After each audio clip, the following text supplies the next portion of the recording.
ਸੋ ਜਿਹੜਾ ਅੱਜ ਦਾ ਵੀ ਪ੍ਰੋਗਰਾਮ ਹੈਗਾ, ਜਿਹੜਾ ਆਪਾਂ 40 ਸਾਲਾਂ ਬਾਅਦ ਵੀ ਇਸ ਐਲਾਨ ਨੂੰ ਆਪਾਂ ਯਾਦ ਕਰ ਰਹੇ ਹਾਂ, ਉਹ ਆਪਣੇ ਆਪ ਦੇ ਵਿੱਚ ਵੀ ਇੱਕ ਮਿਸਾਲ ਹੈਗੀ ਆ ਵੀ ਉਹਦੀ ਰੈਲੇਵੈਂਸ ਸਾਡੇ ਵਾਸਤੇ ਕਿੰਨੀ ਵੱਡੀ ਆ, ਉਹਦੀ ਮਹੱਤਤਾ ਕਿੰਨੀ ਵੱਡੀ ਹੈ ਸਾਡੇ ਵਾਸਤੇ। ਸੋ ਅੱਜ ਸਾਡੇ ਨਾਲ, ਜਿਵੇਂ ਪਹਿਲਾਂ ਵੀ ਆਪਣੇ ਬੁਲਾਰੇ ਨੇ ਜ਼ਿਕਰ ਕੀਤਾ ਹੈਗਾ, ਸਾਡੇ ਕੋਲ ਜਿਹੜੇ ਪੰਥਕ ਸਫਾਂ ਦੇ ਵਿੱਚ ਵਿਚਰਨ ਵਾਲੇ ਜਿਹੜੇ ਦੋ ਨੌਜਵਾਨ ਸਿਰਕੱਢ ਆਗੂ ਆਪਣੇ ਹੈਗੇ ਆ, ਭਾਈ ਮਨਿੰਦਰ ਸਿੰਘ, ਭਾਈ ਪਰਮਜੀਤ ਸਿੰਘ, ਸਾਡੇ ਨਾਲ ਹਾਜ਼ਰ ਹੈਗੇ। ਸੋ ਆਪਾਂ ਥੋੜ੍ਹਾ ਜਿਹਾ ਇਨਫੋਰਮਲ ਡਿਸਕਸ਼ਨ ਆਪਾਂ ਕਰਾਂਗੇ ਆਪਸ ਵਿੱਚ ਹੀ। ਸੋ ਥੋੜ੍ਹਾ ਜਿਹਾ ਨਾਨ ਟ੍ਰੈਡੀਸ਼ਨਲ ਫੋਰਮੈਟ ਦੇ ਵਿੱਚ ਆਪਾਂ ਰੱਖਾਂਗੇ। ਲੈਕਚਰ ਕਰਨ ਦੀ ਬਜਾਏ ਆਪਾਂ ਥੋੜ੍ਹਾ ਜਿਹਾ ਗੱਲਾਂ ਦਾ ਜਿਹੜਾ ਪ੍ਰਵਾਹ ਹੈਗਾ ਥੋੜ੍ਹਾ ਜਿਹਾ ਖੁੱਲ੍ਹਾ ਛੱਡਣ ਦੀ ਆਪਾਂ ਕੋਸ਼ਿਸ਼ ਕਰਾਂਗੇ ਵੀ ਜੋ ਇਸ ਐਲਾਨਨਾਮੇ ਦਾ ਸੰਘਰਸ਼ ਦਾ ਇਤਿਹਾਸ, ਉਹਦੀ ਵਿਰਾਸਤ, ਉਹਦੀ ਮਹੱਤਤਾ, ਅਤੇ ਨਾਲ ਦੇ ਨਾਲ ਅਜੋਕੇ ਦੌਰ ਦੇ ਵਿੱਚ ਆਪਾਂ ਇਸ ਐਲਾਨ ਨੂੰ, ਇਸ ਸੰਘਰਸ਼ ਨੂੰ ਬੰਨੇ ਲਾਉਣ ਵਾਸਤੇ ਅੱਜ ਦੀ ਪੀੜ੍ਹੀ ਦੇ ਮੋਢਿਆਂ 'ਤੇ ਆਪਣੀ ਜ਼ਿੰਮੇਵਾਰੀ ਕੀ ਬਣਦੀਆਂ ਹੈਗੀਆਂ, ਸਾਡੀ ਪ੍ਰਾਇਓਰਿਟੀਜ਼, ਸਾਡੇ ਸਟਰੈਂਥਸ, ਵੀਕਨੈਸਿਸ, ਉਹ ਕੀ ਹੈਗੇ ਆ। ਸੋ ਆਪਣੇ ਕੁਝ ਸੇਵਾਦਾਰ ਹੈਗੇ ਆ, ਜਸਪ੍ਰੀਤ ਸਿੰਘ ਅਤੇ ਹੋਰ ਸਿੰਘ ਹੋਣਗੇ ਪਿਛਲੇ ਪਾਸੇ, ਨੋਟਪੈਡ ਅਤੇ ਪੈਨ ਹੋਣਗੇ। ਸੋ ਜੇ ਕਿਸੇ ਨੇ ਸਵਾਲ ਪੁੱਛਣਾ ਹੈਗਾ, ਤੁਸੀਂ ਨੋਟਪੈਡ 'ਤੇ ਲਿਖ ਕੇ ਜਸਪ੍ਰੀਤ ਸਿੰਘ ਨੂੰ ਅਤੇ ਹੋਰ ਸੇਵਾਦਾਰ ਨੂੰ ਤੁਸੀਂ ਦੇ ਸਕਦੇ ਹੋ, ਅਤੇ ਉਹ ਸਟੇਜ ਤੱਕ ਉਹ ਪਹੁੰਚਾ ਦੇਣਗੇ। ਸੋ ਗੱਲਬਾਤ ਸ਼ੁਰੂ ਕਰਨ ਲੱਗਿਆਂ ਤੁਹਾਨੂੰ ਦੋਵਾਂ ਨੂੰ ਮੈਂ ਸਵਾਲ ਪੁੱਛਣਾ ਚਾਹੁੰਦਾ ਹਾਂ ਟੂ ਗੈਟ ਸਟਾਰਟਡ। ਜਿਵੇਂ ਮੈਂ ਵੀ ਕਹਿ ਕੇ ਹਟਿਆ ਵੀ ਜਿਹੜੀ ਇਹ ਵਰ੍ਹੇਗੰਢ ਆਪਾਂ ਮਨਾ ਰਹੇ ਹਾਂ 40 ਸਾਲਾਂ ਬਾਅਦ, ਖਾਲਿਸਤਾਨ ਦਾ ਐਲਾਨ 1986 ਦੇ ਵਿੱਚ ਹੋਇਆ, ਵੀ ਇਹਦੀ ਅੱਜ ਦੇ ਦੌਰ ਦੇ ਵਿੱਚ ਇਹਦੀ ਅਹਿਮੀਅਤ, ਇਹਦੀ ਮਹੱਤਤਾ, ਇਹਦੇ ਅਰਥ ਤੁਸੀਂ ਕਿਸ ਤਰੀਕੇ ਨਾਲ, ਕਿਹੜੇ ਨਜ਼ਰ ਨਾਲ ਤੁਸੀਂ ਵੇਖਦੇ ਹੈਗੇ ਆ, ਜਿਹਦੇ ਕਰਕੇ ਆਪਾਂ ਅੱਜ 40 ਸਾਲਾਂ ਬਾਅਦ ਵੀ ਆਪਾਂ ਇਹਨੂੰ ਯਾਦ ਕਰ ਰਹੇ ਹਾਂ।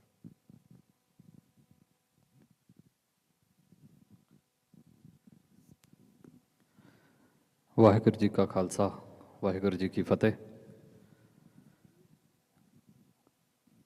ਜਿਸ ਪੱਧਰ ਦੇ ਉੱਤੇ ਅੱਜ ਇੰਟਰਨੈਸ਼ਨਲੀ ਖਾਲਿਸਤਾਨ ਨੂੰ ਡਿਸਕਸ ਕੀਤਾ ਜਾ ਰਿਹਾ ਆ, ਔਰ ਜਿਸ ਤਰੀਕੇ ਦੇ ਨਾਲ ਦੁਨੀਆ ਦੀਆਂ ਜਿੰਨੀਆਂ ਵੱਡੀਆਂ ਤਾਕਤਾਂ ਨੇ ਉਹਨਾਂ ਦੇ ਟੇਬਲ ਦੇ ਉੱਤੇ ਇਹ ਨਾਮ ਪਿਆ ਆ ਵੀ ਕੋਈ ਵੀ ਉਹਨਾਂ ਦਾ ਸੁਪਰੀਮ ਲੀਡਰ, ਕੋਈ ਵੀ ਕਿਸੇ ਸਟੇਟ ਦਾ ਜਿਹੜਾ ਆਗੂ ਆ, ਉਹ ਜਦੋਂ ਵੀ ਆਪਣੇ ਟੇਬਲ 'ਤੇ ਜਾ ਕੇ ਆਪਣੇ ਮੁਲਕ ਨੂੰ, ਆਪਣੀ ਮੁਲਕ ਦੀ ਪਾਲਿਸੀ ਨੂੰ ਤੈਅ ਕਰਨ ਲੱਗਦਾ ਆ, ਅਤੇ ਉੱਥੇ ਜਿੱਥੋਂ ਫਾਈਲਾਂ ਤੋਂ ਹੱਥ ਮਾਰਦਾ ਅਤੇ ਉੱਥੇ ਇੱਕ ਫਾਈਲ ਖਾਲਿਸਤਾਨ ਦੇ ਨਾਮ ਦੀ ਅੱਜ ਪਈ ਆ ਹਰ ਇੱਕ ਮੁਲਕ ਦੇ ਵਿੱਚ ਲਗਭਗ। ਔਰ ਜਿਹੜੀ ਰੈਲੇਵੈਂਸ ਦੀ ਗੱਲ ਆ ਵੀ ਅੱਜ ਜੇ ਉਹ ਪਈ ਆ ਅਤੇ ਉਹ ਉਸੇ ਐਲਾਨਨਾਮੇ ਦੀ ਬਦੌਲਤ ਪਈ ਆ। 1984 ਦੇ ਵਿੱਚ ਦਰਬਾਰ ਸਾਹਿਬ ਦੇ ਉੱਤੇ ਹਮਲਾ ਹੋਣਾ, ਅਕਾਲ ਤਖਤ ਸਾਹਿਬ ਦੇ ਉੱਤੇ ਹਮਲਾ ਹੋਣਾ, ਸਿੰਘਾਂ ਦਾ ਉੱਥੇ ਜੂਝ ਕੇ ਸ਼ਹਾਦਤਾਂ ਪ੍ਰਾਪਤ ਕਰਨੀਆਂ, ਫਿਰ ਕੁਝ ਹੀ ਮਹੀਨਿਆਂ ਬਾਅਦ ਹਿੰਦੁਸਤਾਨ ਵੱਲੋਂ ਆਪਣੇ ਪੂਰੇ ਦੇਸ਼ ਦੇ ਵਿੱਚ ਸਿੱਖਾਂ ਦਾ ਜੈਨੋਸਾਈਡ ਕਰਨਾ, ਜਿਹਦੀ ਕਿ ਬਹੁਤਾਤ ਗਿਣਤੀ ਜਿਹੜੀ ਉਹ ਦਿੱਲੀ ਦੇ ਵਿੱਚ ਮੰਨੀ ਗਈ, ਬਟ ਉਹ ਸਾਰੇ ਥਾਂ ਹੋਇਆ, ਕਿਤੇ ਥੋੜ੍ਹਾ ਆਇਆ, ਕਿਤੇ ਬਹੁਤਾ ਆਇਆ, ਉਹ ਜੈਨੋਸਾਈਡ ਹੋਇਆ। ਉਸ ਤੋਂ ਬਾਅਦ ਕੌਮ ਦੇ ਅੱਗੇ ਜਿਹੜੀਆਂ ਚੁਣੌਤੀਆਂ ਸੀ ਉਹਨਾਂ ਨੂੰ ਟੈਕਲ ਕਰਨ ਦੇ ਲਈ, ਉਹਨਾਂ ਨੂੰ ਫੇਸ ਕਰਨ ਦੇ ਲਈ ਤਕਰੀਬਨ 1.5 ਸਾਲ ਬਾਅਦ ਸਰਬੱਤ ਖਾਲਸਾ 1986 ਦੇ ਵਿੱਚ 26 ਜਨਵਰੀ ਨੂੰ ਸੱਦਿਆ ਗਿਆ। ਉਹਦੀ ਵੀ 40ਵੀਂ ਵਰ੍ਹੇਗੰਢ ਅਸੀਂ ਮਨਾ ਕੇ ਹਟੇ ਹਾਂ। ਉਸ ਸਰਬੱਤ ਖਾਲਸਾ ਵੱਲੋਂ ਬਣਾਈ ਗਈ ਕਮੇਟੀ ਵੱਲੋਂ ਫਿਰ 29 ਅਪ੍ਰੈਲ 1986 ਨੂੰ ਖਾਲਿਸਤਾਨ ਦਾ ਐਲਾਨ ਕੀਤਾ ਜਾਂਦਾ। ਇਹ ਦੋ ਇਵੈਂਟ ਉਹ ਨੇ ਜਿਨ੍ਹਾਂ ਨੇ ਅਗਲੇ ਸੰਘਰਸ਼ ਨੂੰ ਇੱਕ ਨਾਮ ਦਿੱਤਾ ਹੈ। 1984 ਤੋਂ ਲੈ ਕੇ ਅਤੇ 1986 ਤੱਕ ਅਸੀਂ ਲੜੇ ਹਾਂ, ਪਰ ਉਹਨਾਂ ਉਸ 1.5 ਸਾਲ ਦੇ ਸਮੇਂ ਲਈ ਉਹਨਾਂ ਸ਼ਹੀਦਾਂ ਨੂੰ, ਉਹਨਾਂ ਲੜਨ ਵਾਲਿਆਂ ਨੂੰ ਕੋਈ ਨਾਮ 1.5 ਸਾਲ ਲਈ ਨਹੀਂ ਮਿਲਿਆ। ਉਹ ਜੇ ਮਿਲਿਆ ਤਾਂ ਸਿਰਫ ਇਹ ਮਿਲਿਆ ਵੀ ਗੁੱਸੇ 'ਚ ਲੋਕ ਨਿਕਲ ਆਏ ਨੇ, ਪਰ ਇਹ ਉਹ ਈਵੈਂਟ ਹੀ ਜਿਹਨੇ ਸਾਡੇ ਸੰਘਰਸ਼ ਨੂੰ ਨਾਮ ਦਿੱਤਾ। ਅਤੇ ਅਗਲੇ ਜਿਹੜੇ ਸ਼ਹੀਦ ਆ ਜਾਂ ਉਸ ਤੋਂ ਪਹਿਲਾਂ ਵੀ ਜਿਹੜੇ ਸ਼ਹੀਦ ਹੋਏ, ਜਿਹੜੇ ਪਹਿਲਾਂ ਵੀ ਸੰਘਰਸ਼ ਕਰਦੇ ਰਹੇ, ਉਹਨਾਂ ਦੇ ਸੰਘਰਸ਼ ਨੂੰ ਅਤੇ ਅਗਲੇ ਸੰਘਰਸ਼ ਨੂੰ ਇੱਕ ਨਾਮ ਮਿਲਿਆ ਕਿ ਭਾਈ ਇਹ ਖਾਲਿਸਤਾਨ ਦਾ ਸੰਘਰਸ਼ ਆ, ਇਹ ਖਾਲਿਸਤਾਨ ਜਿਹਨੂੰ ਐਲਾਨਿਆ ਗਿਆ ਆ ਉਹਨੂੰ ਆਜ਼ਾਦ ਕਰਾਉਣ ਦਾ ਸੰਘਰਸ਼ ਆ। ਅਤੇ ਉਹਦੇ ਲਈ ਫਿਰ ਜਿਹੜਾ ਅਗਲਾ ਟੋਟਲ ਸੰਘਰਸ਼ ਚੱਲਿਆ, ਔਰ ਅੱਜ 40 ਸਾਲ ਬਾਅਦ ਉਸੇ ਐਲਾਨ ਦੀ ਬਦੌਲਤ ਮੈਨੂੰ ਲੱਗਦਾ ਆ ਕਿ ਉਹ ਨਾਮ ਇੰਨਾ ਕੈਰੀ ਹੋਇਆ ਅਤੇ ਅੱਜ ਦੁਨੀਆ ਉਹਨੂੰ ਡਿਸਕਸ ਕਰਦੀ ਪਈ ਆ। ਇਹ ਆਪਣੇ ਆਪ ਦੇ ਵਿੱਚ ਉਸ ਈਵੈਂਟ ਦੀ ਇੱਕ ਰੈਲੇਵੈਂਸ ਆ। ਅੱਗੇ ਗੱਲਾਂ ਹੋਣਗੀਆਂ ਇਹਦੇ ਬਾਰੇ ਵੀ ਉਹ ਕਿੱਥੇ ਤੱਕ ਪਹੁੰਚਿਆ, ਅੱਗੇ ਕੀ ਹੋ ਸਕਦਾ, ਕੀ ਨਹੀਂ ਹੋ ਸਕਦਾ, ਬਟ ਜੇ ਇਕੱਲਾ ਐਲਾਨ ਵੀ ਮੰਨਿਆ ਜਾਵੇ ਤਾਂ ਸਾਡੇ ਇਸ ਪੂਰੇ ਸੰਘਰਸ਼ ਨੂੰ ਇੱਕ ਨਾਮ ਮਿਲ ਜਾਣਾ, ਇਹ ਆਪਣੇ ਆਪ ਦੇ ਵਿੱਚ ਉਸ ਐਲਾਨ ਦੀ ਇੱਕ ਪ੍ਰਾਪਤੀ ਆ ਜਿਹੜੀ ਰਹਿੰਦੀ ਦੁਨੀਆ ਤੱਕ ਹੁਣ ਇਵੇਂ ਚੱਲਣੀ। ਸੋ ਉਹ ਈਵੈਂਟ ਇੰਪੋਰਟੈਂਟ ਸੀ, ਹੈ ਤੇ ਰਹਿਣਾ ਹੈ। ਇਹਦੇ ਬਾਰੇ ਤਾਂ ਮੇਰੇ ਹਾਲ ਦੀ ਘੜੀ ਮੈਂ ਇੰਨੇ ਕੁ ਕਮੈਂਟਸ ਕਰਨਾ ਚਾਹਾਂਗਾ ਵੀ ਹਰ ਈਵੈਂਟ ਦੀ ਆਪਣੀ ਇੱਕ ਇੰਪੋਰਟੈਂਸ ਹੈ। ਪਰ ਜੇ ਅੱਜ ਅਸੀਂ ਬੈਠੇ ਹਾਂ ਉਸ ਨਾਮ ਨੂੰ ਹਾਲਾਂਕਿ ਮੈਂ ਫਿਰ ਇਹ ਵੀ ਕਲੀਅਰ ਕਰ ਦੇਣਾ ਵੀ ਉਹ ਤੋਂ ਪਹਿਲਾਂ ਵੀ ਖਾਲਿਸਤਾਨ ਦਾ ਸੰਘਰਸ਼ ਜਾਰੀ ਸੀ। ਕੁਝ ਜਥੇਬੰਦੀਆਂ ਆਲਰੇਡੀ ਉਹਦੇ 'ਤੇ ਕੰਮ ਕਰਦੀਆਂ ਪਈਆਂ ਸੀ, ਪਰ ਕੌਮੀ ਰੂਪ ਦੇ ਵਿੱਚ, ਸਮੂਹਕ ਰੂਪ ਦੇ ਵਿੱਚ ਇੱਕ ਸਰਬੱਤ ਖਾਲਸਾ ਵੱਲੋਂ ਚੁਣੀ ਗਈ ਕਮੇਟੀ ਵੱਲੋਂ ਉਹਦਾ ਐਲਾਨ ਕਰਨਾ, ਫਿਰ ਉਹ ਕੌਮ ਦਾ ਇੱਕ ਸੰਘਰਸ਼ ਦੇ ਰੂਪ ਜਿਹੜਾ ਉਹ ਧਾਰਨ ਕਰ ਗਿਆ। ਸੋ ਸਮੂਹਕ ਰੂਪ 'ਚ ਕੌਮ ਨੂੰ ਉਦੋਂ ਨਾਮ ਮਿਲਦਾ। ਉਹ ਤੋਂ ਪਹਿਲਾਂ ਵੀ ਖਾਲਿਸਤਾਨ ਦਾ ਜਿਹੜਾ ਸੰਘਰਸ਼ ਆ ਉਹ ਕੁਝ ਜਥੇਬੰਦੀਆਂ ਆਲਰੇਡੀ ਸਿੰਘ ਜਿਹੜੇ ਉਹ ਕਰੀ ਜਾ ਰਹੇ ਸੀ। ਸੋ ਇਹ ਵੀ ਨਹੀਂ ਆ ਵੀ ਉਹ ਤੋਂ ਪਹਿਲਾਂ ਖਾਲਿਸਤਾਨ ਦਾ ਨਾਮ ਨਹੀਂ ਸੀ ਹੈਗਾ। ਪਰ ਮੈਂ ਉਸ ਸੰਘਰਸ਼ ਦੀ ਸਿਰਫ ਇੱਕ ਪਾਰਟਿਕੂਲਰ ਗੱਲ ਕਰਾਂ ਵੀ ਉਹਦੀ ਇੱਕ ਆਪਣੀ ਇੰਪੋਰਟੈਂਸ ਹੈ ਇਸ ਈਵੈਂਟ ਦੀ, ਜਿਹੜੀ ਅੱਜ ਇਸ ਲੈਵਲ ਤੱਕ ਜਿਹੜੀ ਉਹ ਪਹੁੰਚ ਚੁੱਕੀ। ਜੀ ਵਾਹਿਗੁਰੂ ਜੀ ਕਾ ਖਾਲਸਾ, ਵਾਹਿਗੁਰੂ ਜੀ ਕੀ ਫਤਿਹ। ਜੇ ਅਸੀਂ ਇਹ ਐਲਾਨਨਾਮੇ ਨੂੰ ਇਤਿਹਾਸ ਤੋਂ ਵਾਂਝਾ ਕਰਕੇ ਇੱਕ ਸਾਇਲੋ ਦੇ ਵਿੱਚ ਦੇਖਣਾ ਚਾਹੁੰਦੇ ਹਾਂ ਤੇ ਹੋ ਸਕਦਾ ਸਾਡੀ ਇੱਕ ਕੋਈ ਬਹੁਤ ਵੱਡੀ ਇਤਿਹਾਸਿਕ ਭੁੱਲ ਹੋਊਗੀ। ਐਲਾਨ ਸਮੇਂ-ਸਮੇਂ ਤੋਂ ਸਿੱਖਾਂ ਨੇ ਕੀਤੇ ਨੇ। ਆਪਾਂ ਇੱਦਾਂ ਵੀ ਦੇਖ ਸਕਦੇ ਹਾਂ ਕਿ ਪਹਿਲਾ ਐਲਾਨ ਜਿਹੜਾ ਸੀਗਾ ਗੁਰੂ ਨਾਨਕ ਪਾਤਸ਼ਾਹ ਵੱਲੋਂ ਇੱਕ ਓਂਕਾਰ ਦਾ ਜਿਹੜਾ ਐਲਾਨ ਹੋਇਆ, ਉਹਨੇ ਸਾਨੂੰ ਇੱਕ ਟ੍ਰੈਜੈਕਟਰੀ ਦੇ ਉੱਤੇ ਪਾ ਦਿੱਤਾ, ਜਿੱਥੇ 10ਵੇਂ ਰੂਪ ਦੇ ਵਿੱਚ ਗੁਰੂ ਗੋਬਿੰਦ ਸਿੰਘ ਮਹਾਰਾਜ ਨੇ ਆਪਣਾ ਸਰਬੰਸ ਵਾਰਿਆ। ਅਸੀਂ ਜੇ ਇਸ ਟ੍ਰੈਜੈਕਟਰੀ ਨੂੰ ਦੇਖੀਏ ਕਿ ਅਸੀਂ ਜੇ ਅੱਜ ਦੇ ਐਲਾਨਨਾਮੇ ਦੀ ਜਿਹੜੀ 1986 ਦੀ ਗੱਲ ਕਰਦੇ ਹਾਂ, ਉਹ ਇੱਕ ਟ੍ਰੈਜੈਕਟਰੀ ਹੈ ਤੇ ਉਹਨੂੰ ਇਕੱਲੇ ਨੂੰ ਦੇਖਣਾ ਇੱਦਾਂ ਹੁੰਦਾ ਹੈ ਕਿ ਉਹ ਗੱਲ ਘਟ ਜਾਂਦੀ ਹੈ। ਜੇ ਅਸੀਂ ਇੱਕ ਅਸਲ ਰੂਪ ਦੇ ਵਿੱਚ ਦੇਖਣਾ ਹੈ ਇਤਿਹਾਸਿਕ ਪੱਖ ਤੋਂ, ਤੇ ਇਹ ਇੱਕ ਕੰਟੀਨਿਊਏਸ਼ਨ ਹੈ ਗੱਲ ਦੀ, ਕਿ ਇੱਕ ਓਂਕਾਰ ਜਦੋਂ ਕਹਿ ਦਿੱਤਾ ਗੁਰੂ ਨਾਨਕ ਪਾਤਸ਼ਾਹ ਨੇ, ਤੇ ਉਹ ਵਿਪਰ ਬ੍ਰਾਹਮਣ ਸਾਮਰਾਜ ਨੂੰ ਤੇ ਨਾਲ ਨਾਲ ਜਿਹੜੀ ਮੁਗਲ ਹਕੂਮਤ ਆ ਉਹਨਾਂ ਨੂੰ ਇੱਕ ਡਾਇਰੈਕਟ ਚੈਲੰਜ ਉੱਥੋਂ ਪੇਸ਼ ਹੋਣਾ ਪਿਆ। ਕਰਕੇ ਐਲਾਨ ਦੇ ਕੋਈ ਨਤੀਜੇ ਹੁੰਦੇ ਆ।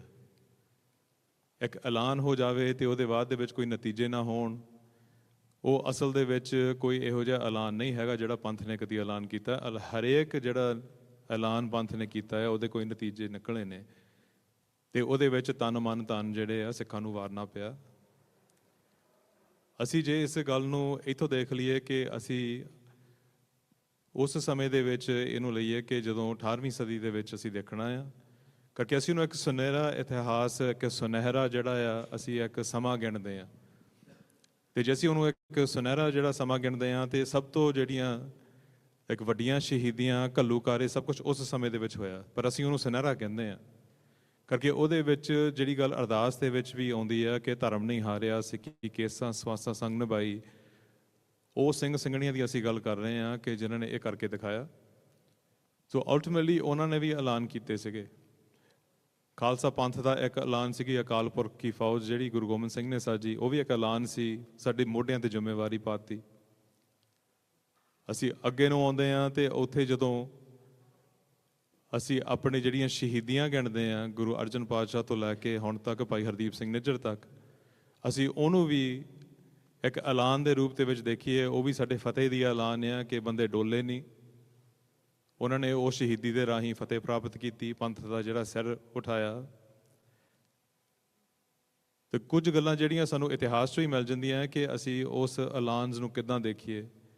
ਜਦੋਂ ਹਮਲਾਵਰ ਨੇ ਐਲਾਨ ਕਰ ਦਿੱਤਾ ਕਿ ਖਾਲਸਾ ਪੰਥ ਜਿਹੜਾ ਆ ਉਹ ਖਤਮ ਕਰ ਦਿੱਤਾ ਗਿਆ ਆ, ਬੋਤਾ ਸਿੰਘ ਗਰਜਾ ਸਿੰਘ ਨੇ ਵੀ ਇੱਕ ਐਲਾਨ ਕੀਤਾ ਸੀ ਸੜਕਾਂ ਤੇ ਆਣ ਕੇ।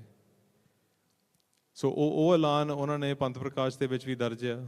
ਸੀਸ ਲਗਾਏ ਚਰਚਾ ਹੋਏ, ਜਾਗਿਆ ਜਾਣੇ ਖਾਲਸਾ ਸੋਏ, ਕਿ ਸੀਸ ਲੱਗਿਆ ਖੂਨ ਡੁੱਲਿਆ, ਪਰ ਜਿਹੜਾ ਜਗ ਆ ਦੁਨੀਆ ਨੂੰ ਇਹ ਗੱਲ ਦਾ ਪਤਾ ਲੱਗਿਆ ਕਿ ਖਾਲਸਾ ਜਿਉਂਦਾ ਆ। ਇਹ ਵੀ ਇੱਕ ਐਲਾਨ ਹੀ ਸੀ, ਉਹਨਾਂ ਦੇ ਖੂਨ ਦੇ ਨਾਲ ਆਪਣਾ ਐਲਾਨ ਕੀਤਾ। ਐਲਾਨ ਦੇ ਕੁਝ ਨਤੀਜੇ ਹੁੰਦੇ ਨੇ। ਤੇ ਉਸ ਤੋਂ ਅੱਗੇ ਜਦੋਂ ਸਾਡੇ ਘੱਲੂਘਾਰੇ ਹੋਏ, ਸਿੱਖਾਂ ਨੇ ਇੱਕ ਗੱਲ ਮਿੱਥ ਲਈ। ਉਹਨਾਂ ਨੇ ਐਲਾਨ ਕਰ ਦਿੱਤਾ ਕਿ ਸਾਡੇ ਨਿਸ਼ਾਨੇ ਕੀ ਹੋਣੇ ਆ। ਛੋਟੇ ਘੱਲੂਘਾਰੇ ਤੋਂ ਬਾਅਦ ਜਿਹਨੂੰ ਕਿ ਸਜੇ ਰਾਜ ਲਹੇ ਮਰੇ ਗੁਰ ਪਰਜਾਏ, ਕਿ ਜਿਹੜੇ ਨਿਕਲ ਗਏ ਉਹਨਾਂ ਦਾ ਇੱਕੋ ਹੀ ਕੰਮ ਹੈ ਰਾਜ ਸਥਾਪਿਤ ਕਰਨਾ। ਜਿਹੜੇ ਇਸ ਘੇਰੇ ਦੇ ਵਿੱਚ ਸ਼ਹੀਦ ਹੋ ਗਏ, ਗੁਰੂ ਦੇ ਕੋਲ ਗਏ, ਜ਼ਿੰਮੇਵਾਰੀ ਉਹਨਾਂ ਨੇ ਪੂਰੀ ਕਰਤੀ। ਵੱਡੇ ਘੱਲੂਘਾਰੇ ਤੋਂ ਬਾਅਦ ਤੱਤ ਖਾਲਸਾ ਰਹਿ ਗਏ, ਹੋ ਗਿਆ ਉਹ ਸਕੋਟ ਗਵਾਏ, ਕਿ ਹਾਲੇ ਵੀ ਤੱਤ ਖਾਲਸਾ ਜਿਉਂਦਾ ਆ, ਰਾਜ ਸਥਾਪਿਤ ਕਰਨ ਲਈ ਫਿਰ ਤੁਰ ਪਏ। ਤੀਜੇ ਘੱਲੂਘਾਰੇ ਦੇ ਵਿੱਚ 1984 ਤੋਂ ਪਹਿਲਾਂ ਹੀ ਸੰਤ ਜਰਨੈਲ ਸਿੰਘ ਨੇ ਗੱਲ ਕਹਿਤੀ ਸੀ ਕਿ ਜੇ ਇਸ ਦਰਬਾਰ ਸਾਹਿਬ ਦੇ ਵਿੱਚ ਹਿੰਦੁਸਤਾਨ ਦੀ ਫੌਜ ਪੈਰ ਰੱਖਦੀ ਹੈ ਤੇ ਉਹ ਖਾਲਿਸਤਾਨ ਦੀ ਨੀਂਹ ਰੱਖੀ ਜਾਊਗੀ। ਉਹ ਵੀ ਐਲਾਨ ਸੀ। ਉਸ ਨੀਂਹ ਤੇ ਲੈ ਕੇ ਇਹ ਜਿਹੜਾ 1986 ਦਾ ਐਲਾਨਨਾਮਾ, ਇਹ ਅਸੀਂ ਉਸ ਰੂਪ ਦੇ ਵਿੱਚ ਦੇਖਣਾ ਆ ਕਿ ਇਹ ਗੁਰੂ ਨਾਨਕ ਪਾਤਸ਼ਾਹ ਦੇ ਇੱਕ ਓਂਕਾਰ ਤੋਂ ਲੈ ਕੇ ਇੱਕ ਲੜੀ ਦੇ ਰੂਪ ਦੇ ਵਿੱਚ ਸੰਘਰਸ਼ ਜਿਹੜਾ ਆ 1986 ਦੇ ਐਲਾਨ ਤੱਕ ਆਇਆ, ਜਿਹੜਾ ਉਹ ਸੰਘਰਸ਼ ਗੁਰੂ ਨਾਨਕ ਪਾਤਸ਼ਾਹ ਨੇ ਮਿਥਿਆ ਸੀ, ਜਿਸ ਵਾਸਤੇ ਉਹਨਾਂ ਨੇ ਮਿਥਿਆ ਸੀ ਕਿ ਨਾਨਕ ਰਾਜ ਚਲਾਇਆ ਸੱਚਕੋਟ ਸਤਾਣੀ ਨੀਂਵ ਦੇ, ਕਿ ਸੱਚ ਦੀ ਬੁਨਿਆਦ ਦੇ ਉੱਤੇ, ਸੱਚ ਦੀ ਨੀਂਹ ਉੱਤੇ ਅਸੀਂ ਰਾਜ ਚਲਾਉਣਾ ਆ। ਤੇ ਉਹ ਐਲਾਨ ਜਿਹੜਾ ਹੈ 1986 ਦਾ ਇਸ ਰੂਪ ਦੇ ਵਿੱਚ ਦੇਖਣਾ ਚਾਹੀਦਾ, ਕਰਕੇ ਉਹ ਜੇ ਅਸੀਂ ਉਹਨੂੰ ਉੱਦਾਂ ਦੇਖੀਏ, ਉਹਦੇ ਜਿਹੜੇ ਅੱਜ ਦੇ ਸਮੇਂ ਦੇ ਵਿੱਚ ਅਮਲ ਨੇ ਜਾਂ ਅਸੀਂ ਉਹਦੇ ਉੱਤੇ ਕੋਈ ਪ੍ਰਾਪਤੀ ਲੈਣੀ ਆ, ਫਿਰ ਉਹ ਜਿਹੜਾ ਸੰਘਰਸ਼ ਆ ਫਿਰ ਗੁਰੂ ਨਾਨਕ ਪਾਤਸ਼ਾਹ ਤੋਂ ਸ਼ੁਰੂ ਹੁੰਦਾ ਹੈ। ਉਹ ਕੋਈ ਕ੍ਰੋਧ ਦਾ, ਨਫ਼ਰਤ ਦਾ, ਬਦਲੇ ਦੀ ਭਾਵਨਾ ਦੇ ਵਿੱਚ ਸੰਘਰਸ਼ ਨਹੀਂ ਹੈਗਾ। ਐਲਾਨ ਸਾਡਾ ਜਿਹੜਾ ਆ ਗੁਰੂ ਗ੍ਰੰਥ ਦੇ ਗੁਰੂ ਪੰਥ ਨੂੰ ਸਮਰਪਿਤ ਹੋ ਕੇ ਪਿਆਰ ਦੇ ਵਿੱਚੋਂ ਅਸੀਂ ਇਹ ਸੰਘਰਸ਼ ਲੜ ਰਹੇ ਹਾਂ।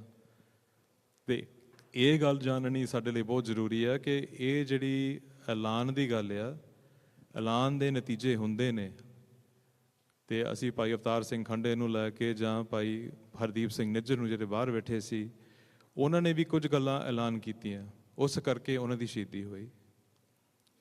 ਜੇ ਅਸੀਂ ਪੰਜਾਬ ਦੀ ਧਰਤੀ ਤੇ ਜਾਣਾ ਆ, ਜਿੰਨੇ ਸਿੰਘ ਸਿੰਘਣੀਆਂ ਜੇਲ੍ਹਾਂ ਦੇ ਵਿੱਚ ਨੇ, ਭਾਵੇਂ ਉਹ ਭਾਈ ਅੰਮ੍ਰਿਤਪਾਲ ਸਿੰਘ ਆ, ਭਾਵੇਂ ਉਹ ਜਗਤਾਰ ਸਿੰਘ ਜੌਹਲ ਆ, ਭਾਵੇਂ ਉਹ ਪੁਰਾਣੇ ਸਿੰਘ ਜਿਹੜੇ ਬੈਠੇ ਨੇ ਉਹ ਨੇ ਉੱਥੇ, ਭਾਈ ਜਗਤਾਰ ਸਿੰਘ ਹਵਾਰਾ, ਭਾਈ ਜਗਤਾਰ ਸਿੰਘ ਤਾਰਾ, ਜੇ ਕੋਈ ਵੀ ਨੇ, ਉਹਨਾਂ ਨੇ ਕੁਝ ਨਾ ਕੁਝ ਐਲਾਨ ਕੀਤਾ ਆ, ਕੁਝ ਨਾ ਕੁਝ ਉਹਨਾਂ ਨੇ ਦਿਖਾਇਆ। ਉਹਦੇ ਨਤੀਜੇ ਜਿਹੜੇ ਆ ਉਹ ਸਿੰਘ ਸਿੰਘਣੀਆਂ ਭੁਗਤਣ ਲਈ ਤਿਆਰ ਹੁੰਦੇ ਨੇ, ਪਰ ਉਹਨਾਂ ਨੇ ਐਲਾਨ ਜ਼ਰੂਰ ਕੀਤਾ ਆ ਕਿ ਉਹੀ ਐਲਾਨ ਕੇ ਪੰਥ ਜਿਉਂਦਾ ਆ।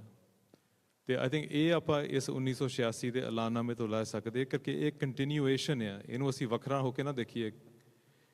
ਇਹ ਗੁਰੂ ਨਾਨਕ ਪਾਤਸ਼ਾਹ ਤੋਂ ਹੁਣ ਤੱਕ ਇੱਕ ਕੰਟੀਨਿਊਏਸ਼ਨ ਆ ਉਹ ਐਲਾਨਾਂ ਦੀ, ਤੇ ਉਹ ਐਲਾਨਾਂ ਜਿਹੜੇ ਅਸੀਂ ਐਲਾਨ ਕਰਦੇ ਆ, ਉਸ ਤੋਂ ਬਾਅਦ ਜੋ ਨਤੀਜੇ ਹੁੰਦੇ ਆ ਉਹ ਗੁਰੂ ਗੁਰਮੁਖ ਪਿਆਰੇ ਜਿਹੜੇ ਆ ਉਹਨਾਂ ਨੂੰ ਸਵੀਕਾਰ ਕਰਦੇ ਆ। ਤਾਂ ਇਹ ਸਾਰੀ ਗੱਲ ਜਿਹੜੀ ਆ ਇੱਕ ਸਹੀ ਮਾਇਨੇ ਦੇ ਵਿੱਚ ਮੇਰੇ ਹਿਸਾਬ ਨਾਲ ਅਸੀਂ ਸਮਝ ਸਕਦੇ ਹਾਂ, ਕਿਉਂਕਿ ਜੇ ਇਹਨੂੰ ਅਸੀਂ ਵੱਖਰਾ ਕਰਕੇ ਦੇਖ ਲਈਏ ਕਿ ਇੱਕ ਸਾਈਲੋ ਇਵੈਂਟ ਸੀਗਾ, ਹੋ ਗਿਆ ਤੇ ਗਾਂਹ ਤੁਰੋ, ਉਹ ਗੱਲ ਨਹੀਂ ਬਣਦੀ।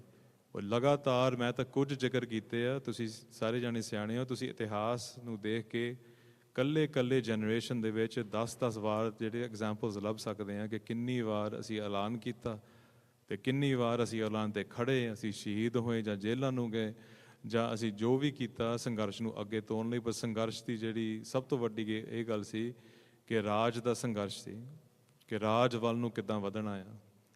ਕਦੀ ਵੀ ਕੋਈ ਚੌਂਕੀਦਾਰੀ, ਨਵਾਬੀ ਦੇ ਕੋਈ ਅਸੀਂ ਸੰਘਰਸ਼ ਨਹੀਂ ਲੜੇ। ਸੋ ਮੈਂ ਇੱਕ ਗੱਲ ਨੂੰ ਫੋਲੋ ਅਪ ਕਰਨਾ ਚਾਹੁੰਦਾ, ਕਿਉਂਕਿ ਜਿਹੜੇ ਤੁਹਾਡੇ ਦੋਵਾਂ ਦੇ ਜਵਾਬ ਹੈਗੇ ਆ, ਸੰਘਰਸ਼ ਦੀ ਗੱਲ ਕੀਤੀ ਹੈਗੀ ਆ, ਜਿਹੜਾ ਉਹ ਲੈਜੈਂਡਰੀ ਜਾਂ ਜਿਹੜਾ ਸ਼ਾਨਾਮਤ ਇਤਿਹਾਸ ਉਸ ਐਲਾਨ ਤੋਂ ਬਾਅਦ ਜਿਹੜਾ ਸਿਰਜਿਆ ਗਿਆ, ਉਹਦੇ ਬਾਰੇ ਆਪਾਂ ਸਾਰੇ ਗੱਲ ਕਰਦੇ ਹਾਂ, ਆਪਾਂ ਸਾਰੇ ਜਾਣਦੇ ਹਾਂ। ਸ਼ਹੀਦਾਂ ਦੀਆਂ ਤਸਵੀਰਾਂ ਵੀ ਤਾਂ ਹੀ ਲੱਗਦੀਆਂ ਹੈਗੀਆਂ। ਬਟ ਆਈ ਥਿੰਕ ਜੇ ਆਪਾਂ ਹੁਣ ਉਸ ਐਲਾਨ ਨੂੰ ਭਵਿੱਖ ਵੱਲ ਜਾਂਦੇ ਰਾਹ ਬਾਰੇ ਆਪਾਂ ਗੱਲ ਕਰਨੀ ਹੈ, ਇੰਪੋਰਟੈਂਟ ਹੈਗਾ ਵੀ ਆਪਾਂ ਆਪਣੇ ਪਿਛੋਕੜ ਵੱਲ ਵੀ ਆਪਾਂ ਇੱਕ ਵਾਰੀ ਝਾਤ ਮਾਰੀਏ। ਬਿਕਾਜ਼ ਆਈ ਥਿੰਕ ਸਪੈਸ਼ਲੀ ਜਿਹੜੇ ਨੌਜਵਾਨ ਹੁਣ ਇੱਧਰਲੇ ਪਾਸੇ ਆ ਰਹੇ ਆ, ਸਰਗਰਮ ਹੋ ਰਹੇ ਆ, ਉਹਨਾਂ ਨੇ ਹਥਿਆਰਬੰਦ ਸੰਘਰਸ਼ ਦੇ ਮੱਥੇ ਪੈਣ ਤੋਂ ਬਾਅਦ ਜਿਹੜਾ ਉਹ 10-15 ਸਾਲਾਂ ਦਾ ਜਿਹੜਾ ਦੌਰ ਸੀਗਾ, ਉਹਨਾਂ ਨੇ ਵੇਖਿਆ ਨਹੀਂ ਹੈਗਾ ਵੀ ਜੋ 90ਵੇਂ ਦੇ ਅਖੀਰਲੇ ਦਿਨਾਂ ਤੋਂ ਲੈ ਕੇ 2010-15 ਤੱਕ ਵੀ ਖਾਲਿਸਤਾਨ ਦੀ ਲਹਿਰ ਨੂੰ, ਖਾਲਿਸਤਾਨ ਦਾ ਜਿਹੜਾ ਲਫ਼ਜ਼ ਸੀਗਾ, ਅੱਜ ਤੱਕ ਵੀ ਓਬਵੀਅਸਲੀ ਉਹਦੀ ਸਟੇਟ ਵੱਲੋਂ ਜਿਹੜਾ ਦਬਾਅ ਪਾਇਆ ਜਾਂਦਾ ਜਾਂ ਜਿਹੜੀ ਉਹਦੀ ਬਦਨਾਮੀ ਕਰਨ ਦੀ ਕੋਸ਼ਿਸ਼ ਕੀਤੀ ਜਾਂਦੀ ਹੈਗੀ ਆ, ਜਿਹਦੇ ਕਰਕੇ ਜਿਹੜੇ ਆਪਣੇ ਮੂਵਮੈਂਟ ਨਾਲ ਸੰਬੰਧਿਤ ਬੰਦੇ ਸੀਗੇ ਜਾਂ ਜਥੇਬੰਦੀਆਂ ਸੀਗੀਆਂ, ਕੁਝ ਹੱਦ ਤੱਕ ਹਾਸ਼ੀਏ 'ਤੇ ਧੱਕੇ ਗਏ ਸੀਗੇ। ਮੈਨੂੰ ਚੇਤਾ ਆ ਜਦੋਂ ਮੈਂ 2009-10 ਦੇ ਵਿੱਚ, ਜਦੋਂ ਮੈਂ ਯੂਨੀਵਰਸਿਟੀ ਦੇ ਵਿੱਚ ਸਰਗਰਮ ਹੋਇਆ, ਜਦੋਂ ਆਪਾਂ ਕਾਲਜ ਦੇ ਵਿੱਚ ਆਪਾਂ ਪ੍ਰੋਗਰਾਮ ਕੋਈ ਕਰਨਾ, ਸਿੱਖ ਸਟੂਡੈਂਟਸ ਐਸੋਸੀਏਸ਼ਨ ਦੇ ਵਿੱਚ, ਖਾਲਿਸਤਾਨ ਤਾਂ ਦੂਰ ਦੀ ਗੱਲ ਸੀਗੀ, 1984 ਬਾਰੇ ਵੀ ਗੱਲ ਕਰਨੀ ਉਦੋਂ ਬਹੁਤ ਐਕਸਟ੍ਰੀਮ ਲੱਗਦੀ ਸੀਗੀ, ਬਹੁਤ ਔਖਾ ਸੀ ਉਹ ਮਾਹੌਲ। ਐਂਡ ਆਈ ਥਿੰਕ ਅੱਜ ਵੀ ਭਾਜੀ, ਕਿਉਂਕਿ ਤੁਸੀਂ ਪੰਜਾਬ 'ਚ ਹੈਗੇ ਆ, ਵੀ ਤੁਹਾਨੂੰ ਵੀ ਉਹਦੇ ਨਾਲ ਵੱਖ-ਵੱਖ ਰੂਪਾਂ ਦੇ ਵਿੱਚ ਉਹਦੇ ਨਾਲ ਭਿੜਨਾ ਪਿਆ, ਵੀ ਜਿਹੜਾ ਲੋਕਾਂ ਦਾ ਜਿਹੜਾ ਜੱਕ ਹੈਗਾ ਜਾਂ ਹੈਜ਼ੀਟੇਸ਼ਨ ਜਾਂ ਜਿਹੜਾ ਡਰ ਹੈਗਾ, ਉਸ ਚੀਜ਼ ਨੂੰ ਜਾਂ ਉਸ ਚੈਲੰਜ ਨੂੰ ਕਿਸ ਤਰੀਕੇ ਨਾਲ ਹੈਂਡਲ ਤੁਸੀਂ ਕੀਤਾ ਜਾਂ ਤੁਸੀਂ ਕਿਸ ਤਰੀਕੇ ਨਾਲ ਵੇਖਿਆ। ਭਾਜੀ ਆਪਣੀ ਕਈ ਵਾਰੀ ਗੱਲ ਆਪਾਂ ਕਰ ਹਟੇ ਹਾਂ, ਕਿਉਂਕਿ ਆਪਣਾ ਉਮਰ ਦਾ ਵੀ ਥੋੜ੍ਹਾ ਜਿਹਾ ਫਰਕ ਹੈਗਾ।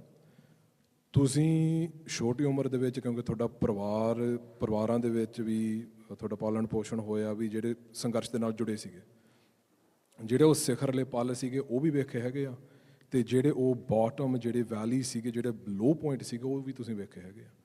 ਅਤੇ ਹੁਣ ਜਦੋਂ ਆਪਾਂ ਆਪਣਾ ਆਲੇ ਦੁਆਲੇ ਆਪਾਂ ਵੇਖਦੇ ਹਾਂ ਤਾਂ ਖਾਲਿਸਤਾਨ ਦੀ ਗੱਲ ਬੜੇ ਜ਼ਬਰਦਸਤ ਤਰੀਕੇ ਦੇ ਨਾਲ ਬਹੁਤ ਜਿੱਦਾਂ ਸਾਰੇ ਪਾਸੇ ਉਹਦੀ ਚਰਚਾ ਹੋ ਰਹੀ ਹੈ ਖੁੱਲ੍ਹੇ ਹੋ ਕੇ।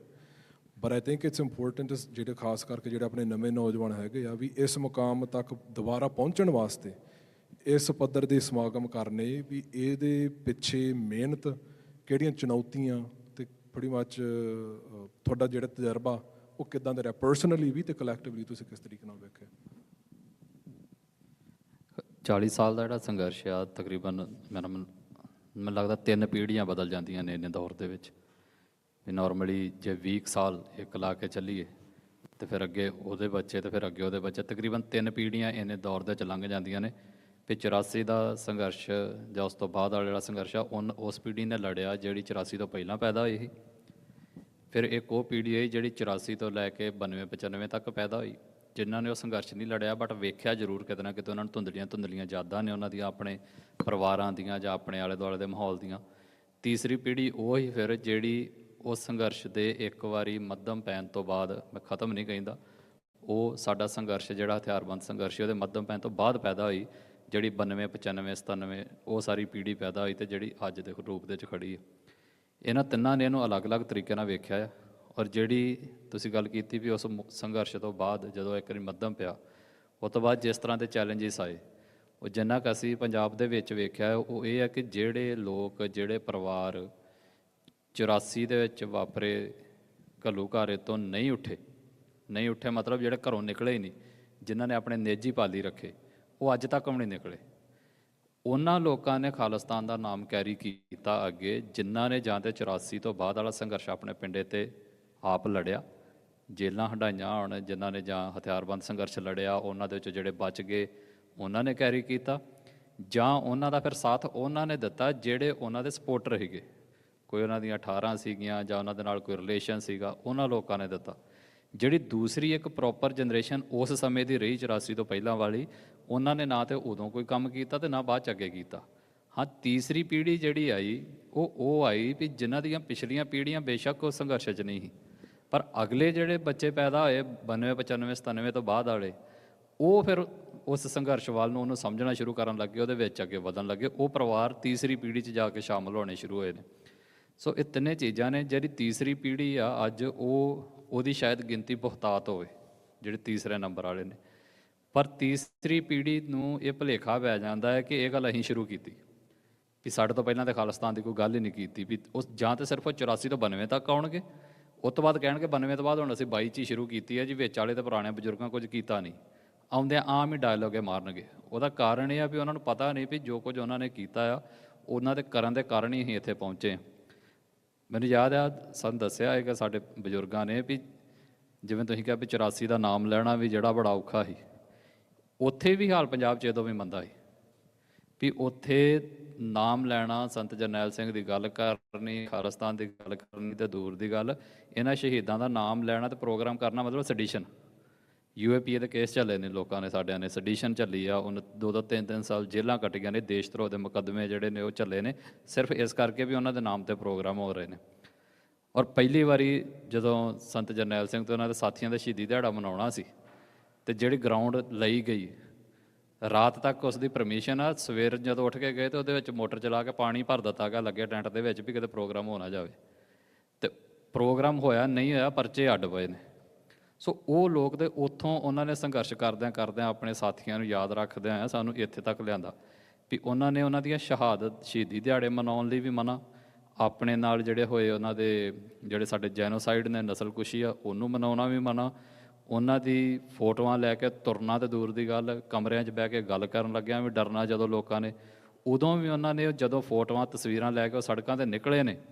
ਇੱਕ ਇੰਸੀਡੈਂਟ ਮੈਨੂੰ ਯਾਦ ਆ, ਸਰਦਾਰ ਕੰਵਰਪਾਲ ਸਿੰਘ ਹੁਣਾਂ ਮੈਨੂੰ ਸੁਣਾਇਆ, ਕਹਿੰਦੇ ਕਿ ਜਦੋਂ ਅਸੀਂ ਪਹਿਲੀ ਵਾਰੀ ਦੁਬਾਰਾ ਮਾਰਚ ਕੀਤਾ ਸੜਕਾਂ ਦੇ ਉੱਤੇ ਸ਼ਹੀਦਾਂ ਦੀਆਂ ਫੋਟੋਆਂ ਲੈ ਕੇ, ਤੇ ਮੌਕੇ ਦੇ ਇੱਕ ਅਫਸਰ ਨੇ ਬਾਅਦ 'ਚ ਉਹਨਾਂ ਨੂੰ ਬੁਲਾਇਆ, ਤੇ ਜਿਹੜੇ ਸ਼ਬਦ ਵਰਤੇ ਨੇ ਉਹ ਵੀ ਸਾਡੇ ਸਮਾਜ ਵਾਸਤੇ ਸਮਝਣ ਵਾਲੇ ਨੇ ਕਿ ਉਹਨਾਂ ਸਾਡੇ ਸੰਘਰਸ਼ ਨੂੰ ਕਿਵੇਂ ਲੋਕਾਂ 'ਚ ਪ੍ਰਚਾਰਿਆ।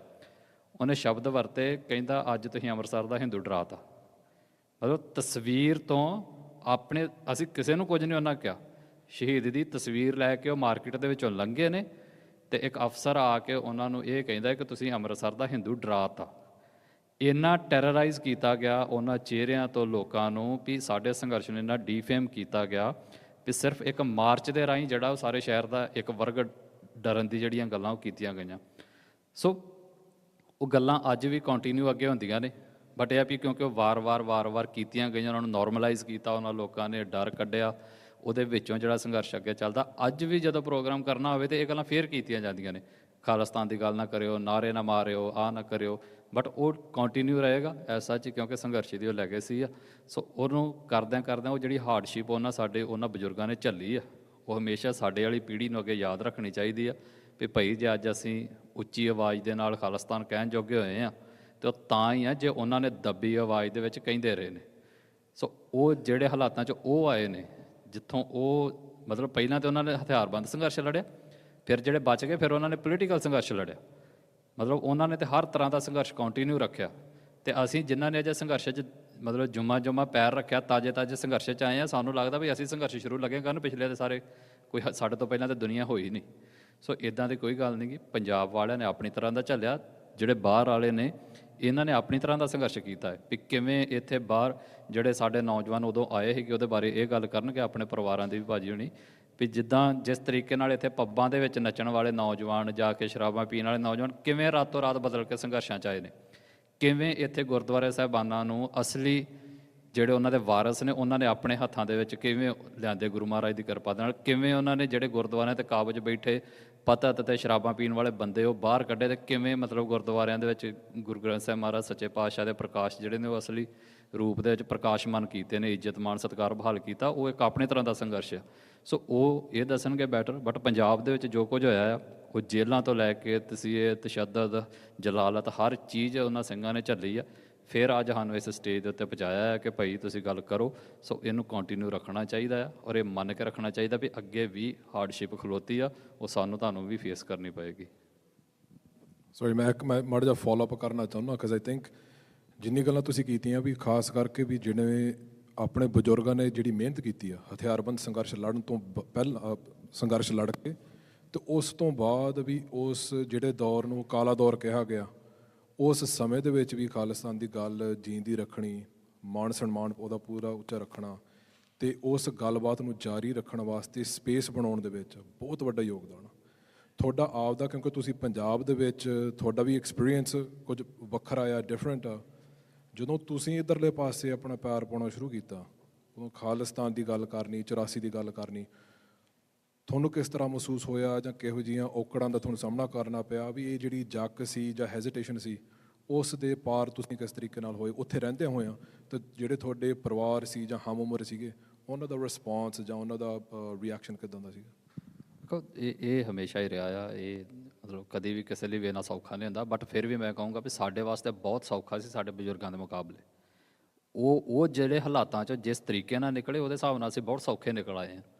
ਪਰ ਉਹਦੇ ਬਾਵਜੂਦ ਵੀ ਜਿਵੇਂ ਮੈਂ ਪਹਿਲਾਂ ਕਿਹਾ ਵੀ ਕੁਝ ਜਨਰੇਸ਼ਨਸ ਹੋਏ ਨੇ ਜਿਨ੍ਹਾਂ ਦਾ ਸੰਘਰਸ਼ ਦੇ ਨਾਲ ਵਾਸਤਾ ਨਹੀਂ ਰਿਹਾ। ਇੱਕ ਸਾਡੇ ਪਰਿਵਾਰ ਉਹ ਵੀ ਰਹੇ ਨੇ ਜਿਨ੍ਹਾਂ ਨੇ ਨਾ 18 ਦਿੱਤੀਆਂ, ਨਾ ਉਹ ਆਪ ਸੰਘਰਸ਼ 'ਚ ਕਰੇ, ਉਹ ਆਪਣੀ ਇੱਕ ਨੋਰਮਲ ਜ਼ਿੰਦਗੀ ਜਿਉਂਦੇ ਗਏ। ਪਰ ਇਹਦਾ ਮਤਲਬ ਇਹ ਨਹੀਂ ਵੀ ਉਹਨਾਂ ਦੇ ਅੰਦਰ ਸਿੱਖੀ ਨਹੀਂ ਹੈਗੀ। ਇਸ ਤਰ੍ਹਾਂ ਦੀ ਕੈਟਾਗਰੀ ਦੇ ਸਿੱਖ ਵੀ ਹੈਗੇ ਨੇ ਸਾਡੇ ਵਿੱਚ ਵੀ ਜੋ ਮਰਜ਼ੀ ਹੁੰਦਾ ਰਹੇ, ਉਹਨਾਂ ਨੂੰ ਕੋਈ ਲੈਣ ਦੇਣ ਨਹੀਂ ਹੁੰਦਾ, ਬਟ ਉਹਨਾਂ ਦਾ ਗੁਰੂ ਨਾਲ ਪਿਆਰ ਬਣਿਆ ਰਹਿੰਦਾ। ਇੱਕ ਵੀ ਉਹ ਆਪਣਾ ਨਿਤਨੇਮ ਕਰਦੇ ਰਹਿੰਦੇ ਨੇ, ਕੇਸ ਦਾੜੀ ਸੰਭਾਲ ਕੇ ਰੱਖਦੇ ਨੇ, ਅੰਮ੍ਰਿਤ ਛਕ ਲੈਂਦੇ ਨੇ, ਗੁਰਦੁਆਰੇ ਆਉਂਦੇ ਨੇ, ਮੱਥਾ ਟੇਕਦੇ ਨੇ, ਘਰ ਚਲੇ ਜਾਂਦੇ ਨੇ, ਉਹ ਵੀ ਸਿੱਖ ਹੀ ਨੇ। ਉਹਨਾਂ ਨੂੰ ਅਸੀਂ ਇਸ ਕੈਟਾਗਰੀ 'ਚੋਂ ਬਾਹਰ ਨਹੀਂ ਕੱਢਦੇ, ਪਰ ਉਹ ਸੰਘਰਸ਼ 'ਚ ਕਿਤੇ ਪੈਰ ਨਹੀਂ ਰੱਖਦੇ, ਭਾਵੇਂ ਕੁਝ ਵੀ ਹੁੰਦਾ ਰਹੇ ਦੁਨੀਆ ਦੇ ਵਿੱਚ, ਕੁਝ ਵੀ ਵਾਪਰ ਜੇ, ਉਹਨਾਂ ਨੂੰ ਕੋਈ ਲੈਣ ਦੇਣ ਨਹੀਂ ਹੁੰਦਾ। ਉਹ ਸਿਰਫ ਆਪਣੇ ਕਮਰੇ ਦੇ ਵਿੱਚ ਬਹਿ ਕੇ ਕਹਿ ਦੇਣਗੇ ਚੰਗਾ ਹੋਇਆ ਮਾੜਾ ਹੋਇਆ, ਬਟ ਉਹ ਪਬਲਿਕ ਡੋਮੇਨ 'ਚ ਕਦੀ ਨਹੀਂ ਜਾਂਦੇ। ਸੋ ਸਾਡੇ ਜਿਹੜੇ ਪਰਿਵਾਰ ਰਹੇ ਨੇ, ਮੇਰੇ ਪਰਸਨਲੀ ਉਹ ਰਹੇ ਨੇ ਵੀ ਜਿਹੜੇ ਰਹੇ ਸਿੱਖ ਨੇ, ਜਿਨ੍ਹਾਂ ਦੇ ਦਾਦਿਆਂ ਨੇ ਮਤਲਬ ਜੇ ਕਿਤੇ ਗੁਰਮਤ ਦਾ ਦੀਵਾਨ ਸੱਜਣਾ ਤਾਂ ਉਹਨਾਂ ਨੇ 20-20 ਕਿਲੋਮੀਟਰ ਰਾਤ ਨੂੰ ਸਾਈਕਲਾਂ 'ਤੇ ਸਫ਼ਰ ਮਾਰਨਾ ਹੈ। ਵੀ ਉਹਨਾਂ ਨੇ 4 ਵਜੇ, ਮੈਨੂੰ ਅਜੇ ਵੀ ਯਾਦ ਆ ਵੀ ਤੂੰ ਥੱਲੇ ਬਾਪੂਗਾੜੇ ਦਾ ਮੰਜਾ ਡਿੱਠਾ ਹੁੰਦਾ ਸੀ, ਉਹਨੇ 4 ਵਜੇ ਰੇਡੀਓ ਦਾ ਸੁੱਚ ਘੁਮਾ ਦੇਣਾ ਵੀ ਦਰਬਾਰ ਸਾਹਿਬ ਤੋਂ ਗੁਰਬਾਣੀ ਆਉਣੀ। ਬਟ ਉਹ ਉਸ ਤਰੀਕੇ ਨਾਲ ਸੰਘਰਸ਼ਾਂ 'ਚ ਨਹੀਂ ਗਏ, ਬਟ ਉਹ ਸਿੱਖੀ ਕਿਉਂਕਿ ਘਰ ਦੇ ਵਿੱਚ ਸੀਗੀ ਅਤੇ ਉਹਦੇ ਕਾਰਨ ਸਾਡੇ ਵੀ ਮਤਲਬ ਕੇਸ ਸਾਂਭੇ ਰਹੇ। ਅਤੇ ਕੇਸ ਸਾਂਭਿਆਂ ਤੋਂ ਇੱਕ ਜਿਹੜਾ ਡਰ ਸੀਗਾ ਅੰਦਰ ਵੀ ਜੇ ਕਟਾਏ ਤਾਂ ਘਰੋਂ ਜਾ ਕੇ ਗਾਲਾਂ ਪੈਣਗੀਆਂ, ਕੁੱਟ ਪਏਗੀ, ਉਹਦੇ ਕਰਕੇ ਬਚੇ ਰਹੇ। ਜਿਹਨੂੰ ਵੇਖ ਕੇ ਇੱਧਰ ਨੂੰ ਜਿਹੜੇ ਅਗਲੇ ਕਦਮ ਹੈ ਹੌਲੀ ਹੌਲੀ ਵਧੇ, ਅਤੇ ਉਹ ਕਦਮ ਜਦੋਂ ਵੱਧਦੇ ਨੇ ਤਾਂ ਫਿਰ ਉਹ ਗੱਲ ਆਉਂਦੀ ਪਰਿਵਾਰ ਵਾਲੀ, ਜਦੋਂ ਉਹਨੂੰ ਲੱਗਦਾ ਵੀ ਜਦੋਂ ਤਾਂ ਬੰਦਾ ਸਿੱਖੀ 'ਚ ਜਾਂਦਾ ਪਰਿਵਾਰ ਬਹੁਤ ਖੁਸ਼ ਹੁੰਦਾ। ਕੋਈ ਨੌਜਵਾਨ ਜਿਹੜਾ ਪਤਿਤ ਆ, ਜਿਹਨੇ ਸਿਰ 'ਤੇ ਪੱਗ ਨਹੀਂ ਗਈ, ਉਹ ਕੱਲ੍ਹ ਨੂੰ ਪੱਗ ਬੰਨ੍ਹ ਲਏ, ਦਾੜੀ ਰੱਖ ਲਏ, ਅੰਮ੍ਰਿਤ ਛਕ ਕੇ ਘਰ ਜਾਵੇ ਤਾਂ ਘਰ ਦੇ ਵਧਾਈਆਂ ਦੇਣਗੇ ਵੀ ਸਾਡਾ ਪੁੱਤ ਸੁਧਰ ਗਿਆ। ਪਰ ਜਿੱਦਾਂ ਹੀ ਉਹ ਸਿੱਖੀ ਦੇ ਪ੍ਰਚਾਰ ਨੂੰ ਕਰਦਾ ਕਰਦਾ ਅੱਗੇ ਵਧੇ ਸਮਾਜ ਵਾਲੇ ਪਾਸੇ ਨੂੰ, ਫਿਰ ਸਮਾਜ ਉਹਨੂੰ ਕਹਿੰਦਾ ਤੇਰਾ ਪੁੱਤ ਵਿਗੜ ਗਿਆ। ਉਹ ਮਤਲਬ ਹੁੰਦਾ ਸੁਧਰਿਆ ਹੀ ਆ, ਪਰ ਫਿਰ ਉਹਨੂੰ ਸ਼ਬਦ ਦਿੱਤੇ ਜਾਂਦੇ ਨੇ ਵੀ ਤੇਰਾ ਪੁੱਤ ਵਿਗੜ ਚੱਲਿਆ, ਇਹ ਪੁੱਠੇ ਕੰਮਾਂ 'ਚ ਪੈ ਚੱਲਿਆ। ਇਹ ਸ਼ਬਦ ਸਰਕਾਰ ਵੱਲੋਂ ਆਮ ਹੀ ਘਰਾਂ 'ਚ ਸੁੱਟੇ ਗਏ।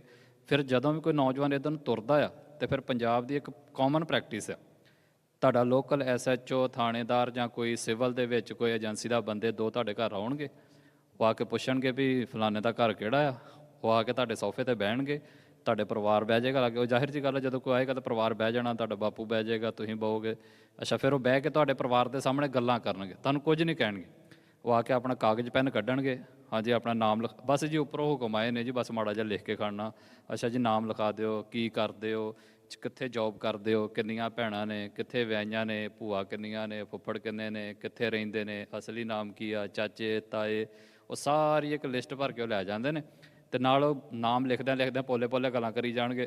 ਉਹ ਉਦੋਂ ਬੜਾ ਮਾੜਾ ਆਇਆ ਸੰਘਰਸ਼ ਦੇ ਵਿੱਚ, ਉਦੋਂ ਚੰਗੇ ਵੀ ਸੀ ਪਰ ਬੜੇ ਮਾੜੇ ਬੰਦੇ ਵੀ ਆਏ ਸੀ। ਫਿਰ ਚਾਰ ਖਾੜਕੂਆਂ ਦੇ ਨਾਂ ਤੇ ਮਾੜੀਆਂ ਗੱਲਾਂ ਪਰਿਵਾਰ 'ਚ ਸੁਣਾਈਆਂ ਜਾਣਗੀਆਂ ਵੀ ਉਹਨੂੰ ਇੱਦਾਂ ਕਹਿੰਦੀ ਸਿੱਖ ਕੌਮ, ਉਹਨੂੰ ਬੜਾ ਮਾਣ ਸਤਿਕਾਰ ਦਿੰਦੀ, ਉਹ ਸਾਨੂੰ ਪਤਾ ਉਦੋਂ ਆਹ ਕਰਦੇ ਰਹੇ, ਉਦੋਂ ਆਹ ਕਰਦੇ ਰਹੇ। ਕਿਉਂਕਿ ਆਮ ਬੰਦੇ ਨੂੰ ਤਾਂ ਸਮਝ ਨਹੀਂ ਹੁੰਦੀ, ਫਿਰ ਉਹ ਟੋਟਲ ਇੰਪਰੈਸ਼ਨ ਪਾਉਂਦੇ ਨੇ ਉਹਦੇ ਉੱਤੇ। ਫਿਰ ਉਹ ਕਰਦਾ ਕਰਦਾ ਹੀ ਵੀ ਅੱਜ ਕੱਲ੍ਹ ਵੀ ਨੌਜਵਾਨਾਂ ਨੂੰ ਬਾਹਰੋਂ ਵੱਲ ਕਰਾਇਆ ਜਾ ਰਿਹਾ ਆ। ਉਹ ਬਾਹਰ ਵਾਲੇ ਤਾਂ ਵਧੀਆ ਸੈੱਟ ਨੇ, ਉਹ ਇੱਥੇ 20,000 ਰੁਪਈਆ ਦੇ ਕੇ ਕਰਾ ਲੈਂਦੇ ਨੇ। ਇਹ ਐਵੇਂ ਫਿਰ ਜੇਲ੍ਹਾਂ 'ਚ ਕੇਸਾਂ ਵਿਚਾਰੇ ਫਿਰ 4 ਕੇਸ ਉਹਦੇ ਸੁਣਾਉਣਗੇ, ਉਹ ਮੁੰਡਾ ਹੀ ਅਸੀਂ ਉਹ ਮਹਾਂ ਬਚਾਇਆ, ਉਹ ਇਸ ਚੱਕਰ 'ਚ ਫਸ ਚੱਲਿਆ ਸੀ, ਉਹਦਾ ਕੈਰੀਅਰ ਖਰਾਬ ਹੋ ਗਿਆ। ਮਤਲਬ ਉਹ ਤੁਹਾਨੂੰ ਸਿੱਧਾ ਆ ਕੇ ਕੁਝ ਨਹੀਂ ਕਹਿਣਗੇ, ਬਟ ਟੋਟਲੀ ਪ੍ਰੈਸ਼ਰ ਤੁਹਾਡੇ ਉੱਤੇ ਪਾ ਜਾਣਗੇ ਵੀ ਅਗਲਾ ਜੀਵਨ ਤੇਰਾ ਹੁਣ ਕਾਲਾ ਹੀ। ਫਿਰ ਜਦੋਂ ਉਹ ਜਾਣਗੇ, ਫਿਰ ਘਰ ਦੇ ਬਹਿਣਗੇ, ਫਿਰ ਘਰ ਦੇ ਕਹਿਣਗੇ ਕਿਹੜੇ ਚੱਕਰਾਂ 'ਚ ਪਿਆ, ਤੂੰ ਚਲੋ ਚੁੱਪ ਕਰਕੇ ਆਪਣੀ ਨੌਕਰੀ ਕਰ, ਤੂੰ ਆਪਣੀ ਜੌਬ ਕਰ, ਤੂੰ ਖੇਤੀਬਾੜੀ ਕਰ, ਤੂੰ ਆਪਣਾ ਜਿਹੜਾ ਤੇਰਾ ਆਪਣਾ ਜੀਵਨ ਨਿੱਜੀ ਹੈਗਾ ਗੁਰਦੁਆਰੇ ਆਉਣ ਜਾਣ ਉਹ ਰੱਖ, ਤੂੰ ਹੁਣ ਅੱਗੇ ਅੱਗੇ ਕੀ ਕਰਨ ਜਾਣਾ। ਫਿਰ ਉਹ ਡਾਇਲੌਗ ਵੱਜਣਗੇ ਵੀ ਨਹੀਂ, ਜਿਹੜੇ ਅੱਗੇ ਤੁਰੇ ਜਾਂਦੇ ਆ ਇਹਨਾਂ ਦੀਆਂ ਸੈਟਿੰਗਾਂ ਹੁੰਦੀਆਂ ਨੇ ਸਰਕਾਰ ਦੇ ਨਾਲ, ਇਹਨਾਂ ਨੂੰ ਕੁਝ ਨਹੀਂ ਕਹਿੰਦਾ। ਜਿਹੜੇ ਮਗਰ ਨੌਜਵਾਨ ਲੱਗੇ ਹੁੰਦੇ ਆ, ਉਹ ਉਹਨਾਂ ਦੇ ਚੱਕਰ 'ਚ ਆਪਣਾ ਭਵਿੱਖ ਖਰਾਬ ਕਰ ਲੈਂਦੇ। ਮਤਲਬ ਇਹ ਗੱਲਾਂ ਆਮ ਸਾਡੇ ਕੀਤੀਆਂ ਜਾਂਦੀਆਂ ਨੇ ਉੱਥੇ, ਔਰ ਇਹ ਸਾਰੀਆਂ ਗੱਲਾਂ ਸਾਡੇ ਨਾਲ ਵਾਪਰੀਆਂ ਨੇ। ਔਰ ਉਦੋਂ ਜਦੋਂ ਇਹ ਸਾਰਾ ਕੁਝ ਵਾਪਰ ਰਿਹਾ ਹੁੰਦਾ, ਮੈਂ ਤਾਂ ਕਹਿੰਦਾ ਵੀ ਪਰਿਵਾਰਾਂ ਦੀ ਇੱਕ ਇਮੋਸ਼ਨਲ ਬੌਂਡਿੰਗ ਹੁੰਦੀ, ਉਹਨੂੰ ਐਂ ਲੱਗਦਾ ਹੁੰਦਾ ਵੀ ਅਸੀਂ ਸੇਫ ਰੱਖੀਏ ਆਪਣੇ ਬੱਚੇ ਨੂੰ। ਫਿਰ ਉਹ ਕਈ ਵਾਰੀ ਸਹੀ ਕੰਮ ਕਰਨੋਂ ਵੀ ਡੱਕਣ ਦੀ ਕੋਸ਼ਿਸ਼ ਕਰਦੇ। ਸੋ ਪਹਿਲੀ ਇਮੋਸ਼ਨਲ ਫਾਈਟ ਕੀਤੀ ਜਾਂਦੀ ਹੈ, ਫਿਰ ਅੱਗੇ ਵਧਿਆ ਜਾਂਦਾ।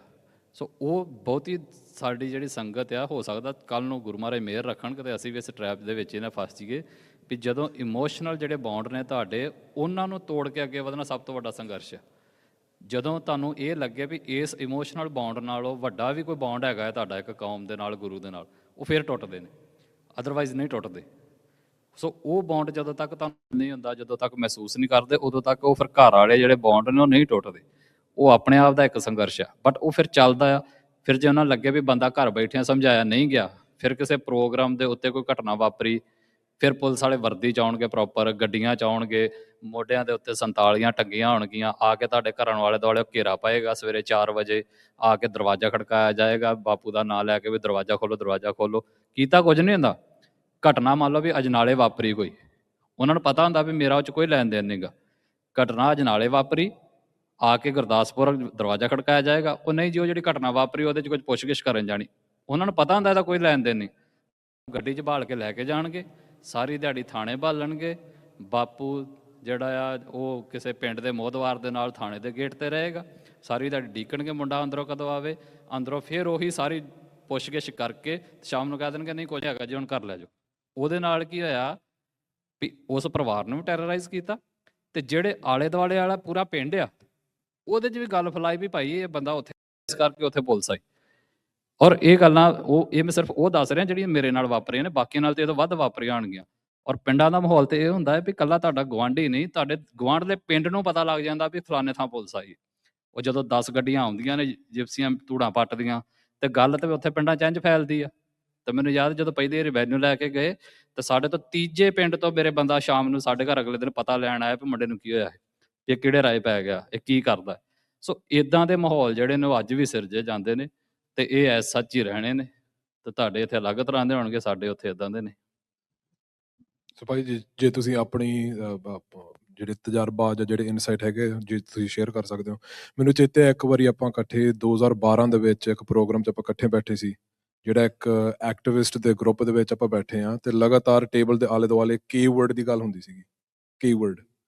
ਤੇ ਆਪਾਂ ਬੜੇ ਕਨਫਿਊਜ਼ ਹੋਏ ਥੋੜੇ ਚਿਰ ਬਾਅਦ ਦੇ ਵਿੱਚ ਸਾਨੂੰ ਪਤਾ ਲੱਗਾ ਵੀ ਖਾਲਿਸਤਾਨ ਦਾ ਮਤਲਬ ਹੈ ਖਾਲਿਸਤਾਨ ਕਹਿਣਾ ਨਹੀਂ ਚਾਹੁੰਦੇ, ਕੇ-ਵਰਡ ਕਹਿੰਦੇ ਸੀਗੇ ਵੀ ਉਹਨਾਂ ਹਾਲਾਤਾਂ ਤੁਸੀਂ ਬੜੀ ਮੱਚ, ਜਿਵੇਂ ਮੈਂ ਪਹਿਲਾਂ ਕਿਹਾ, ਬੁਲੰਦੀਆਂ ਤੋਂ ਤੁਸੀਂ ਬੜੀ ਮੱਚ ਡਾਊਨ ਜਿਹੜਾ ਟ੍ਰੈਂਡ ਸੀਗਾ ਉਹ ਵੀ ਵੇਖਿਆ, ਤੇ ਦੁਬਾਰਾ ਜਿਹੜੀ ਬਿਲਡ ਅਪ ਹੋਈ ਹੈਗੀ ਆ ਵੀ ਉਹ ਤੁਸੀਂ ਕਿਸ ਤਰੀਕੇ ਨਾਲ ਵੇਖਦੇ ਆ?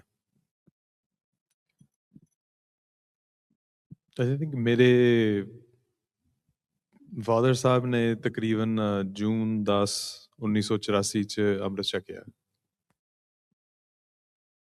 ਤੇ ਉਹਨਾਂ ਨੇ ਇੱਕ ਗੱਲ ਮੁੜ ਕੇ ਦੁਹਰਾਈ ਕਿ ਸਾਡੇ ਪਰਿਵਾਰ ਦੇ ਵਿੱਚ ਜੂਨ 1984 ਕਰਕੇ ਸਿੱਖੀ ਵਾਪਸ ਆਈ।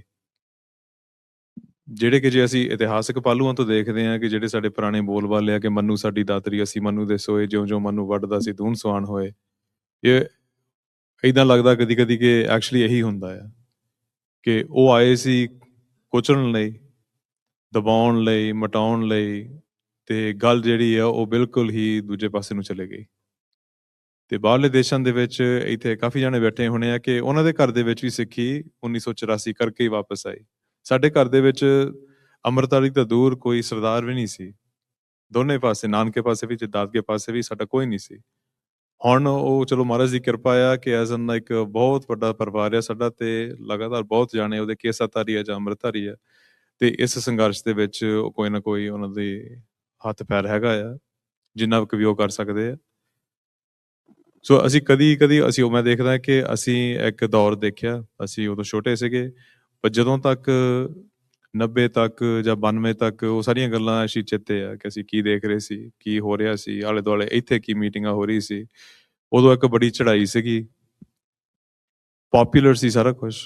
ਮੈਨੂੰ ਇੱਕ ਛੋਟੀ ਜਿਹੀ ਗੱਲ ਮੈਨੂੰ ਚੇਤਾ ਹੈ ਕਿ ਮੈਂ ਤੇ ਮੇਰਾ ਜਿਹੜਾ ਛੋਟਾ ਬ੍ਰਦਰ ਹੈ, ਅਸੀਂ ਸਾਲ ਦਾ ਫਰਕ ਆ, ਤੇ 90 91 92 ਲਾਈਕ ਚੜ੍ਹਦੀ ਕਲਾ ਦਾ ਨਿਊਜ਼ਪੇਪਰ ਜਿਹੜਾ ਵੈਨਕੂਵਰ ਦੇ ਵਿੱਚ ਹੁੰਦਾ ਸੀ, ਉਹਦੇ ਹਮੇਸ਼ਾ ਹੀ ਫਰੰਟ ਕਵਰ ਦੇ ਉੱਤੇ ਸ਼ਹੀਦ ਸਿੰਘਾਂ ਦੀਆਂ ਫੋਟੋਆਂ ਹੁੰਦੀਆਂ ਸੀ।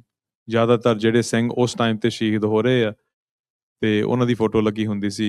ਅਸੀਂ ਛੋਟੇ ਹੁੰਦੇ ਸੀਗੇ, ਵੀਰਵਾਰ ਨੂੰ ਪੇਪਰ ਨੇ ਆਉਣਾ ਸੀਗਾ, ਸਾਨੂੰ ਪਤਾ ਸੀ ਜਦੋਂ ਡਿਲੀਵਰ ਹੋ ਗਿਆ ਅਸੀਂ ਭੱਜ ਕੇ ਲੈ ਕੇ ਆਉਣਾ। ਅਸੀਂ ਮੋਹਰਿਓਂ ਫੋਟੋਆਂ ਤੇ ਅੰਦਰੋਂ ਫੋਟੋਆਂ ਸਿੰਘਾਂ ਦੀਆਂ ਕੱਟਣ ਆਪਣੀਆਂ ਤੇ ਕੰਧਾਂ ਨਾਲ ਲਾਉਂਦੇ ਹੁੰਦੇ ਸੀ।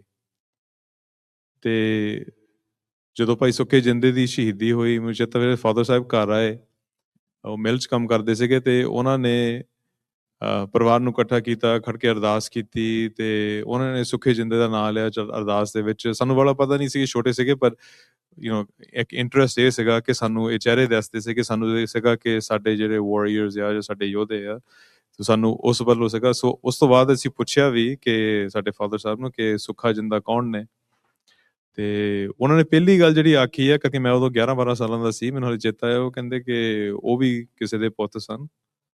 ਤੇ ਉਹ ਗੱਲ ਬੜੀ ਅਹਿਮ ਮੈਨੂੰ ਹਾਲੇ ਤੱਕ ਵੀ ਲੱਗਦੀ ਹੈ ਕਿ ਅਸੀਂ ਕਿਸ ਰੂਪ ਦੇ ਵਿੱਚ ਉਹ ਸ਼ਹੀਦਾਂ ਨੂੰ ਦੇਖ ਰਹੇ ਸੀਗੇ, ਕਿ ਸਿਰਫ ਤੇ ਸਿਰਫ ਹਾਂ ਯੋਧੇ ਸੀ, ਸੂਰਬੀਰ ਸੀ, ਡਟੇ ਹੋਏ ਸੀ, ਸ਼ਹੀਦ ਸੀ, ਪਰ ਅਖੀਰ ਦੇ ਵਿੱਚ ਕਿਸੇ ਦੇ ਪੁੱਤ ਵੀ ਸੀ। ਸੋ ਉਹਨਾਂ ਨੂੰ ਹਿਊਮਨਾਈਜ਼ ਕਰਨ ਦੇ ਵਿੱਚ ਵੀ ਉਹ ਮੌਕਾ ਸੀਗਾ, ਦੇਖਣ ਲਈ, ਥੋੜ੍ਹਾ ਜਿਹਾ ਸੁਣਨ ਲਈ ਅਸੀਂ ਕੁਝ ਦੇਖਿਆ। 95 ਤੋਂ ਬਾਅਦ ਜਿੱਦਾਂ ਅਸੀਂ ਐਕਟਿਵ ਹੋਏ ਲੇਟ 90s ਦੇ ਵਿੱਚ, ਜਦੋਂ ਮੈਂ ਯੂਨੀਵਰਸਿਟੀ ਦੇ ਵਿੱਚ ਪੈਰ ਪਾਇਆ, ਤੇ ਉਦੋਂ ਸਾਨੂੰ ਇਹ ਚੀਜ਼ਾਂ ਦੇਖਣ ਲਈ ਮਿਲੀਆਂ ਕਿ ਹੁਣ ਬਹੁਤ ਕੁਝ ਬਦਲ ਗਿਆ ਹੈ। ਉਹ ਜਿਹੜਾ ਸਾਰਾ ਪੀਰੀਅਡ ਆ 95 ਤੋਂ ਬਾਅਦ ਕੈਨੇਡਾ ਦੇ ਵਿੱਚ, ਸਪੈਸ਼ਲੀ ਨੌਜਵਾਨਾਂ ਦੇ ਵਿੱਚ 2008 10 ਤੱਕ 12 ਤੱਕ ਇੱਕ ਕੰਪਲੀਟਲੀ ਡਿਫਰੈਂਟ ਮਾਹੌਲ ਜਿਹਾ ਸਿਰਜਿਆ ਗਿਆ, ਜਿਹਦੇ ਵਿੱਚ ਖਾਲਿਸਤਾਨ ਦੀ ਕੋਈ ਵੀ ਐਕਟਿਵ ਗੱਲ ਜਿਹੜੀ ਆ ਉਹ ਨੌਜਵਾਨਾਂ ਤੱਕ ਨਹੀਂ ਪਹੁੰਚ ਰਹੀ ਸੀ। ਗੁਰਦੁਆਰਿਆਂ ਦੇ ਵਿੱਚ ਜਿਹੜੇ ਪੁਰਾਣੇ ਸਿੰਘ ਸੀਗੇ ਉਹਨਾਂ ਨੇ ਤਾਂ ਕਰਨਾ ਹੀ ਆ, ਉਹ ਤਾਂ ਕਰ ਰਹੇ ਸੀ, ਪਰ ਉਹਦੀ ਕੋਈ ਐਡਵਾਂਸਮੈਂਟ ਜਾਂ ਏਜੰਡਾ ਐਡਵਾਂਸਮੈਂਟ ਦੇਖਣ ਲਈ ਨਹੀਂ ਮਿਲ ਰਿਹਾ ਸੀ। ਹੁਣ ਗੱਲ ਕਿੱਧਰ ਨੂੰ ਜਾਊਗੀ? ਤੇ ਨੌਜਵਾਨਾਂ ਦੇ ਵਿੱਚ ਸਪੈਸ਼ਲੀ ਜਿਹੜੇ ਬੰਦੇ ਲੜ ਰਹੇ ਸੀ ਉਸ ਟਾਈਮ ਸੰਘਰਸ਼ ਦੇ ਵਿੱਚ ਸੀਗੇ, ਉਹਨਾਂ ਨੂੰ ਤਾਂ ਕੋਈ ਇਸ਼ੂ ਨਹੀਂ ਸੀ, ਪਰ ਆ ਜਿਹੜੀ ਕੇ-ਵਰਡ ਦੀ ਗੱਲ ਆ ਕਿ ਇੱਥੇ ਤੱਕ ਗੱਲ ਆਈ ਸੀਗੀ ਕਿ ਖਾਲਿਸਤਾਨ 10 ਬੰਦੇ ਬੈਠੇ ਆ ਤੇ ਉਹਨਾਂ ਤੋਂ ਵੀ ਨਹੀਂ ਕਹਿ ਹੋ ਰਿਹਾ ਸੀ, ਕਿ ਉਹਨਾਂ ਨੂੰ ਇੱਦਾਂ ਲੱਗ ਰਿਹਾ ਸੀ ਕਿ ਪਤਾ ਨਹੀਂ ਸਾਨੂੰ ਕੀ ਹੋ ਜਾਣਾ ਆ। ਤੇ ਉਹ ਵੀ ਇੱਕ ਪੀਰੀਅਡ ਸੀ ਜਿਹੜੇ ਬਾਹਰਲੇ ਜੰਪਲ ਸਪੈਸ਼ਲੀ ਅਸੀਂ ਦੇਖੇ ਇਸ ਗੱਲ ਨੂੰ।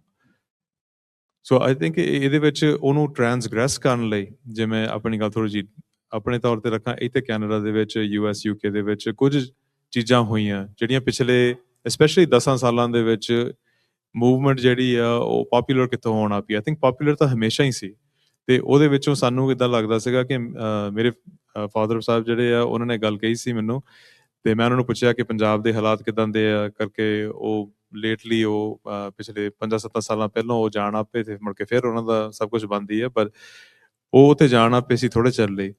ਤੇ ਮੈਂ ਉਹਨਾਂ ਨੂੰ ਪੁੱਛਿਆ ਕਿ ਉੱਥੇ ਕੀ ਲੋਕ ਸੋਚਦੇ ਆ, ਸਾਰੇ ਇਹੀ ਕਹਿੰਦੇ ਆ ਕਿ ਉੱਥੇ ਖਾਲਿਸਤਾਨ ਕੁਝ ਨਹੀਂ ਹੈਗਾ, ਲਾਈਕ ਕਿਸੇ ਦੇ ਵਿੱਚ ਨਹੀਂ ਹੈਗਾ। ਕੁਝ ਜਥੇਬੰਦੀਆਂ ਜਿਹੜੀਆਂ ਆਪਣਾ ਕੰਮ ਕਰ ਰਹੇ ਆ, ਤੇ ਉਹਨਾਂ ਨੇ ਗੱਲ ਕਹੀ ਸੀ, ਕਹਿੰਦਾ ਆਪਾਂ ਨੂੰ ਇਦਾਂ ਸੋਚਣਾ ਪੈਣਾ ਕਿ ਜੋ 10-12 ਸਾਲ ਦੇ ਵਿੱਚ ਉੱਥੇ ਲੋਕਾਂ ਨੇ ਦੇਖਿਆ, ਸਹਿਆ ਤੇ ਪਿੰਡੇ ਤੇ ਹੰਡਾਇਆ, ਤੇ ਉਹਨਾਂ ਨੂੰ ਪਤਾ ਲੱਗ ਗਿਆ ਕਿ ਸਟੇਟ ਕੀ ਕਰ ਸਕਦੀ ਹੈ। ਤੇ ਜਿਹੜਾ ਆਮ ਬੰਦਾ ਹੈ ਉਹ ਕਹਿੰਦਾ ਕਿ ਜੇ ਤੁਸੀਂ ਕਹਿੰਦਾ ਕਿ ਕਿਸੇ ਨੂੰ ਕਹੋ ਕਿ ਆਹ ਪਰਚੀ ਆ, ਇਹਨੂੰ ਇੱਥੇ ਨਾ ਖੋਲਣੀ, ਆਪਣੀ ਜੇਬੀ 'ਚ ਪਾ ਲਾ, ਤੇ ਕਿ ਉਹ ਕਹਿੰਦਾ ਉਹਨੂੰ ਕਹੋ ਕਿ ਬੰਦੇ ਨੂੰ ਘਰ ਜਾਵੇ, ਘਰ ਦਾ ਬੂਹਾ ਬੰਦ ਕਰਕੇ ਉਹਨੂੰ ਲਾਕ ਲਾ ਦੇਵੇ, ਕਮਰੇ 'ਚ ਚਲ ਜਾਵੇ, ਉਹ ਵੀ ਬੂਹਾ ਬੰਦ ਕਰ ਦੇ, ਉਹਨੂੰ ਵੀ ਜਿੰਦਾ ਲਾ ਦੇਵੇ, ਕਹਿੰਦਾ ਬੱਤੀ ਬੰਦ ਕਰ ਦੇਵੇ, ਰਜਾਈ ਥੱਲੇ ਉੱਤੇ ਲੈ ਕੇ, ਕਹਿੰਦਾ ਕਿ ਕਹਿੰਦਾ ਲੋ ਦੇ ਨਾਲ, ਦੀਪਕ ਦੇ ਨਾਲ, ਕਹਿੰਦਾ ਕਿ ਉਹ ਪਰਚੀ ਖੋਲੇ ਤੇ ਉੱਤੇ ਲਿਖਿਆ ਹੈ ਖਾਲਿਸਤਾਨ ਹਾਂ ਜੰਨਾ। ਤੇ ਕਹਿੰਦਾ ਕਿ 80% ਲੋਕਾਂ ਤੋਂ ਵੱਧ ਕਹਿੰਦਾ ਕਿ ਕਹਿਣਾ ਕਿ ਹਾਂ, ਕਹਿੰਦਾ ਮੈਂ ਤੈਨੂੰ ਗਾਰੰਟੀ ਕਰਦਾ ਕਹੂਗੇ ਹਾਂ। ਪਰ ਕਹਿੰਦਾ ਜੇ ਮਾਹੌਲ ਤੇ এনवायरमेंट ਹੀ ਇਦਾਂ ਦਾ ਸਿਰਜਿਆ ਗਿਆ ਹੈ, ਤੇ ਟਰਾਮਾ ਹੀ ਜਿਹੜਾ ਆ ਇੰਨਾ ਲੋਕਾਂ ਦੇ ਵਿੱਚ ਪਾਇਆ ਗਿਆ ਆ ਕਿ ਸ਼ਰੇਆਮ ਕਹਿੰਦਾ ਕਿ ਤੁਸੀਂ ਸੋਚਦੇ ਆ ਬਾਹਰਲੇ ਬੈਠੇ ਸਾਡੇ ਵਰਗੇ ਨੌਜਵਾਨ ਕਿ ਉੱਥੇ ਬੰਦਾ ਕਹਿ ਸਕਦਾ ਹੈ ਜਾਂ ਕਰ ਸਕਦਾ ਹੈ, ਤੇ ਉਹਦੇ ਨਤੀਜੇ ਪਰਮਜੀਤ ਸਿੰਘ ਨੇ ਤੇ ਬੜੀ ਦੱਸ ਦਿੱਤੇ ਕਿ ਸਾਡੇ ਨਤੀਜਿਆਂ ਨਾਲੋਂ ਉਹ ਨਤੀਜੇ ਜਿਹੜੇ ਆ ਵੱਖਰੇ ਨੇ। ਇੱਥੇ ਵੀ ਆਏ ਨੇ ਕਿਸ ਰੂਪ ਦੇ ਵਿੱਚ, ਭਾਈ ਹਰਦੀਪ ਸਿੰਘ ਦੇ ਤੁਸੀਂ ਦੇਖ ਸਕਦੇ ਆ, ਪਰ ਉਹ ਮਾਹੌਲ ਸੇਮ ਨਹੀਂ ਹੈਗਾ। ਇੱਕ ਚੀਜ਼ ਬਾਹਰ ਦੇ ਵਿੱਚ ਇਹ ਸੀਗਾ ਕਿ ਸੋ ਪੰਜਾਬ ਦੇ ਵਿੱਚ ਨਹੀਂ ਹੋ ਸਕਦਾ। ਬਾਹਰ ਇੱਕ ਗੱਲ ਦੀ ਬੜੀ ਅਹਿਮੀਅਤ ਵਾਲੀ ਗੱਲ ਆ ਕਿ ਅਸੀਂ ਬੜੇ ਚੱਲੇ ਇਸ ਗੱਲ ਨਾਲ ਲੜ ਰਹੇ ਸੀ ਕਿ ਬੰਦੇ ਖਾਲਿਸਤਾਨ ਚਾਹੁੰਦੇ ਜਾਂ ਨਹੀਂ ਚਾਹੁੰਦੇ, ਤੇ ਅਸੀਂ ਕਹਿ ਸਕਦੇ ਹਾਂ ਕਿ ਜਿਨ੍ਹਾਂ ਨੇ ਉਹ ਕੰਮ ਕੀਤਾ ਉਹਨਾਂ ਨੂੰ ਉੱਥੇ ਸ਼ਾਬਾਸ਼ ਵੀ ਮਿਲਣੀ ਚਾਹੀਦੀ ਹੈ ਕਿ ਜਿਹੜੇ ਰੈਫਰੈਂਡਮ ਹੋਏ ਆ ਸਿਕਸ ਫॉर ਜਸਟਿਸ ਵੱਲੋਂ ਦੁਨੀਆ ਭਰ ਦੇ ਵਿੱਚ, ਉਹਨਾਂ ਨੇ ਦਿਖਾ ਦਿੱਤਾ ਕਿ ਮੁੱਠੀ ਭਰ ਲੋਕ ਨਹੀਂ, ਮੁੱਠੀ ਭਰ ਸ਼ਬਦ ਜਿਹੜਾ ਹੈ ਉਹ ਫਿਨਿਸ਼ਡ ਹੈ, ਉਹ ਨਹੀਂ ਹੁਣ ਕੋਈ ਕਹਿ ਸਕਦਾ। ਸਾਨੂੰ ਕੋਈ ਤਰੀਕਾ ਚਾਹੀਦਾ ਸੀਗਾ ਦਿਖਾਉਣ ਲਈ ਕਿ ਵੱਡੀ ਗਿਣਤੀ ਦੇ ਵਿੱਚ ਸਿੱਖ ਇਸ ਗੱਲ ਨੂੰ ਚਾਹੁੰਦੇ ਨੇ, ਤੇ ਉਹਨਾਂ ਨੇ ਉਹ ਕਰਕੇ ਦਿਖਾਇਆ ਕਿ ਉਹਦੇ ਵਿੱਚੋਂ ਸਾਨੂੰ ਐਟਲੀਸਟ ਇਹ ਮਿਲਿਆ ਕਿ ਆਹ ਜਿਹੜਾ ਰਾਹ ਆ ਸਾਡੇ ਲੋਕ ਇੱਥੇ ਤੁਰਨ ਲਈ ਵੀ ਤਿਆਰ ਆ, ਖੜਨ ਲਈ ਵੀ ਤਿਆਰ ਆ, ਤੇ ਓਪਨਲੀ ਆਪਣੇ ਆਪ ਨੂੰ ਐਕਸਪੋਜ਼ ਕਰਨ ਲਈ ਵੀ ਤਿਆਰ ਆ ਕਿ ਅਸੀਂ ਇਸ ਚੀਜ਼ ਨੂੰ ਚਾਹੁੰਦੇ ਹਾਂ, ਅਸੀਂ ਆਪਣਾ ਘਰ ਚਾਹੁੰਦੇ ਹਾਂ। ਸੋ ਆਈ ਥਿੰਕ ਉਹਦੇ ਵਿੱਚ ਵੀ ਜਿਹੜੀ ਪੋਪੂਲੈਰਿਟੀ ਆ ਮੂਵਮੈਂਟ ਦੇ ਵਿੱਚ ਮੁੜ ਕੇ ਆਉਂਦੀ ਆ। ਸੋ ਜਿਹੜੇ 2015 ਤੋਂ ਬਾਅਦ ਜਿਹੜਾ ਇੱਕ ਦੌਰ ਪਿਛਲੇ 10 ਸਾਲਾਂ ਦਾ ਚੱਲਿਆ, ਉਹਦੇ ਵਿੱਚ ਪ੍ਰਚਾਰ ਗੁਰਦੁਆਰੇ ਸਾਹਿਬਾਨਾਂ ਵੱਲੋਂ, ਜਥੇਬੰਦੀਆਂ ਵੱਲੋਂ, ਹੋਰ ਕਈ ਤਰੀਕਿਆਂ ਵੱਲੋਂ ਪੰਜਾਬ ਦੇ ਵਿੱਚ, ਭਾਵੇਂ ਉਹ ਕਿਸਾਨ ਅੰਦੋਲਨ ਸੀ, ਉਹਦੇ ਵਿੱਚ ਦੀਪ ਸਿੱਧੂ ਦਾ ਰਾਈਜ਼ ਹੋਇਆ, ਜਿਹਦੇ ਵਿੱਚ ਬਾਅਦ ਦੇ ਵਿੱਚ ਅੰਮ੍ਰਿਤਪਾਲ ਹੁਣੀ ਆਏ, ਭਾਈ ਪਰਮਜੀਤ ਸਿੰਘ ਮਾਨ ਜਿਹੜੇ ਉਸ ਸੀਨ ਦੇ ਵਿੱਚ ਜਿਹੜੇ ਪਿਛਲੇ ਦਹਾਕੇ ਤੋਂ ਆਏ। ਇਹ ਨੌਜਵਾਨ ਜਿਹੜੇ ਨੇ, ਇਹਨਾਂ ਨੇ ਨੌਜਵਾਨਾਂ ਦਾ ਧਿਆਨ ਜਿਹੜਾ ਹੈ ਉਧਰ ਨੂੰ ਖਿੱਚਿਆ। ਜਿਨ੍ਹਾਂ ਨੇ ਧਰਮ ਪ੍ਰਚਾਰ ਜਿਹੜਾ ਹੈ ਇੱਕ ਹੋਰ ਲੈਵਲ ਤੇ ਸ਼ੁਰੂ ਕਰ ਦਿੱਤਾ, ਭਾਈ ਮਨਤੀਰ ਸਿੰਘ ਹੁਣੀ ਆ, ਜਾਂ ਉਹਦੇ ਵਿੱਚ ਡਾਕਟਰ ਸੇਵਕ ਸਿੰਘ ਹੁਣੀ ਆ, ਡਾਕਟਰ ਕਨਵਲਜੀਤ ਸਿੰਘ ਹੁਣੀ ਆ, ਇਹਨਾਂ ਨੇ ਇੱਕ ਹੋਰ ਮੋੜ ਲਿਆਂਦਾ ਕਿ ਤੁਸੀਂ ਇੱਕ ਆਤਮਿਕ ਤੌਰ ਦੇ ਉੱਤੇ ਤੁਸੀਂ ਸੰਘਰਸ਼ ਦੇ ਵਿੱਚ ਕਿੱਦਾਂ ਜੁੜਨਾ ਹੈ, ਸਿਰਫ ਸਿਆਸੀ ਨਹੀਂ ਬਟ ਧਾਰਮਿਕ ਤੇ ਆਤਮਿਕ ਤੌਰ ਤੇ ਵੀ। ਸੋ ਆਈ ਥਿੰਕ ਇਹ ਸਾਰੀਆਂ ਚੀਜ਼ਾਂ ਨੇ ਹੁਣ ਸਾਨੂੰ ਇਸ ਪੋਜੀਸ਼ਨ ਤੇ ਲੈ ਆਂਦਾ ਆ ਕਿ ਇਹ ਹੁਣ ਗੱਲ ਨਹੀਂ ਰਹੀ। ਇਹਦੇ ਬਾਰੇ ਗੱਲ ਕਰਨਾ, ਓਪਨਲੀ ਡਿਸਕਸ ਕਰਨਾ, ਓਪਨਲੀ ਇਹਦੇ ਸੰਘਰਸ਼ ਦੇ ਨਾਂ ਉੱਤੇ ਬਾਹਰ ਆਉਣਾ, ਉਹ ਹੁਣ ਇਹ ਨਹੀਂ ਹੈਗਾ ਕਿ ਅਸੀਂ ਇਸ ਦਾ ਕੋਈ ਗੱਲ ਦਾ ਡਰ ਆ। ਸੋ ਆਈ ਥਿੰਕ ਇਹ ਗੱਲ ਇੱਕ ਪੀਰੀਅਡ ਉਹ ਸੀ ਜੋ ਅਸੀਂ ਦੇਖਿਆ ਕਿ ਅਸੀਂ ਉਦੋਂ ਇੰਨੇ ਕੁ ਸਾਡੇ ਕੋਲ ਸੁਰਤ ਸੀਗੀ ਕਿ ਅਸੀਂ ਇੱਕ ਚੜ੍ਹਾਈ ਦੇਖੀ ਸੰਘਰਸ਼ ਦੀ। ਉਸ ਚੜ੍ਹਾਈ ਦੇ ਵਿੱਚ ਸਾਰੇ ਜਾਣੇ ਆ ਜਾਂਦੇ ਆ ਕਿ ਹੁਣ ਬਣ ਗਿਆ, ਹੁਣ ਬਣ ਗਿਆ, ਹੁਣ ਬਣ ਗਿਆ। ਤੇ ਜਦੋਂ ਉਹ ਨਹੀਂ ਬਣਿਆ ਤੇ ਉਸ ਟਾਈਮ ਦੇ ਉੱਤੇ ਥੋੜੀ ਜਿਹੀ ਇੱਕ ਪੌਜ਼ ਹੋ ਗਿਆ। ਉਸ ਪੌਜ਼ ਦੇ ਵਿੱਚ ਇੱਕ ਬਹੁਤ ਵੱਡੀ ਜਿਹੜੀ ਮਿਸਇਨਫੋਰਮੇਸ਼ਨ ਤੇ ਡਿਸਇਨਫੋਰਮੇਸ਼ਨ ਕੈਂਪੇਨਸ ਇੰਡੀਆ ਵੱਲੋਂ ਚਲਾਈਆਂ ਗਈਆਂ, ਅੱਜ ਵੀ ਚੱਲਦੀਆਂ ਆ। ਅੱਜ ਸਾਡਾ ਕਾਊਂਟਰ ਹੈਗਾ ਆ, ਥੋੜਾ ਜਿਹਾ ਸਟਰੋਂਗਰ ਕਾਊਂਟਰ ਹੈਗਾ ਆ। ਉਹ ਜਿਹੜੇ 10-15 ਸਾਲ ਉਸ ਤੋਂ ਬਾਅਦ ਜਿਹੜਾ ਐਕਸਟ੍ਰੀਮਿਜ਼ਮ ਦਾ ਲੈਵਲ, ਟੈਰਰਿਜ਼ਮ ਦਾ ਲੈਵਲ ਜਿਹੜਾ ਕਿ ਇੰਡੀਆ ਕੈਨੇਡਾ ਨੂੰ ਭੇਜਦਾ ਸੀਗਾ, ਕੈਨੇਡਾ ਨੇ ਉਦੋਂ ਹੀ ਫੜ ਲੈਣਾ ਤੇ ਉਹਨੂੰ ਕਹਿਣਾ ਕਿ ਹਾਂਜੀ ਇਹ ਹੈ ਹੀ ਇਹ ਚੀਜ਼ ਨੇ, ਤੇ ਹੌਲੀ ਹੌਲੀ ਉਹ ਚੀਜ਼ ਵਧਦੀ। ਜਦੋਂ ਅਸੀਂ ਉਹਨੂੰ ਓਪਨਲੀ ਕਾਊਂਟਰ ਕਰਨਾ ਪਏ, ਇੱਕ ਵਾਰੀ ਉਸ ਪ੍ਰੋਸੈਸ ਤੋਂ ਨਿਕਲਣਾ ਪੈਂਦਾ ਆ। ਭਾਵੇਂ ਉਹ ਕਿਮ ਬੋਲਨ ਸੀ ਜਾਂ ਟੈਰੀ ਮਲੈਸਕੀ ਸੀ, ਜਿਹੜੇ ਕੈਨੇਡਾ ਦੇ ਵਿੱਚ ਰਹਿੰਦੇ, ਜਿਹੜੇ ਚੇਤਾ ਆ ਕਿ ਜਿਨ੍ਹਾਂ ਨੇ ਸਾਡੇ ਖਿਲਾਫ ਲਿਖਣਾ, ਬੋਲਣਾ, ਮੀਡੀਆ ਦੇ ਵਿੱਚ ਸਾਨੂੰ ਜਲੀਲ ਕਰਨਾ। ਇੱਕ ਵਾਰੀ ਉਹਨਾਂ ਨੂੰ ਚੈਲੰਜ ਕਰਕੇ ਉਹਨਾਂ ਨੂੰ ਥੱਲੇ ਸਿੱਟਣਾ ਪਿਆ। ਉਸ ਤੋਂ ਬਾਅਦ ਜਿਹੜਾ ਆ ਕਿ ਉਹ ਅਸੀਂ ਇੱਕ ਇੱਕ ਕਰਕੇ ਸਾਡਾ ਪੰਥ ਜਿਹੜਾ ਆ ਉਹਨੂੰ ਫਿਨਿਸ਼ ਕਰਦਾ ਗਿਆ। ਰਾਈਟ ਨਾਓ ਸਾਡੀ ਕਿਸੇ ਨਾਲ ਬਣੇ ਜਾਂ ਨਾ ਬਣੇ, ਕੋਈ ਪੋਲੀਟੀਕਲ ਪਾਰਟੀ ਦੇ ਨਾਲ ਜਾਂ ਜੋ ਵੀ ਆ, ਗੱਲ ਉਹ ਨਹੀਂ ਹੈਗੀ। ਇਹ ਹੈ ਕਿ ਪੰਥ ਨੇ ਇਹ ਸਮਝ ਲਿਆ ਹੈ ਇਸ ਗੱਲ ਨੂੰ ਕਿ ਅਸੀਂ ਆਪਣੇ ਬਲ ਬੁੱਧੀ ਦੇ ਨਾਲ ਇਹ ਜਿਹੜਾ ਸਭ ਕੁਝ ਕਰਨਾ ਆ, ਭਾਵੇਂ ਉਹ ਕੈਨੇਡਾ ਦੇ ਵਿੱਚ ਆ ਜਾਂ ਪੰਜਾਬ ਦੇ ਵਿੱਚ ਆ। ਇੱਕ ਵਿਡਾਣੀ ਆਸ ਲੈ ਕੇ ਤੁਰੇ ਫਿਰਨਾ ਕਿ ਕੋਈ ਇੰਟਰਨੈਸ਼ਨਲ ਸਪੇਸ ਦੇ ਵਿੱਚੋਂ ਕਿਸੇ ਨੇ ਕੁਝ ਦੇ ਦੇਣਾ ਆ। ਸਾਨੂੰ ਸਿਆਸਤ ਚਾਹੀਦੀ ਹੈ, ਸਾਨੂੰ ਪੋਲਿਟਿਕਸ ਚਾਹੀਦੀ ਹੈ। ਅਸੀਂ ਦੁਨੀਆ ਦੀ politics, international agencies, UN, European union, ਭਾਵੇਂ ਅਮਰੀਕਾ ਹੈ ਜਾਂ UK ਆ, ਜਿੱਥੇ ਵੀ ਅਸੀਂ ਆਪਣਾ ਸਪੇਸ ਬਣਾ ਸਕਦੇ ਹਾਂ, ਸਾਨੂੰ ਪਤਾ ਆ ਕਿ ਅਸੀਂ ਉਸ ਸਪੇਸ ਦੇ ਵਿੱਚੋਂ ਸਾਡਾ ਇੰਟਰਸਟ ਆ ਤੇ ਵੱਡੇ ਲੈਵਲ ਦੇ ਉੱਤੇ ਉਹ 'ਚ ਦੇਸ਼ ਦਾ ਇੰਟਰਸਟ ਆ। ਜਿੱਥੇ ਉਹ ਇੰਟਰਸਟ ਅਲਾਈਨ ਹੁੰਦੇ ਆ, ਅਸੀਂ ਉਹ 'ਚੋਂ ਕੀ ਕੱਢ ਸਕਦੇ ਹਾਂ, ਸਿਧਾਂਤਕ ਲਾਸ ਨਾ ਕਰੀਏ, ਪਰ ਅਸੀਂ ਉਹ 'ਚੋਂ ਕੀ ਲੈ ਸਕਦੇ ਹਾਂ ਤੇ ਅਗਲੇ ਨੇ ਸਾਡੇ ਤੋਂ ਕੀ ਲੈਣਾ ਆ, ਇਹ ਸਾਨੂੰ ਹਮੇਸ਼ਾ ਬੈਲੈਂਸ ਕਰਨਾ ਪੈਂਦਾ ਆ। ਸੋ ਆਈ ਥਿੰਕ ਸਪੇਸ ਹੁਣ ਆਪਣੇ ਇੱਕ ਲੜਾਈ ਦੇ ਮੈਦਾਨ ਦੇ ਵਿੱਚ ਅਸੀਂ ਹੈਗੇ ਆ। ਸਾਡੇ ਲੋਕ ਜਿਹੜੇ ਆ ਉਹ ਇਸ ਲੜਾਈ ਜਿਹੜੀ ਚੱਲ ਰਹੀ ਹੈ ਇਹਦੇ ਵਿੱਚ ਪੈਰ ਪਾ ਰਹੇ ਆ ਤੇ ਇਸ ਤੋਂ ਅੱਗੇ ਵੀ ਉਹ ਇਸ ਲੜਾਈ ਨੂੰ ਅਗਲੇ ਸਟੈਪਸ ਤੱਕ ਲਿਜਾਣਾ ਚਾਹੁੰਦੇ ਆ। ਸੋ ਇਹ ਇੱਕ ਜੇ 15 ਸਾਲ ਲਈ 10 ਸਾਲ ਲਈ ਥੋੜੀ ਜਿਹੀ ਡਾਊਨਫਾਲ ਹੋਈ ਗੱਲਬਾਤ ਦੀ, ਓਨੀ ਹੀ ਤੇਜ਼ੀ ਦੇ ਨਾਲ ਪਿਛਲੇ 10 ਸਾਲਾਂ ਨੂੰ ਅਸੀਂ ਬੜੀ ਚੜ੍ਹਦੀ ਕਲਾ ਦੇ ਪ੍ਰਤੀਕ ਦੇ ਨਾਲ ਇਹਨੂੰ ਅੱਗੇ ਵੀ ਵਧਾਇਆ ਹੈ। ਸੋ ਮੈਂ ਇਸੇ ਗੱਲ ਤੇ ਮੈਂ ਕੰਟੀਨਿਊ ਕਰਨਾ ਚਾਹੁੰਦਾ ਕਿਉਂਕਿ ਜਿਹੜੇ ਹੁਣ ਇਹ ਬਿਲਡ ਅਪ ਹੋਇਆ ਉਹ ਆਪਣੇ ਆਪ ਮੁਹਾਰੇ ਤਰੀਕੇ ਨਾਲ ਨਹੀਂ ਹੋਇਆ। ਜਿਵੇਂ ਜਿੰਨੀਆਂ ਉਦਾਹਰਨਾਂ ਤੁਸੀਂ ਦੋਵਾਂ ਨੇ ਦਿੱਤੀਆਂ ਹੈਗੀਆਂ ਫੰਡਾਮੈਂਟਲੀ ਲੀਡਰਸ਼ਿਪ ਕਰਕੇ ਸੀਗੀਆਂ ਵੀ ਜਿਹੜੇ ਬਜ਼ੁਰਗਾਂ ਨੇ, ਜਿਹੜੇ ਪਰਿਵਾਰਾਂ ਨੇ, ਜਿਹੜੇ ਗੁੰਮਨਾਮ ਬੰਦੇ ਸੀਗੇ, ਜਿਹੜੇ ਆਪਣੇ ਆਗੂ ਵੀ ਸੀਗੇ, ਉਹਨਾਂ ਵਿਖੜੇ ਹਾਲਾਤਾਂ ਦੇ ਵਿੱਚ ਉਹਨਾਂ ਨੇ ਕੌਨਫੀਡੈਂਸ ਦੇ ਨਾਲ, ਉਹਨਾਂ ਨੇ ਪ੍ਰੀਟੀ ਮੱਚ ਪੂਰੀ ਜਿੱਦਾਂ ਸ਼ਿੱਦਤ ਦੇ ਨਾਲ ਮਿਹਨਤ ਕਰਕੇ ਉਹ ਜਿਹੜੇ ਹਾਲਾਤ ਸੀਗੇ ਤੇ ਸਮਾਂ ਉਹਨਾਂ ਨੇ ਬਦਲਿਆ। ਤੁਸੀਂ ਦੋਵੇਂ ਜਣੇ ਵੀ ਤੁਸੀਂ ਆਪਣੀ ਮਿਹਨਤ ਦੇ ਨਾਲ ਵੀ ਤੁਸੀਂ ਵੀ ਉਸੇ ਲਾਈਨ ਦੇ ਵਿੱਚ ਆਉਂਦੇ ਆ ਵੀ ਤੁਸੀਂ ਭਾਵੇਂ ਕਿ ਬਹੁਤ ਸਾਰੇ ਔਕੜਾਂ ਦਾ ਸਾਹਮਣਾ ਕਰਨਾ ਪਿਆ, ਚੁਣੌਤੀਆਂ ਦਾ ਸਾਹਮਣਾ ਕਰਨਾ ਪਿਆ, ਖਤਰਿਆਂ ਦਾ ਸਾਹਮਣਾ ਕਰਨਾ ਪਿਆ, ਪਰ ਤੁਸੀਂ ਉਹਨਾਂ ਔਖੇ ਹਾਲਾਤਾਂ ਦੇ ਵਿੱਚ ਤੁਸੀਂ ਫਿਰ ਵੀ ਉਹ ਲਾਈਨ ਫੜੀ ਰੱਖੀ ਆ। ਜਦੋਂ ਆਪਾਂ ਲੀਡਰਸ਼ਿਪ ਦੀ ਗੱਲ ਕਰਦੇ ਹਾਂ, ਜਿੱਥੇ ਵੀ 4 ਸਿੱਖ ਇਕੱਠੇ ਹੁੰਦੇ ਆ ਤਾਂ ਤਿੰਨਾਂ ਨੇ ਇਹ ਗੱਲ ਜ਼ਰੂਰ ਇਹ ਡਾਇਲੌਗ ਮਾਰਨਾ ਹੈਗਾ ਵੀ ਸਿੱਖਾਂ ਦਾ ਲੀਡਰ ਨਹੀਂ ਹੈਗਾ ਜਾਂ ਸੰਤਾਂ ਵਰਗਾ ਸਾਨੂੰ ਕੋਈ ਲੀਡਰ ਦੁਬਾਰਾ ਚਾਹੀਦਾ ਆ। ਇਹ ਜਿਹੜੀ ਫਿਕਸੇਸ਼ਨ ਜਾਂ ਅਬਸੈਸ਼ਨ ਜਾਂ ਜਿਹੜਾ ਭਰਮ ਆ ਜਾਂ ਜਿਹੜਾ ਕੀੜਾ ਦਿਮਾਗ ਚੋਂ ਨਿਕਲਦਾ ਨਹੀਂ ਹੈਗਾ ਲੀਡਰਸ਼ਿਪ ਦਾ, ਉਹਨੂੰ ਤੁਸੀਂ ਕਿਸ ਤਰੀਕੇ ਨਾਲ ਵੇਖਦੇ ਵੀ ਸਿੱਖਾਂ ਦੇ ਦਿਮਾਗ ਦੇ ਵਿੱਚ ਇਹ ਲੀਡਰਸ਼ਿਪ ਨੂੰ ਦੇਖਣ ਦਾ ਜਿਹੜਾ ਤਰੀਕਾ ਆ ਉਹ ਕਿਵੇਂ ਤੇ ਕਿਉਂ ਬਣਿਆ ਤੇ ਇਹਦਾ ਜਿਹੜਾ ਆਲਟਰਨੇਟਿਵ ਜਾਂ ਜਿਹੜਾ ਉਹਦਾ ਹੱਲ ਤੁਸੀਂ ਕਿਸ ਤਰੀਕੇ ਨਾਲ ਦੇਖਦੇ ਆ ਵੀ ਲੀਡਰਸ਼ਿਪ ਸਿੱਖਾਂ ਦੀ ਕਿੱਦਾਂ ਦੀ ਹੋਣੀ ਚਾਹੀਦੀ ਹੈ ਤੇ ਉਹ ਪੈਦਾ ਕਿਸ ਤਰੀਕੇ ਨਾਲ ਹੋਣੀ ਚਾਹੀਦੀ ਹੈ ਇੰਡੀਵਿਜੂਅਲੀ ਵੀ ਤੇ ਕਲੈਕਟਿਵਲੀ ਵੀ। ਤੇ ਸੌਰੀ ਮੈਂ ਇੱਕ ਬੇਨਤੀ ਕਰ ਦਵਾਂ, ਆਪਣੇ ਸਿੰਘ ਪਿਛਲੇ ਪਾਸੇ ਟੇਬਲ ਤੇ ਉਹਨਾਂ ਦੇ ਨੋਟਪੈਡ ਤੇ ਪੈਨ ਹੈਗੇ, ਜੇ ਕਿਸੇ ਨੇ ਸਵਾਲ ਆਪਣਾ ਪੁੱਛਣਾ ਹੈਗਾ ਤਾਂ ਤੁਸੀਂ ਉਹਨਾਂ ਸਿੰਘਾਂ ਤੋਂ ਕੋਲ ਜਾ ਕੇ ਤੁਸੀਂ ਲਿਖਾ ਸਕਦੇ ਆ ਤੇ ਉਹ ਸਟੇਜ ਤੱਕ ਉਹ ਪਹੁੰਚਾ ਦੇਣਗੇ। ਜਿਹੜੀ ਲੀਡਰਸ਼ਿਪ ਵਾਲੀ ਗੱਲ ਆ ਵੀ ਇਹ ਹਮੇਸ਼ਾ ਕਹਿ ਦੇਣਾ ਵੀ ਕੌਮ ਦੇ ਕੋਲ ਲੀਡਰ ਨਹੀਂ ਹੈਗਾ, ਇਹ ਅਸਲ 'ਚ ਏਦਾਂ ਨਹੀਂ ਹੁੰਦੀ। ਸਮਾਜ ਹਮੇਸ਼ਾ ਆਪਣੇ ਵਰਗਾ ਲੀਡਰ ਪਾਲਦਾ ਤੇ ਜਦੋਂ ਉਹਨੂੰ ਆਪਣੇ ਵਰਗਾ ਨਹੀਂ ਦਿਖਦਾ ਜਾਂ ਉਹਦੇ ਨਾਲ ਬਿਲਕੁਲ ਇੱਕ ਅਲੱਗ ਲੈਵਲ ਦਾ ਦਿਖਦਾ ਹੈ ਤਾਂ ਉਹਨੂੰ ਲੱਗਦਾ ਵੀ ਨਹੀਂ ਯਾਰ ਇਹ ਮੇਰਾ ਲੀਡਰ ਨਹੀਂ ਹੋ ਸਕਦਾ। ਖਾਸ ਕਰਕੇ ਡੈਮੋਕ੍ਰੇਸੀ ਦੀ ਤੇ ਪਰਿਭਾਸ਼ਾ ਹੀ ਇਹ ਹੈ ਵੀ ਜਿੱਦਾਂ ਉਹ ਕਹਿੰਦੇ ਨੇ ਵੀ ਜਿਹੜਾ ਆਜੜੀ ਆ ਭੇਡਾਂ ਦਾ ਉਹ ਅੱਗੇ ਅੱਗੇ ਤੁਰਦਾ ਹੈ ਤੇ ਭੇਡਾਂ ਮਗਰ ਮਗਰ ਜਿਹੜੀਆਂ ਉਹਦੇ ਤੁਰੀਆਂ ਜਾਂਦੀਆਂ। ਸੋ ਉਹ ਕੰਮ ਉੱਥੇ ਆ ਵੀ ਆ ਜਿਹੜੀ ਜਿੱਧਰ ਨੂੰ ਉਹਨਾਂ ਨੂੰ ਲੈ ਕੇ ਜਾਵੇ ਉੱਧਰ ਨੂੰ ਲੈ ਕੇ ਜਾਵੇ। ਉਹ ਸੇਮ ਚੀਜ਼ ਉੱਥੇ ਡੈਮੋਕ੍ਰੇਸੀ ਦੀ ਇਹ ਆ ਵੀ ਜਿਹਦੀ ਬਹੁਤਾ ਸਾਡਾ ਸਮਾਜ ਆ ਉਹਨੂੰ ਇਹ ਨਹੀਂ ਵੀ ਹੁੰਦਾ ਵੀ ਉਸ ਟਾਈਮ ਲੀਡਰਸ਼ਿਪ ਹੁੰਦੀ ਨਹੀਂ, ਗੱਲ ਇਹ ਹੁੰਦੀ ਵੀ ਉਹ ਉਸ ਨੂੰ ਫੋਲੋ ਨਹੀਂ ਕਰਦੇ। ਉਹ ਉਹਨੂੰ ਫੋਲੋ ਕਰਦੇ ਨੇ ਵੀ ਜਿਹੜਾ ਉਹਨਾਂ ਨੂੰ ਜਿੱਧਰ ਨੂੰ ਲੈ ਕੇ ਜਾਣਾ ਚਾਹਵੇ ਉਧਰ ਨੂੰ ਉਹਦੇ ਮਗਰ ਮਗਰ ਤੁਰੀਆਂ ਜਾਣ। ਉਹ ਉਧਰ ਨੂੰ ਨਹੀਂ ਮਤਲਬ ਜਾਣਾ ਚਾਹੁੰਦੇ ਜਾਂ ਜਾਂਦਾ ਚਾਹੁੰਦੇ ਲੋਕ ਜਿੱਧਰ ਨੂੰ ਅਸਲ 'ਚ ਜਾਣਾ ਚਾਹੀਦਾ। ਹੁਣ ਲੀਡਰਸ਼ਿਪ ਕਿੱਥੇ ਅਸੀਂ ਕਹਿੰਦੇ ਆ ਵੀ ਫੇਲੀਅਰ ਹੈ, ਦੱਸੀਏ ਤੇ ਸਹੀ ਅਸੀਂ ਵੀ ਭਾਈ ਇੱਥੇ ਸਾਡੇ ਕੋਲ ਲੀਡਰ ਹੈ ਨਹੀਂ ਕੌਮ ਦੇ ਵਿੱਚ। ਕਿਹੜਾ ਦੌਰ ਹੈ ਜਿੱਥੇ ਅਸੀਂ ਗਿਣਾਈਏ ਵੀ ਲੀਡਰ ਹੈ ਨਹੀਂ? ਗੱਲ ਇਹ ਵੀ ਕੌਮ ਨੇ ਲੀਡਰ ਪਛਾਣੇ ਨਹੀਂ। ਹੁਣ 84 ਤੋਂ ਲੈ ਕੇ 92 ਤੱਕ ਕੀ ਸਾਡੇ ਕੋਲ ਲੀਡਰਾਂ ਦੀ ਘਾਟ ਸੀ? ਕਿੰਨੇ ਚੜ੍ਹਦੇ ਤੋਂ ਚੜ੍ਹਦੇ ਨਾਮ ਨੇ ਸਾਡੇ ਕੋਲ ਕੌਮ ਦੇ ਅਗਵਾਈ ਕਰਨ ਵਾਲੇ ਬੰਦੇ। ਉਦੋਂ 92 ਤੋਂ 95 ਤੋਂ ਬਾਅਦ ਬੇਸ਼ੱਕ ਉਹ ਘਟੇ, ਬਟ ਡੈਮੋਕ੍ਰੈਟਿਕ ਫੀਲਡ ਦੇ ਵਿੱਚ ਫਿਰ ਵੀ ਲੀਡਰ ਸੀਗੇ। ਪਰ ਕੌਮ ਨੂੰ ਉਦੋਂ ਬਾਦਲ ਦਿਖੇ, ਕੌਮ ਨੂੰ ਉਦੋਂ ਕੈਪਟਨ ਦਿਖੇ, ਕੌਮ ਨੂੰ ਉਦੋਂ ਹੋਰ ਤੀਸਰੇ ਚੌਥੇ ਦਿਖੇ। ਉਹਨਾਂ ਨੂੰ ਉਹ ਲੀਡਰ ਲੱਗੇ। ਉਹਨਾਂ ਨੂੰ ਲੱਗਿਆ ਹੀ ਨਹੀਂ ਵੀ ਯਾਰ ਸਾਡੇ ਬੰਦੇ ਲੀਡਰ ਕੌਣ ਹੋਣੇ ਚਾਹੀਦੇ। ਮਤਲਬ ਜਿਹੜੀ ਈਵਨ ਜਿਹੜੀ ਆਪਣੇ ਸੰਘਰਸ਼ ਵਾਲੀ ਗੱਲ ਵੀ ਆ ਨਾ, ਉਹਦੇ 'ਚ ਵੀ ਇੱਕ ਚੀਜ਼ ਵੇਖੀਏ ਵੀ ਬੰਦਿਆਂ ਨੇ ਇਹ ਵੀ ਨਹੀਂ ਵੇਖਿਆ ਵੀ ਬੰਦੇ ਸੰਘਰਸ਼ 'ਚੋਂ ਆ ਰਹੇ ਨੇ ਤੇ ਆਉਣ ਤੋਂ ਬਾਅਦ ਉਹਨਾਂ ਦੇ ਕੋਲ ਇੱਕ ਆਪਸ਼ਨ ਆ। ਇਹ ਵੀ ਮੈਂ ਆਪਣੇ ਨਿੱਜੀ ਤਜਰਬੇ 'ਚ ਤੁਹਾਨੂੰ ਦੱਸਦਾ ਵੀ ਬੰਦਿਆਂ ਦੇ ਕੋਲ ਆਪਸ਼ਨ ਸੀਗੇ ਜਿਹੜੇ ਸੰਘਰਸ਼ 'ਚੋਂ ਆਏ ਨਾ, ਇੱਕ ਵਾਰੀ ਹਥਿਆਰਬੰਦ ਸੰਘਰਸ਼ 'ਚੋਂ, ਉਹਨਾਂ ਦੇ ਕੋਲ ਉਹ ਤੋਂ ਬਾਅਦ ਆਪਸ਼ਨ ਸੀ ਵੀ ਤੁਸੀਂ ਹੁਣ ਆਰਾਮਦਾਇਕ ਜ਼ਿੰਦਗੀ ਕੱਟਣੀ ਹੈ ਕਿ ਤੁਸੀਂ ਫਿਰ ਸੰਘਰਸ਼ ਵਾਲੇ ਰਾਹ ਪੈਣਾ। ਜਦੋਂ ਉਹ ਘਰਾਂ 'ਚ ਆਏ ਨੇ ਤੇ ਇੱਕ ਬੰਦੇ ਦੀ ਮੈਂ ਐਗਜ਼ਾਮਪਲ ਦੇ ਦਿੰਦਾ, ਬਾਕੀਆਂ ਨਾਲ ਵੀ ਇਵੇਂ ਵਾਪਰਿਆ ਹੈਗਾ ਵੀ ਉਹ ਜਦੋਂ ਸੰਘਰਸ਼ ਤੋਂ ਵਾਪਸ ਆ ਗਿਆ, ਕੇਸ ਸਾਰੇ ਪਏ, ਉਹਦਾ ਕੋਈ ਨਹੀਂ ਪ੍ਰੂਫ ਹੋ ਪਾਇਆ ਕਿਉਂਕਿ ਉਹਨੇ ਅਲੱਗ ਤਰ੍ਹਾਂ ਦੀ ਸੇਵਾ ਕੀਤੀ ਸੀ, ਬਟ ਰਹੇ ਹਥਿਆਰਬੰਦ ਸੰਘਰਸ਼ 'ਚ।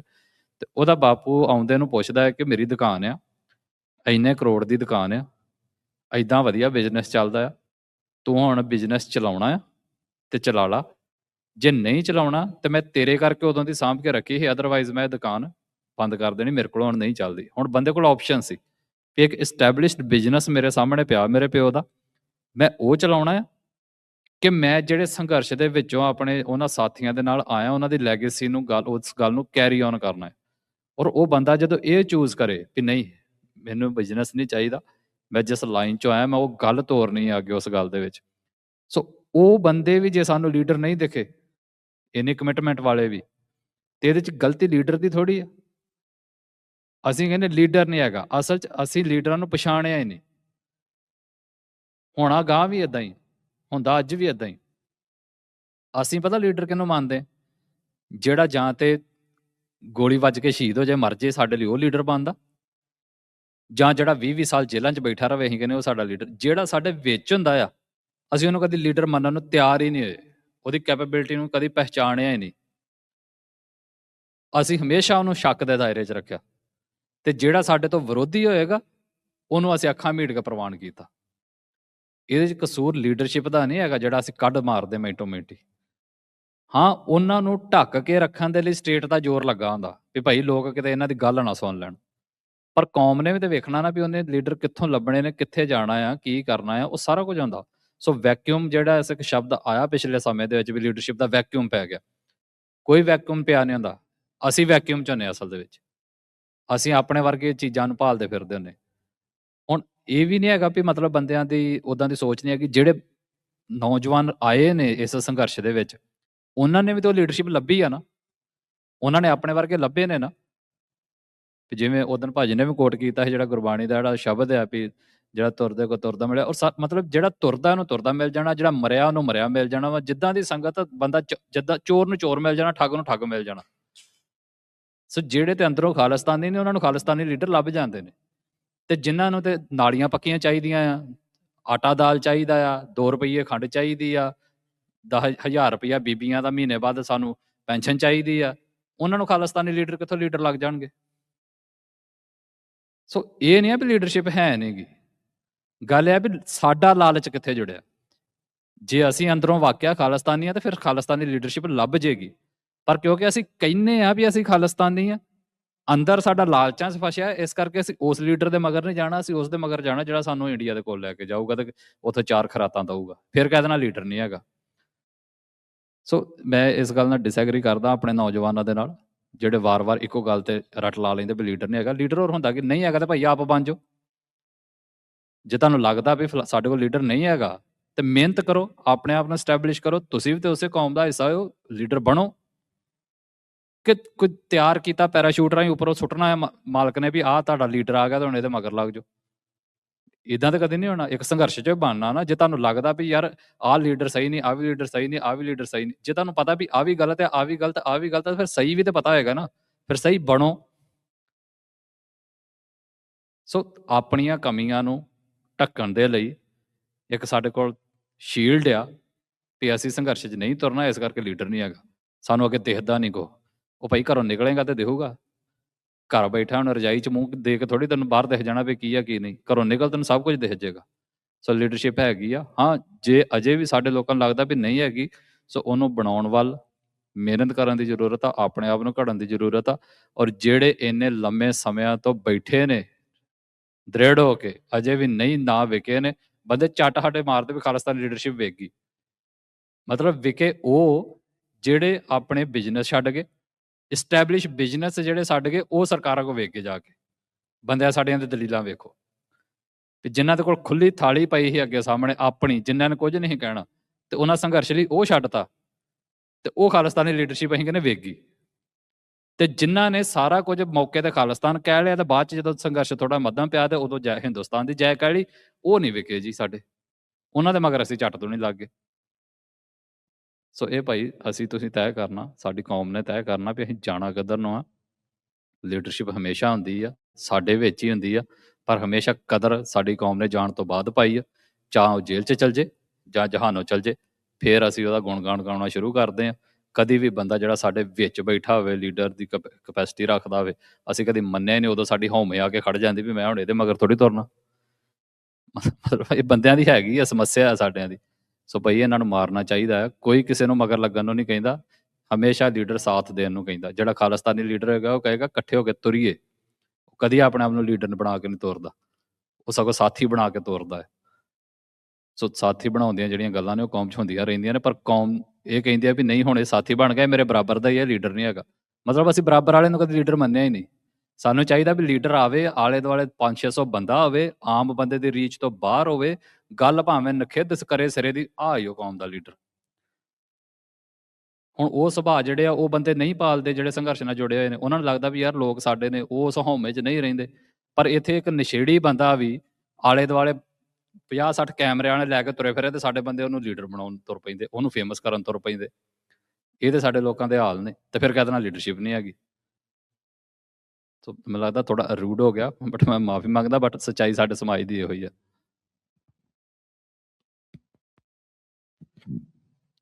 ਜਿਹੜੀ ਸਾਡੀ ਲੀਡਰਸ਼ਿਪ ਨੂੰ ਪਛਾਣਨ ਦੀ ਗੱਲ ਪਰਮਜੀਤ ਸਿੰਘ ਨੇ ਬਹੁਤ ਵਧੀਆ ਕੀਤੀ ਹੈ।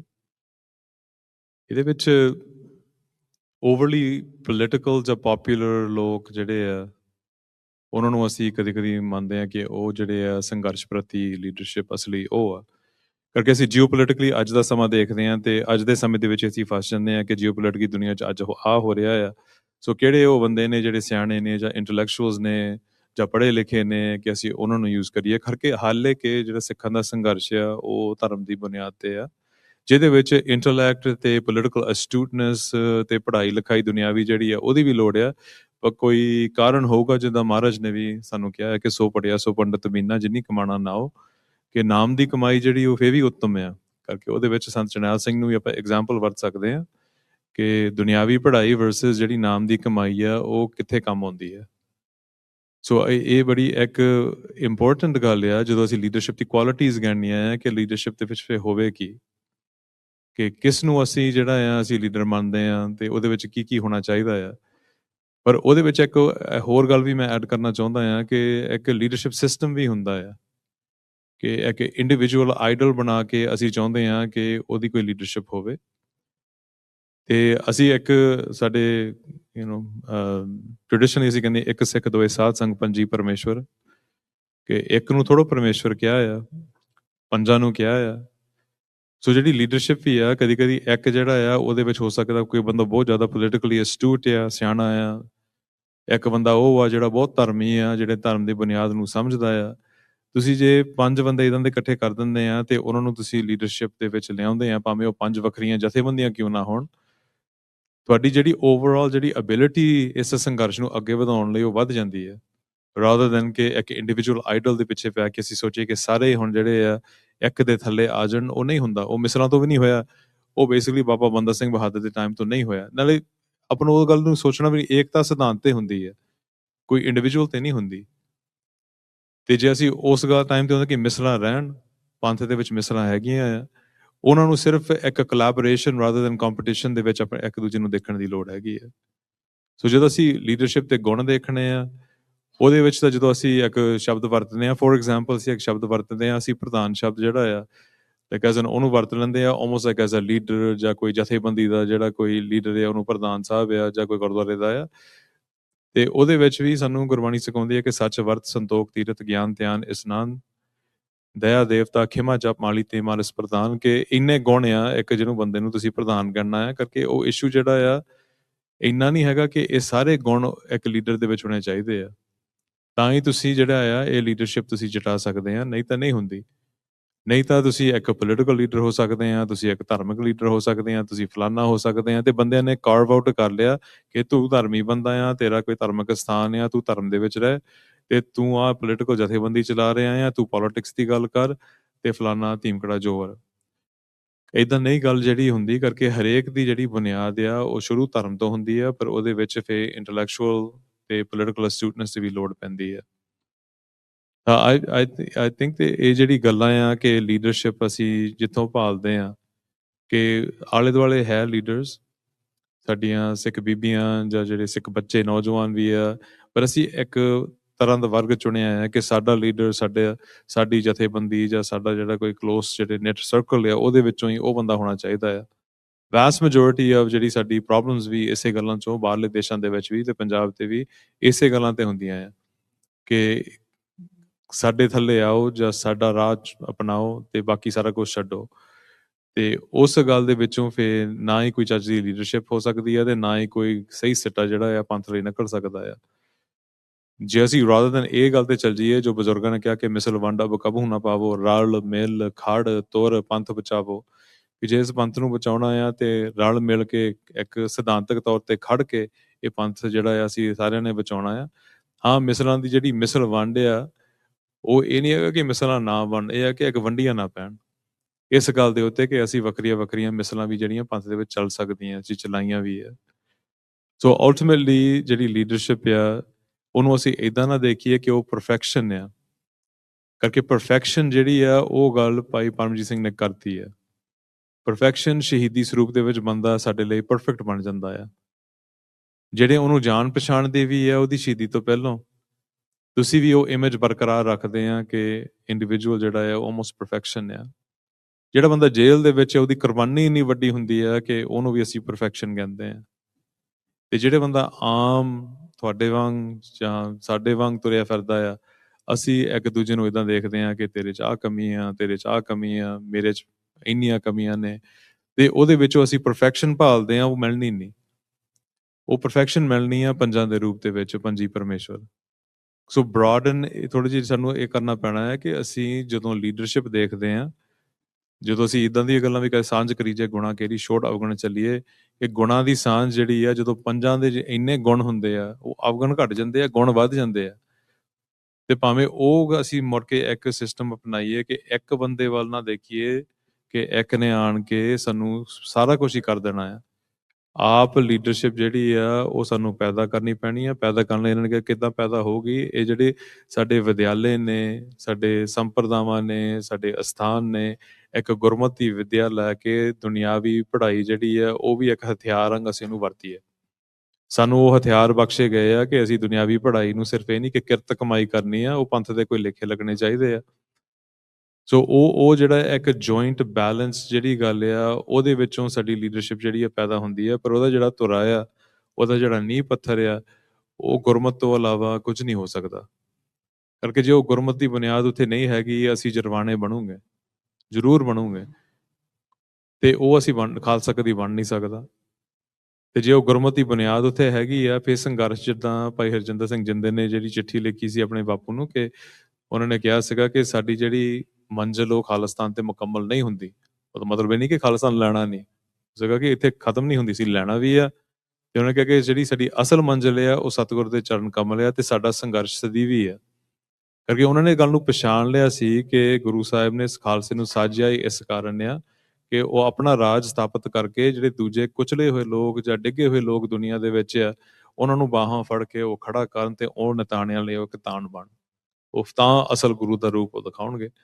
ਸੋ ਲੀਡਰਸ਼ਿਪ ਜਿਹੜੀ ਇਹ ਇਸ ਦੇ ਵਿੱਚੋਂ ਪੈਦਾ ਹੋਣੀ ਹੈ, ਕੁਰਬਾਨੀ ਦੇ ਵਿੱਚੋਂ ਵੀ ਹੋਣੀ ਹੈ। ਪਰ ਮੈਂ ਇਸ ਗੱਲ ਨਾਲ ਸਹਿਮਤ ਹਾਂ ਕਿ ਆਲੇ ਦੁਆਲੇ ਲੀਡਰਸ਼ਿਪ ਹੈਗੀ ਆ, ਸਮਾਂ ਲੱਗ ਜਾਂਦਾ ਆ ਉਹਨੂੰ ਪਛਾਣਨ ਲਈ। ਪਰ ਜੇ ਅਸੀਂ ਪਰਫੈਕਸ਼ਨ ਨੂੰ ਪਾਸੇ ਕਰੀਏ ਕਿ ਬੰਦੇ ਦੇ ਅਸੀਂ ਇੱਕ ਔਗਣ ਲੱਭ ਕੇ ਅਸੀਂ ਉਹਦੇ ਉੱਤੇ ਹੀ ਸਾਰਾ ਫੋਕਸ ਲਾਉਣ ਦਾ ਕਿ ਇਹ ਬੰਦੇ ਨੂੰ ਹੁਣ ਜਲੀਲ ਕਰਕੇ ਇਹਨੂੰ ਪਾਸੇ ਸਿੱਟੋ, ਇਹ ਐਟੀਟਿਊਡ ਜਿਹੜਾ ਬਿਹੇਵੀਅਰ ਆ ਇਹ ਕਈ ਦਹਾਕਿਆਂ ਤੋਂ ਚੱਲ ਰਿਹਾ ਹੈ। ਇਸ ਤੋਂ ਪਾਸੇ ਹੋ ਕੇ ਲੀਡਰ ਸਾਡੇ ਆਲੇ ਦੁਆਲੇ ਬਹੁਤ ਨੇ, ਪਰ ਇਹ ਐਟੀਟਿਊਡ ਤੇ ਬਿਹੇਵੀਅਰ ਨੂੰ ਪਹਿਲਾਂ ਸ਼ਟ ਡਾਊਨ ਕਰਨਾ ਪੈਣਾ, ਤਾਂ ਹੀ ਅਸੀਂ ਉਹ ਪਛਾਣ ਸਕਦੇ ਹਾਂ। I think ਤੁਸੀਂ ਦੋਵਾਂ ਨੇ ਇੱਕ ਗੱਲ ਵੱਲ ਇਸ਼ਾਰਾ ਕੀਤਾ ਹੈਗਾ ਵੀ ਜਿਹੜੀ ਸਾਡੀ ਲੀਡਰਸ਼ਿਪ ਵੀ ਹੈਗੀ ਆ ਜਾਂ ਭਵਿੱਖ ਦੀ, ਵੀ ਉਹਨੂੰ ਸਾਨੂੰ ਪੈਦਾ ਕਰਨੀ ਪਊ, ਉਹਨੂੰ ਡਿਵੈਲਪ ਕਰਨੀ ਪਊ, ਉਹਨੂੰ ਫੋਸਟਰ ਕਰਨੀ ਪੈਣੀ ਆ। ਜਿਹੜੇ ਆਪਣੇ ਨੌਜਵਾਨ ਹੈਗੇ ਕਿਸੇ ਵੀ ਕਮਿਊਨਿਟੀ ਦੇ, ਕਿਸੇ ਵੀ ਕੌਮ ਦੇ, ਉਹ ਉਸ ਕੌਮ ਦਾ ਭਵਿੱਖ ਉਹੀ ਡਿਫਾਈਨ ਕਰਦੇ ਆ, ਰਿਆਵਲ ਦਸਤ ਉਹੀ ਬਣਦੇ ਆ। ਜਦੋਂ ਕੋਈ ਵੀ ਸੰਘਰਸ਼, ਕੋਈ ਵੀ ਮੂਵਮੈਂਟ ਲੜੀ ਜਾਂਦੀ ਆ ਤਾਂ ਜਿਹੜਾ ਡਰਾਈਵਿੰਗ ਫੋਰਸ ਉਹ ਉਸ ਕੌਮ ਦੇ ਨੌਜਵਾਨ ਹੁੰਦੇ ਆ। ਸੋ ਪਿਛਲੇ ਕੁਝ ਸਾਲਾਂ ਦੇ ਵਿੱਚ ਤੁਸੀਂ ਦੋਵਾਂ ਨੇ ਕਾਫੀ ਤੁਸੀਂ ਸੰਗਤ ਦੇ ਵਿੱਚ ਵਿਚਰੇ ਹੈਗੇ ਆ ਦੁਨੀਆ ਭਰ ਦੇ ਵਿੱਚ, ਦੇਸ਼ ਵਿਦੇਸ਼ ਦੇ ਵਿੱਚ। ਸੋ ਜਦੋਂ ਤੁਸੀਂ ਅੱਜ ਦੇ ਆਪਣੇ ਨੌਜਵਾਨਾਂ ਨੂੰ ਤੁਸੀਂ ਵੇਖਦੇ ਆ, ਤੁਹਾਡਾ ਰਾਬਤਾ ਬਣਦਾ ਆ, ਤੁਸੀਂ ਅੱਜ ਦੇ ਸਿੱਖ ਨੌਜਵਾਨਾਂ ਦੀ ਅਵਸਥਾ ਕਿਸ ਤਰੀਕੇ ਨਾਲ ਵੇਖਦੇ ਆ ਵੀ ਅੱਜ ਕਿੱਥੇ ਖੜਾ ਆ, ਉਹਦੇ ਅੱਜ ਸਟਰੈਂਥਸ ਤੇ ਉਹਦੇ ਗੁਣ ਕਿਹੜੇ ਹੈਗੇ ਆ, ਤੇ ਕਿੱਥੇ ਹਜੇ ਸਾਨੂੰ ਥੋੜਾ ਜਿਹਾ ਫੋਕਸ ਜਾਂ ਡਿਵੈਲਪ ਕਰਨ ਦੀ ਲੋੜ ਹੈਗੀ ਆ? ਹਰ ਤਰ੍ਹਾਂ ਦਾ ਹੀ ਨੌਜਵਾਨ ਆ, ਮੇਰੇ 'ਚ ਵੀ 100 ਕਮੀਆਂ ਨੇ। ਇੱਦਾਂ ਹੀ ਸਾਰਿਆਂ ਦੇ ਵਿੱਚ ਥੋੜ੍ਹੀਆਂ ਥੋੜ੍ਹੀਆਂ ਹੋਣਗੀਆਂ, ਕੁਝ ਵਿਰਲੇ ਹੋਣਗੇ ਜਿਹਨਾਂ ਨੂੰ ਕਹਿ ਵੀ ਹੈ ਨੇ ਵਿਰਲੇ ਨਾ ਹੀ ਨਿਕਣੇ, ਜਿਨ੍ਹਾਂ ਦੇ ਵਿੱਚ ਸ਼ਾਇਦ ਕੋਈ ਵੀ ਨਾ ਹੋਏਗੀ ਤੇ ਉਹ ਗੁਰੂ ਦੇ ਨਾਲ ਜੁੜੇ ਹੋਣਗੇ। ਬਟ ਉਹ ਗੱਲ ਆ ਵੀ ਅਸੀਂ ਉਹਦੇ 'ਚੋਂ ਕਿਹੜੀ ਚੀਜ਼ ਵੇਖਣੀ, ਕਿਹੜੀ ਅੱਗੇ ਲੈ ਕੇ ਜਾਣੀ ਆ, ਤੇ ਕਿਹੜੀ ਚੀਜ਼ ਦੀ ਸਾਂਝ ਕਰਨੀ, ਕਿਹਦੀ ਦੀ ਨਹੀਂ, ਉਹਦੇ ਸਾਡੇ ਤੁਹਾਡੇ ਤੇ। ਸੇਮ ਜੇ ਨੌਜਵਾਨਾਂ ਦੇ ਵਿੱਚ ਆ, ਇਹ ਨਹੀਂ ਆ ਵੀ ਜੇ ਨੌਜਵਾਨਾਂ 'ਚ ਸਾਡੇ 'ਚ 4 ਕਮੀਆਂ ਵਾ ਤੇ ਉਹਨਾਂ 'ਚ ਗੁਣ ਕੋਈ ਨਹੀਂ ਹੈਗਾ। ਗੁਣ ਵੀ ਹੈਗੇ ਨੇ ਤੇ ਕਮੀਆਂ ਵੀ ਹੈਗੀਆਂ ਨੇ, ਜਿਵੇਂ ਤੁਸੀਂ ਕਿਹਾ ਆ। ਬਟ ਉਹ ਇੱਕ ਦੀ ਕਮੀ ਦੂਸਰੇ ਦੀ ਸਟਰੈਂਥ ਵੀ ਹੋ ਸਕਦੀ ਹੈ, ਤੇ ਜਿਹੜੀ ਦੂਸਰੇ ਦੀ ਸਟਰੈਂਥ ਆ, ਹੋ ਸਕਦਾ ਉਹ ਦੂਸਰੇ ਦੀ ਕਮੀ ਹੋਵੇ ਤੀਸਰੇ ਦੀ। ਸੋ ਇਹ ਆਪੋ ਆਪਣਾ ਮਤਲਬ ਸੁਭਾਅ ਆ, ਆਪੋ ਆਪਣਾ ਜਿਹੜਾ ਉਹ ਸੋਚਣੀ ਦਾ ਨਜ਼ਰੀਆ ਆ।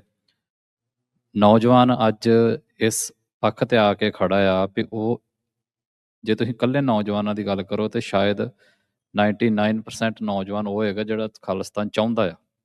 ਉਹਨੂੰ ਡਿਫਾਈਨ ਕਰਨਾ ਆਵੇ ਨਾ ਕਰਨਾ ਆਵੇ, ਉਹ ਵੱਖਰੀ ਗੱਲ। ਉਹਨੂੰ ਨਹੀਂ ਪਤਾ ਵੀ ਪੰਜਾਬ ਦੇ ਇਸ ਟਾਈਮ ਜ਼ਿਲ੍ਹੇ ਕਿੰਨੇ ਨੇ, ਉਹਨੂੰ ਨਹੀਂ ਪਤਾ ਪੰਜਾਬ ਦੇ ਸਰਹੱਦ ਕਿੱਥੇ ਕਿੱਥੇ ਲੱਗਦੀ ਆ, ਉਹਨੂੰ ਸ਼ਾਇਦ ਨਾ ਪਤਾ ਹੋਵੇ। ਬਟ ਜੇ ਉਹਨੂੰ ਮੋਟਾ ਜੀ ਗੱਲ ਪੁੱਛਿਆ ਵੀ ਖਾਲਿਸਤਾਨ ਚਾਹੀਦਾ ਕਿ ਨਹੀਂ ਚਾਹੀਦਾ, ਅਗਲਾ ਕਹਿੰਦਾ ਚਾਹੀਦਾ ਬਈ। ਉਹਨੂੰ ਨਹੀਂ ਪਤਾ ਵੀ ਮਹਾਰਾਜਾ ਰਣਜੀਤ ਸਿੰਘ ਵਾਲਾ ਚਾਹੀਦਾ, ਵੱਡਾ ਨਕਸ਼ਾ ਚਾਹੀਦਾ, ਛੋਟਾ ਨਕਸ਼ਾ ਚਾਹੀਦਾ, ਉਹ ਦੋਵੇਂ ਪ੍ਰਵਾਨ ਕਰ ਲੈਂਦਾ। ਕਿਉਂਕਿ ਉਹਨੂੰ ਇਹ ਲੱਗਦਾ ਵੀ ਇਹ ਮੈਨੂੰ ਚਾਹੀਦਾ। ਉਹ ਨੌਜਵਾਨਾਂ ਦੇ ਵਿੱਚ ਇੰਨੀ ਖਿੱਚ ਆ ਹੁਣ ਆਪਣੇ ਰਾਜ ਦੀ ਵੀ ਉਹ ਉਹਦੇ ਖਿੱਚ ਦੇ ਵਿੱਚੋਂ ਬਹੁਤ ਕਾਹਲੀ ਕਰ ਜਾਂਦੇ ਨੇ। ਮੈਂ ਇਹੀ ਕਹਿ ਰਿਹਾ ਵੀ ਕਿਸੇ ਦੀ ਕਮੀ ਵੀ ਹੋ ਸਕਦੀ, ਕਿਸੇ ਦੀ ਇਹ ਮਤਲਬ ਸਟਰੈਂਥ ਵੀ ਹੋ ਸਕਦੀ। ਕਈ ਵਾਰੀ ਕਾਹਲੀ ਜਿਹੜੀ ਆ ਉਹ ਬੰਦੇ ਨੂੰ ਬੇਚੈਨ ਵੀ ਕਰ ਦਿੰਦੀ। ਜਦੋਂ ਉਹਨੂੰ ਛੇਤੀ ਛੇਤੀ ਕੁਝ ਹੋ ਜਾਵੇ, ਜਦੋਂ ਨਹੀਂ ਹੁੰਦਾ ਫਿਰ ਬੰਦਾ ਬੇਚੈਨ ਹੁੰਦਾ, ਯਾਰ ਵੀ ਕੁਝ ਹੋਣ ਨਹੀਂ ਡਿਆ। ਫਿਰ ਬੰਦੇ ਕਹਿਣੇ ਸ਼ੁਰੂ ਕਰ ਦਿੰਦੇ, ਯਾਰ ਕੁਝ ਪੱਲੇ ਨਹੀਂ ਪੈਣ ਡਿਆ ਵੀ ਇੰਨੇ ਚਿਰ ਦੇ ਤੁਰੇ ਫਿਰਦੇ ਆ। ਉਹ ਇਹ ਜਿਹੜਾ ਸਬਰ ਤੇ ਸੰਤੋਖ ਆ ਵੀ ਮੂਵਮੈਂਟ ਦੇ ਵਿੱਚ ਬਹੁਤ ਜ਼ਰੂਰੀ ਹੈ। ਸੰਘਰਸ਼ ਦੇ ਵਿੱਚ ਸਬਰ ਤੋਂ ਬਿਨਾਂ ਜਿਹੜਾ ਮਸਲਾ ਉਹ ਅੱਗੇ ਨਹੀਂ ਵੱਧਦਾ। ਹਾਂ, ਗੁਰਬਾਣੀ 'ਚ ਦੋਵੇਂ ਚੀਜ਼ਾਂ ਕਹੀਆਂ ਗਈਆਂ। ਦੇਰੀ ਕਰਨ ਨੂੰ ਵੀ ਕਿਹਾ ਗਿਆ ਤੇ ਦੇਰੀ ਨਾ ਕਰਨ ਨੂੰ ਵੀ ਕਿਹਾ ਗਿਆ।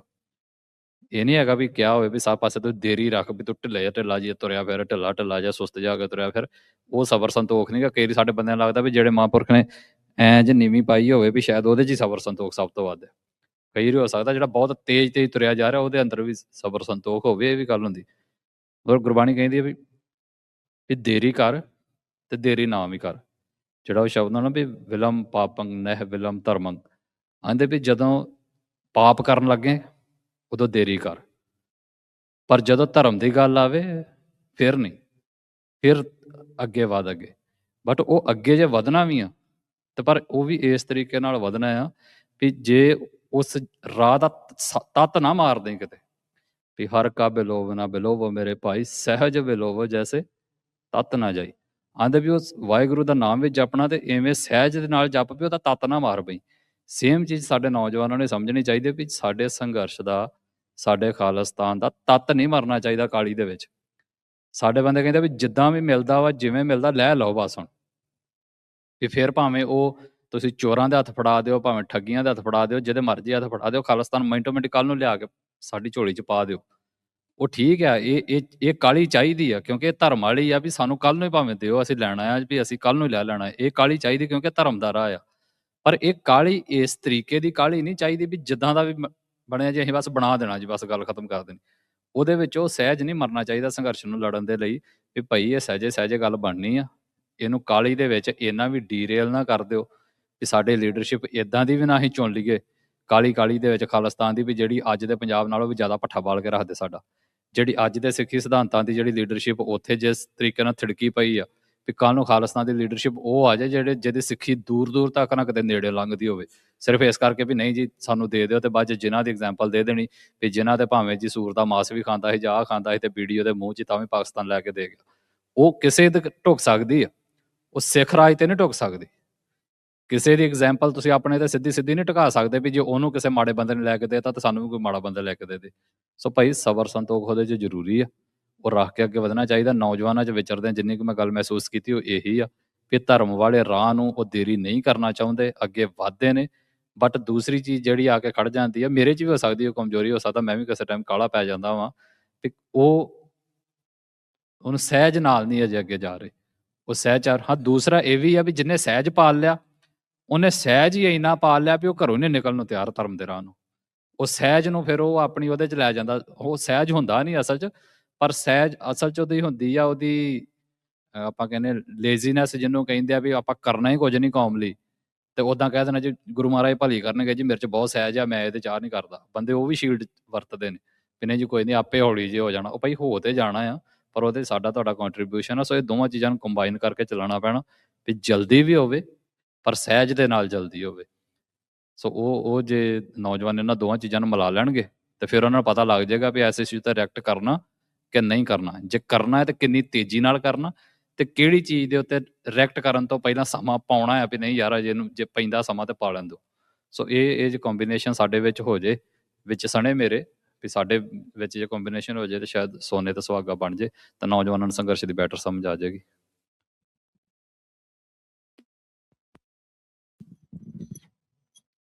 ਜੋ ਬਾਹਰਲੇ ਦੇਸ਼ਾਂ ਦੇ ਵਿੱਚ ਮੌਕਾ ਮਿਲਿਆ ਆ ਦੇਖਣ ਲਈ, ਉਹਦੇ ਵਿੱਚ ਸਾਨੂੰ ਕਦੇ ਕਦੇ ਇੱਦਾਂ ਲੱਗਦਾ ਹੈ ਕਿ ਭਾਵੇਂ ਉਹ ਐਜੂਕੇਸ਼ਨ ਆ ਜਾਂ ਸਿਆਸਤ ਆ ਜਾਂ ਧਰਮ ਵੀ ਆ, ਉਹਦੇ ਵਿੱਚ ਜਿਹੜੇ ਨੌਜਵਾਨ ਆ ਉਹ ਬੜੀ ਵੱਡੀ ਗਿਣਤੀ ਦੇ ਵਿੱਚ ਕਿਸੇ ਨਾ ਕਿਸੇ ਖਿੱਤੇ ਦੇ ਨਾਲ ਜੁੜੇ ਆ, ਐਸਪੈਸ਼ਲੀ ਜਿਹੜੇ ਧਰਮ ਦਾ ਖਿੱਤਾ ਆ।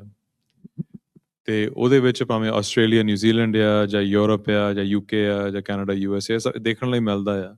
ਬਾਣੀ ਬਾਣਾ ਜਿਹੜਾ ਇਹ ਅਸੂਲ ਨੇ, ਉਹ ਸਾਰਾ ਕੁਝ ਜਿਹੜਾ ਆ ਉਹ ਤੇ ਪਹਿਰਾ ਚੱਲ ਰਿਹਾ ਹੈ।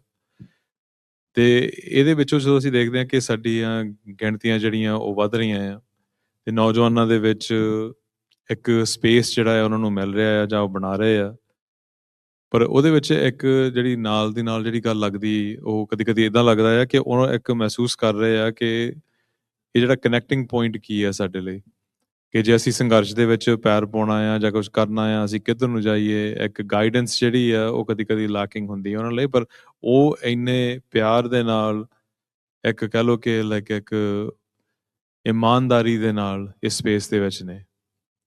ਹੁਣ ਉਹ ਗੱਲਾਂ ਫਿਰ ਲੀਡਰਸ਼ਿਪ ਦੇ ਉੱਤੇ ਜਾਂ ਜਥੇਬੰਦੀਆਂ ਤੇ ਆ ਜਾਂਦੀਆਂ ਕਿ ਉਹ ਉਸ ਇਮਾਨਦਾਰੀ ਨੂੰ ਉਹਦੇ ਨਾਲ ਕੀ ਕਰਦੇ ਆ। ਇੱਕ ਤਾਂ ਹੈਗਾ ਕਿ ਤੁਸੀਂ ਬੰਦੇ ਨੂੰ ਵਰਤੋ ਕਿ ਇਹ ਤਾਂ ਜੋ ਤੁਸੀਂ ਕੱਢ ਸਕਦੇ ਆ ਕੱਢੋ। ਦੂਜਾ ਹੈਗਾ ਆ ਕਿ ਅਸੀਂ ਉਹਨੂੰ ਇੱਕ ਪਾਲਣਾ ਦਈਏ, ਕਿ ਅਸੀਂ ਉਹਨੂੰ ਐਸਟੈਬਲਿਸ਼ ਕਰੀਏ, ਉਹ ਲੀਡਰਸ਼ਿਪ, ਇਹਨਾਂ ਨੂੰ ਫਿਊਚਰ ਲੀਡਰਸ ਬਣਾਈਏ, ਇਹਨਾਂ ਨੂੰ ਇਸ ਨਜ਼ਰ ਨਾਲ ਦੇਖੀਏ ਕਿ ਸਾਡੇ ਹੀ ਬੱਚੇ ਨੇ, ਇੱਕ ਪੰਥ ਪਰਿਵਾਰ ਆ। ਉਹ ਕਦੀ ਕਦੀ ਨਹੀਂ ਹੁੰਦਾ। ਤੇ ਅਸੀਂ ਇੱਕ ਇਹ ਵੀ ਦੇਖਿਆ, ਜੋ ਪਰਮਜੀਤ ਸਿੰਘ ਨੇ ਗੱਲ ਕੀਤੀ ਹੈ, ਜਿਹੜੀ ਕਾਲ ਦੀ ਗੱਲ ਆ, ਕਾਲ ਦੇ ਵਿੱਚ ਸਭ ਕੁਝ ਹੋ ਜਾਵੇ। ਉਹਦੇ ਵਿੱਚ ਅਸੀਂ ਜਦੋਂ ਨੌਜਵਾਨਾਂ ਨਾਲ ਗੱਲ ਕਰਦੇ ਆ ਜਾਂ ਕਈ ਹੋਰਾਂ ਨਾਲ ਵੀ ਜਿਹੜੇ ਸੰਘਰਸ਼ ਦੇ ਵਿੱਚੋਂ ਆਏ ਨੇ, ਇੱਕ ਇੰਟਰਸਟਿੰਗ ਜੀ ਗੱਲ ਹੈ ਕਿ ਜਿਹੜੇ ਸੰਘਰਸ਼ ਦੇ ਵਿੱਚ ਰਹੇ ਤੇ ਉਹਨਾਂ ਨੇ ਪਿੰਡੇ ਤੇ ਹੰਡਾਇਆ ਤੇ ਉਹਨਾਂ ਨੇ ਇਹ ਸਭ ਕੁਝ ਦੇਖਿਆ, ਉਹਨਾਂ ਦੇ ਵਿੱਚ ਵੀ ਕਾਲ ਆ। ਉਹਨਾਂ ਲਈ ਕਾਲ ਜਿਹੜੀ ਆ ਉਹ ਇੱਕ ਹੋਰ ਕਾਰਨ ਲਈ ਆ, ਤੇ ਨੌਜਵਾਨਾਂ ਲਈ ਕਦੇ ਕਦੇ ਲੱਗਦਾ ਕਿ ਹੋਰ ਕਾਰਨ ਆ। ਨੌਜਵਾਨ ਜਿਹੜੇ ਆ ਉਹ ਨਵੇਂ ਨੇ, ਉਹ ਸੋਚ ਰਹੇ ਆ ਕਿ ਅਸੀਂ ਛੇਤੀ ਛੇਤੀ ਸਾਰਾ ਕੁਝ ਕਰ ਸਕਦੇ ਹਾਂ। ਕਦੀ ਕਦੀ ਉਹਨਾਂ 'ਚ ਇਹ ਵੀ ਮਨ 'ਚ ਹੁੰਦਾ ਹੈ ਕਿ ਪੁਰਾਣਿਆਂ ਨੇ ਆਹ ਗੱਲਾਂ ਨਹੀਂ ਕੀਤੀਆਂ, ਅਸੀਂ ਉਹ ਗੱਲ ਕਰ ਸਕਦੇ ਹਾਂ।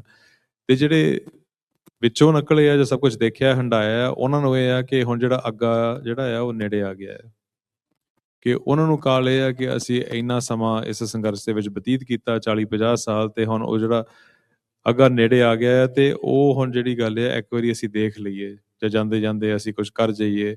ਤੇ ਕਈਆਂ ਦੇ ਮਨਾਂ 'ਚ ਇਹ ਵੀ ਗੱਲ ਆ ਜਾਂਦੀ ਹੈ ਕਿ ਜੋ ਅਸੀਂ ਕੀਤਾ, ਕੀ ਉਹਦਾ ਕੋਈ ਮੁੱਲ ਜਾਂ ਕੋਈ ਵੈਲਿਊ ਸੀ। ਤੇ ਉਹ ਗੱਲ ਜਿਹੜੀ ਆ ਉਹ ਵੀ ਕਾਲ ਦੇ ਵਿੱਚ ਆ। ਪਰ ਜੇ ਮੈਨੂੰ ਇੱਕ, ਮੈਂ ਆਪਣੀ ਗੱਲ ਨਹੀਂ ਬਣਾਉਣਾ ਚਾਹੁੰਦਾ ਕਿਉਂਕਿ ਮੈਂ ਨਹੀਂ ਇਹ ਗੱਲ ਕੀਤੀ, ਮੈਨੂੰ ਕਿਸੇ ਇੱਕ ਹੋਰ ਸਿੰਘ ਨੇ ਜਿਹੜੇ ਮੈਨੂੰ ਸੰਥਿਆ ਦਿੰਦੇ ਸੀਗੇ ਜਦੋਂ ਮੈਂ ਘੱਟ ਉਮਰ ਦਾ ਸੀ, ਉਹਨਾਂ ਨੇ ਗੱਲ ਮੈਨੂੰ ਕਹੀ ਸੀ ਕਿ ਜਿਹੜਾ ਸੰਘਰਸ਼, ਜੇ ਬੰਦਾ ਇਹ ਸਮਝ ਲਵੇ ਕਿ ਤੁਹਾਡਾ ਮਕਸਦ ਜਾਂ ਦੁਨੀਆ ਦੇ ਵਿੱਚ ਆਉਣ ਲਈ ਗੁਰੂ ਗ੍ਰੰਥ ਤੇ ਗੁਰੂ ਪੰਥ ਲਈ ਸੰਘਰਸ਼ ਕਰਨਾ ਆ, ਅੰਦਰੂਨੀ ਤੌਰ ਤੇ ਵੀ, ਆਤਮਿਕ ਤੌਰ ਤੇ ਵੀ, ਤੇ ਬਾਹਰ ਜਰਵਾਣਿਆਂ ਦੇ ਖਿਲਾਫ ਵੀ, ਇਹ ਤੁਹਾਡਾ ਮਕਸਦ ਆ। ਤੇ ਜਦੋਂ ਗੁਰਬਾਣੀ ਵੀ ਇਹ ਗੱਲ ਕਹਿੰਦੀ ਹੈ, ਜੋ ਜਨ ਲੂਝੇ ਮਨੇ ਸਿਉ ਸੇ ਸੂਰੇ ਪ੍ਰਧਾਨਾ, ਕਿ ਇਹ ਗੱਲ ਜਦੋਂ ਸਾਡੇ ਵਿੱਚ ਮਿੱਥ ਜਾਂਦੀ ਹੈ ਕਿ ਅਸੀਂ 2 ਲੜਾਈਆਂ ਇੱਥੇ ਵੱਡੀਆਂ ਲੜਨ ਆਏ ਆ, ਜਰਵਾਣੇ ਦੇ ਖਿਲਾਫ ਜਿਹੜਾ ਬਾਹਰ ਆ ਤੇ ਅੰਦਰ ਜਿਹੜੇ 5 ਵਕਾਰ ਆ ਉਹਨਾਂ ਦੇ ਨਾਲ ਲੜਨ ਆਏ ਆ। ਫਿਰ ਜਿਹੜੀ ਗੱਲ ਆ ਕਿ ਕੁਝ ਬਣੇ ਸਾਡੇ ਜਿਉਂਦੇ ਜਾਂ ਨਹੀਂ, ਉਹ ਕਾਲ ਜਿਹੜੀ ਆ ਉਹ ਘਟਣਾ ਪੈਂਦੀ ਆ ਕਰਕੇ। ਲੜਾਈ ਜਿਹੜੀ ਆ ਉਹ ਸਵਾਸ ਨਾਲ ਅਸੀਂ ਲੜ ਰਹੇ ਆ, ਜੇ ਬੰਦਾ ਅਸਲ ਦੇ ਵਿੱਚ ਉਹਨੂੰ ਮਹਿਸੂਸ ਕਰੇ। ਉਹ ਇੱਕ ਬਹੁਤ ਵੱਡੀ ਗੱਲ ਆ ਨੌਜਵਾਨਾਂ ਨੂੰ, ਜਿੰਨੀ ਛੇਤੀ ਉਹ ਗੱਲ ਪੱਲੇ ਬਹਿ ਜਾਂਦੀ ਆ ਫਿਰ ਇਹ ਜਿਹੜੀ ਕਾਲ ਦੀ ਗੱਲ ਆ ਇਹ ਪਾਸੇ ਹੋਣਾ ਪੈਂਦੀ ਆ। ਫਿਰ ਤੁਸੀਂ ਫੋਕਸਡ ਆ ਕਿ ਲੜਾਈ ਭਾਵੇਂ 100 ਸਾਲ ਲੱਗ ਜਾਵੇ, ਭਾਵੇਂ 1000 ਸਾਲ ਲੱਗੇ। ਹੋਰ ਕੌਮਾਂ ਨੇ ਵੀ ਕਈ ਹਜ਼ਾਰ ਸਾਲ ਲੜ ਕੇ ਆਪਣੀ ਧਰਤੀ ਵਾਪਸ ਲਈ ਆ ਤੇ ਅਸੀਂ ਉਸ ਚੀਜ਼ ਲਈ ਰੈਡੀ ਆ। ਉਹ ਤਾਂ ਰੈਡੀ ਹੋ ਸਕਦੇ ਆ ਜੇ ਦ੍ਰਿੜਤਾ ਦੇ ਨਾਲ ਅਸੀਂ ਗੁਰਸ਼ਬਦ ਦੇ ਨਾਲ ਅਸੀਂ ਜੁੜੀਏ, ਤਾਂ ਅਸੀਂ ਉਹ ਕਰ ਸਕਦੇ ਹਾਂ। ਮੈਂ ਨਹੀਂ ਕਹਿ ਰਿਹਾ ਕਿ ਮੈਂ ਉਹ ਚੀਜ਼ ਹੈ, ਪਰ ਸਾਨੂੰ ਐਟਲੀਸਟ ਅਸੂਲਾਂ ਦਾ ਤਾਂ ਪਤਾ ਆ ਕਿ ਇਸ ਚੀਜ਼ ਦੇ ਨਾਲ ਅਸੀਂ ਅਗਲੀ ਜਨਰੇਸ਼ਨ ਨੌਜਵਾਨਾਂ ਨੂੰ ਜੇ ਅਸੀਂ ਉਹ ਚੀਜ਼ ਦਈਏ ਕਿ ਉਹਨਾਂ ਨੂੰ ਉਹ ਦਿਖਾਈਏ, ਫਿਰ ਉਹ ਜਿਹੜੀ ਲੜਾਈ ਆ ਉਹਦੇ ਵਿੱਚ ਇਦਾਂ ਨਹੀਂ ਹੁੰਦਾ ਕਿ ਜਦੋਂ ਅਸੀਂ ਪਿਛਲੇ ਮਹੀਨੇ ਅਸੀਂ ਇੱਕ ਸਮਾਗਮ ਤੇ ਸੀ ਤੇ ਮੈਨੂੰ ਇੱਕ ਪੁਰਾਣੇ ਸਿੰਘ ਨੇ ਜਿਹੜੇ ਸੰਘਰਸ਼ ਦੇ ਵਿੱਚ ਰਿਹਾ ਆ ਬਾਹਰ ਆਏ ਸੀ, ਉਹਨਾਂ ਨੇ ਇੱਕ ਗੱਲ ਕਹੀ ਕਿ ਕਹਿੰਦਾ ਯਾਰ ਕਹਿੰਦਾ ਕੁਝ ਬਣੂਗਾ ਸਾਡਾ, ਕਹਿੰਦਾ ਸਾਨੂੰ 40 ਸਾਲ ਹੋ ਗਏ ਇੱਥੇ ਟਾਇਰ ਘਸਾਉਂਦਿਆਂ ਨੂੰ, ਕਦੀ ਇਸ ਸ਼ਹਿਰ ਨੂੰ ਕਦੀ ਉਸ ਸ਼ਹਿਰ ਨੂੰ, ਕਹਿੰਦਾ ਸਾਡਾ ਕੁਝ ਬਣੂਗਾ। ਤੇ ਅਸੀਂ ਫਿਰ ਮੈਂ ਆਹੀ ਗੱਲ ਉਹਨਾਂ ਨੂੰ ਸੁਣਾਈ ਜੋ ਮੈਨੂੰ ਇਸ ਕਥਾਵਾਚਕ ਸਾਡੀ ਸੰਥਿਆ ਦੇ ਉਸਤਾਦ ਨੇ ਦਿੱਤੀ ਸੀ ਕਿ ਜੇ ਤੁਸੀਂ ਸੰਘਰਸ਼ ਲੜ ਲਿਆ ਤੁਹਾਡਾ ਤਾਂ ਬਣ ਗਿਆ, ਠੀਕ ਹੈ ਜਨ, ਤੁਸੀਂ ਤਾਂ ਠੀਕ ਹੈ, ਹੁਣ ਅਗਲਿਆਂ ਤੇ ਆ, ਤੁਸੀਂ ਜੋ ਜ਼ਿੰਮੇਵਾਰੀ ਪੂਰੀ ਕਰਨੀ ਸੀਗੀ ਲਾਈਕ ਐਜ਼ ਐਨ ਲਾਈਕ ਤੁਸੀਂ ਜ਼ਿੰਮੇਵਾਰੀ ਉਹ ਪੂਰੀ ਕੀਤੀ, ਹੁਣ ਆਉਣ ਵਾਲੀਆਂ ਜਨਰੇਸ਼ਨ ਹੁਣ ਉਹਨਾਂ ਦੇ ਉੱਤੇ ਭਾਰ ਆ, ਉਹਨਾਂ ਨੇ ਅੱਗੇ ਗੱਲ ਵਧਾਉਣੀ ਹੈ। ਸੋ ਇਹ ਗੱਲ ਉਹਨਾਂ ਨੂੰ ਅੰਡਰਸਟੈਂਡ ਕਰਾਉਣੀ ਨੌਜਵਾਨਾਂ ਲਈ ਸਾਡੇ ਲਈ ਅਹਿਮ ਆ ਕਿ ਜਨਰੇਸ਼ਨ ਟੂ ਜਨਰੇਸ਼ਨ ਜਿਹੜੀ ਆ ਅਸੀਂ ਇਸ ਗੱਲ ਨੂੰ ਅੱਗੇ ਵਧਾਉਣਾ ਆ। ਤੇ ਅੱਗੇ ਕਿੱਦਾਂ ਵਧਾਉਣਾ ਆ ਕਿ ਸਿਧਾਂਤ ਨੂੰ ਸੂਲੀ ਤੇ ਨਹੀਂ ਟੰਗਣਾ ਕਦੀ ਵੀ, ਕਿ ਜਿਨ੍ਹਾਂ ਨੂੰ ਅਸੀਂ ਪੂਜਦੇ ਆ ਅਰਦਾਸਾਂ ਦੇ ਵਿੱਚ ਉਹ ਜਿੰਨੇ ਵੀ ਨੇ, ਅਸੀਂ ਉਹਨਾਂ ਦੇ ਕੋਲ ਇਸ ਗੱਲ ਤੇ ਆ ਕਿ ਉਹਨਾਂ ਨੇ ਕਦੀ ਵੀ ਸਿਧਾਂਤ ਤੋਂ ਨਹੀਂ ਮੁਕਰੇ ਤੇ ਉਹਨਾਂ ਨੇ ਸਿੱਖੀ ਕੇਸਾਂ ਸਵਾਸਾਂ ਸੰਗ ਉੱਥੇ ਨਿਭਾਈ। ਤੇ ਉਹਦਾ ਇੱਕ ਛੋਟਾ ਜਿਹਾ ਐਗਜ਼ਾਮਪਲ ਲਿਆ ਤੇ ਬਾਬਾ ਗੁਰਬਖਸ਼ ਸਿੰਘ ਸ਼ਹੀਦ ਦੀ ਜਿਹੜੀ ਸ਼ਹੀਦੀ ਆ, ਉਹਨਾਂ ਨੇ ਜਦੋਂ ਗੱਲ ਆਖੀ ਸੀਗੀ ਕਿ ਹਰਮੰਦਰ ਕੇ ਹਜੂਰ ਇਮ ਖੜ ਕਰ ਕਰੀ ਅਰਦਾਸ, ਸਤਿਗੁਰ ਸਿੱਖੀ ਸੰਗ ਨਿਭੇ ਸੀਸ ਕੇਸਨ ਕੇ ਸਾਥ, ਕੇ ਸਤਿਗੁਰ ਹੁਣ ਸਿੱਖੀ ਕੇਸਾਂ ਸਵਾਸਾਂ ਸੰਗ ਨਿਭ ਜਾਵੇ, ਇਹ ਅਰਦਾਸ ਜਿਹੜੀ ਉਹਨਾਂ ਨੇ ਕੀਤੀ। ਤੇ ਇਹ ਜਦੋਂ ਅਸੀਂ ਪੈਸ ਔਨ ਕਰਦੇ ਹਾਂ ਜਨਰੇਸ਼ਨ ਟੂ ਜਨਰੇਸ਼ਨ, ਫੇਰ ਲੜਾਈ ਜਿਹੜੀ ਆ ਥੋੜੀ ਜਿਹੀ ਕਲੀਅਰਟੀ ਦੇ ਵਿੱਚ ਲੜ ਹੁੰਦੀ ਆ ਕਿ ਅਸੀਂ ਆਹ ਚੀਜ਼ ਚਾਹੁੰਦੇ ਹਾਂ ਕਿ ਸਿੱਖੀ ਕੇਸਾਂ ਸਵਾਸਾਂ ਸੰਗ ਨਿਭ ਜਾਵੇ, ਸੰਘਰਸ਼ ਦੇ ਵਿੱਚ ਅਸੀਂ ਕੋਈ ਨਾ ਕੋਈ ਕਦਮ ਪਾਈ ਰੱਖੀਏ ਤੇ ਅਖੀਰ ਦੇ ਵਿੱਚ ਜਦੋਂ ਕੋਈ ਸਾਡਾ ਸੰਘਰਸ਼ ਤੇ ਜੇ ਤਸਦੀਵੀ ਹੈ ਤੇ ਕਦੀ ਖਤਮ ਹੋਣਾ ਨਹੀਂ, ਜੇ ਖਾਲਿਸਤਾਨ ਬਣ ਜਾਂਦਾ ਆ ਉਹ ਵੀ ਗੁਰੂ ਦੇ ਬਖਸ਼ਿਸ਼ ਦੇ ਨਾਲ ਹੀ ਉਦੋਂ ਬਣਨਾ ਜਦੋਂ ਉਹ ਪਾਉਂਦੇ ਨੇ, ਉਹ ਮੇਰੀ ਬਲਬੁੱਧੀ ਦੇ ਨਾਲ ਨਹੀਂ ਬਣਨਾ। ਤੇ ਇਹ ਵੀ ਐਕਸੈਪਟੈਂਸ ਆ, ਵਿਸ਼ਵਾਸ ਆ, ਭਰੋਸਾ ਆ ਗੁਰੂ ਤੇ ਉਹੀ ਭਰੋਸਾ ਜਿਹੜਾ ਭਾਈ ਜਥੇਦਾਰ ਦਰਬਾਰਾ ਸਿੰਘ ਨੇ ਜਦੋਂ ਉਹਨਾਂ ਨੂੰ ਨਵਾਬੀ ਦਿੱਤੀ ਜਾ ਰਹੀ ਸੀ, ਉਹ ਕਹਿੰਦੇ ਅਸੀਂ ਨਵਾਬੀ ਕਦ ਚੱਲ ਲਈ, ਹਮਕੋ ਬਚਨ ਸਤਿਗੁਰੂ ਪਾਤਸ਼ਾਹੀ, ਕਿ ਬਚਨ ਤਾਂ ਪਾਤਸ਼ਾਹੀ ਦੇ ਸੀਗੇ, ਅਸੀਂ ਨਵਾਬ ਕਿੱਥੋਂ ਬਣਨਾ ਆ। ਤੇ ਉਹਨਾਂ ਨੂੰ ਇਹ ਸੀਗਾ ਕਿ ਬਚਨ ਮੇਰੇ ਸਮੇਂ 'ਚ ਪੂਰੇ ਹੋ ਜਾਣ ਜਾਂ ਗਾਂ ਨੂੰ ਪੂਰੇ ਹੋਣ, ਪਰ ਅਸੀਂ ਹੁਣ ਨਵਾਬੀ ਨਹੀਂ ਲੈਣੀ, ਮੇਰੇ ਵਰਗੇ ਨੇ ਇੱਕ ਪੰਥ ਦੇ ਜਥੇਦਾਰ ਨੇ। ਤੇ ਉਹ ਜਿਹੜੀਆਂ ਗੱਲਾਂ ਨੇ ਆਈ ਥਿੰਕ ਅਹਿਮ ਨੇ, ਉਹ ਸਾਖੀਆਂ ਜਿਹੜੀਆਂ ਆ ਕਿ ਸਾਨੂੰ ਸਿਖਾਉਣ ਲਈ ਤੇ ਨੌਜਵਾਨਾਂ ਤੱਕ ਵੀ ਇਹੀ ਗੱਲ ਜਿਹੜੀ ਆ ਅਹਿਮ ਰਹਿਣੀ ਚਾਹੀਦੀ ਆ ਕਿ ਅਸੀਂ ਸੰਘਰਸ਼ ਨੂੰ ਅੱਗੇ ਵਧਾਉਣਾ ਆ, ਪਰ not at the expense of ਸਿਧਾਂਤ। ਸੋ ਇੱਕ ਸਵਾਲ ਆਇਆ ਸੰਗਤ ਤੋਂ, ਤੇ ਜਿਹੜਾ ਐਸੈਂਚੁਅਲੀ ਆ ਸਾਰੀਆਂ ਗੱਲਾਂ ਦਾ ਨਿਚੋੜ ਕੱਢ ਕੇ ਵੀ ਆਪਾਂ ਇਹਨੂੰ ਲਾਗੂ ਕਰਕੇ ਅੱਗੇ ਕਿਵੇਂ ਵਧਣਾ ਆ, ਕਿਉਂਕਿ ਕਈਆਂ ਦੇ ਮਨਾਂ ਦੇ ਵਿੱਚ ਇਹ ਸਵਾਲ ਜਾਂ ਖਦਸ਼ਾ ਹੈਗਾ ਵੀ ਖਾਸ ਕਰਕੇ ਜਦੋਂ ਆਪਾਂ ਪਿਛਲੇ 10-15 ਸਾਲਾਂ ਤੇ ਆਪਾਂ ਝਾਤ ਮਾਰਦੇ ਹਾਂ ਵੀ ਜਿੱਥੇ ਵੀ ਜਦੋਂ ਵੀ ਪੰਥ ਦੇ ਕੁਝ ਉਭਾਰ ਸਾਹਮਣੇ ਆਏ ਹੈਗੇ ਆ, ਉਹ ਸਾਈਕਲ ਦੇ ਵਿੱਚ ਹੀ ਜਾਂਦੇ ਆ, ਸਾਈਕਲ ਦੇ ਵਿੱਚ ਅਪ ਐਂਡ ਡਾਊਨ, ਉਹਦੀ ਕੋਈ ਸਟੇਬਿਲਿਟੀ ਨਹੀਂ, ਕੋਈ ਸਸਟੇਨੇਬਿਲਿਟੀ ਨਹੀਂ ਹੁੰਦੀ। ਭਾਈ ਰਾਜਵਾਨੇ ਦੇ ਫਾਂਸੀ ਦੇ ਖਿਲਾਫ ਇੱਕ ਵਾਰੀ ਉਭਾਰ ਆ ਗਿਆ ਸੀਗਾ, ਡਾਊਨ ਹੋ ਗਿਆ, ਬੰਦੀ ਸਿੰਘਾਂ ਦੀ ਰਿਹਾਈ ਵਾਸਤੇ ਤੇ ਫਿਰ ਡਾਊਨ ਹੋ ਗਿਆ, ਬੇਅਦਬੀਆਂ ਦੇ ਖਿਲਾਫ ਅਪ ਐਂਡ ਡਾਊਨ, ਲਗਾਤਾਰਤਾ ਨਾਲ ਉਹ ਅਪਸ ਐਂਡ ਡਾਊਨਸ, ਉਹ ਸਾਈਕਲ ਚੱਲ ਰਹੇ ਆ। ਸੋ ਸਵਾਲ ਹੈਗਾ ਵੀ ਤੁਹਾਡੇ ਮਨਾਂ ਦੇ ਵਿੱਚ ਜਾਂ ਤੁਹਾਡੇ ਦਿਮਾਗ ਦੇ ਵਿੱਚ ਤੁਸੀਂ ਇਸ ਸਿਚੁਏਸ਼ਨ ਨੂੰ ਕਿਸ ਤਰੀਕੇ ਨਾਲ ਵੇਖਦੇ ਆ, ਤੇ ਜਿਹੜੀ ਆਪਣੀ ਸਸਟੇਨੇਬਲ ਲਗਾਤਾਰਤਾ ਨਾਲ ਚੱਲਣ ਵਾਲੀ ਤਾਕਤਵਰ ਲਹਿਰ ਨੂੰ ਖੜੀ ਕਰਨ ਵਾਸਤੇ ਸਾਨੂੰ ਕੀ ਕਰਨਾ ਚਾਹੀਦਾ ਹੈ। ਤੇ ਆਈ ਥਿੰਕ ਇਹ ਵੀ ਗੱਲ ਅਹਿਮ ਹੈਗੀ ਵੀ ਜੇ ਤੁਸੀਂ ਇਹਦੇ ਬਾਰੇ ਵੀ ਗੱਲ ਕਰੋ ਵੀ ਉਸ ਨੂੰ ਆਪਾਂ ਇਮੈਜਿਨ ਕਿਹੜੇ ਰੂਪ ਦੇ ਵਿੱਚ ਆਪਾਂ ਕਰਦੇ ਹਾਂ, ਵੀ ਇਹ ਜਿਹੜੀ ਲਹਿਰ ਹੈਗੀ ਆ ਵੀ ਕਿਹੜੇ ਰੂਪ ਦੇ ਵਿੱਚ ਖੜੀ ਹੋਣੀ ਚਾਹੀਦੀ ਆ। ਬਿਕਾਜ਼ ਬਹੁਤਿਆਂ ਦਾ ਜਿਹੜਾ ਫੋਕਸ ਕਈ ਵਾਰੀ ਹੁੰਦਾ ਉਹ ਬਾਹਰੀ ਇੰਸਟੀਟਿਊਸ਼ਨਸ ਤੇ ਹੁੰਦਾ, ਵੀ 27 ਦੀ ਇਲੈਕਸ਼ਨਾਂ ਦੇ ਵਿੱਚ ਜਾਂ UN ਦੇ ਵਿੱਚ ਵੀ ਕੁਛ ਬਾਹਰਲੀ ਸੰਸਥਾ ਦੇ ਵਿੱਚ ਕੁਛ ਹੋਣਾ ਆ ਜਿਹਦੇ ਤੋਂ ਸਾਨੂੰ ਕੁਛ ਪ੍ਰਾਪਤ ਹੋਣਾ। ਬਲਕਿ ਜਦੋਂ ਆਈ ਥਿੰਕ ਜਦੋਂ ਆਪਾਂ ਇਤਿਹਾਸ ਵੇਖਦੇ ਹਾਂ, ਐਲਾਨਾਮਾ ਨੂੰ ਵੇਖਦੇ ਹਾਂ, ਸਾਡੇ ਸਾਰੇ ਇਤਿਹਾਸ ਦੇ ਵਿੱਚ ਸਿੱਖਾਂ ਨੇ ਆਪਣੇ ਤੌਰ ਤੇ ਆਪਣੀ ਸੰਸਥਾਵਾਂ ਦੇ ਆਧਾਰ ਤੇ ਆਪਣੀ ਤਾਕਤ ਦੇ ਆਧਾਰ ਤੇ ਲੜਾਈ ਲੜੀ ਹੈ। ਸੋ ਅੱਜ ਦੇ ਸੰਦਰਭ ਦੇ ਵਿੱਚ ਤੁਸੀਂ ਇਸ ਗੱਲ ਨੂੰ ਕਿਸ ਤਰੀਕੇ ਨਾਲ ਵੇਖਦੇ ਹੋ?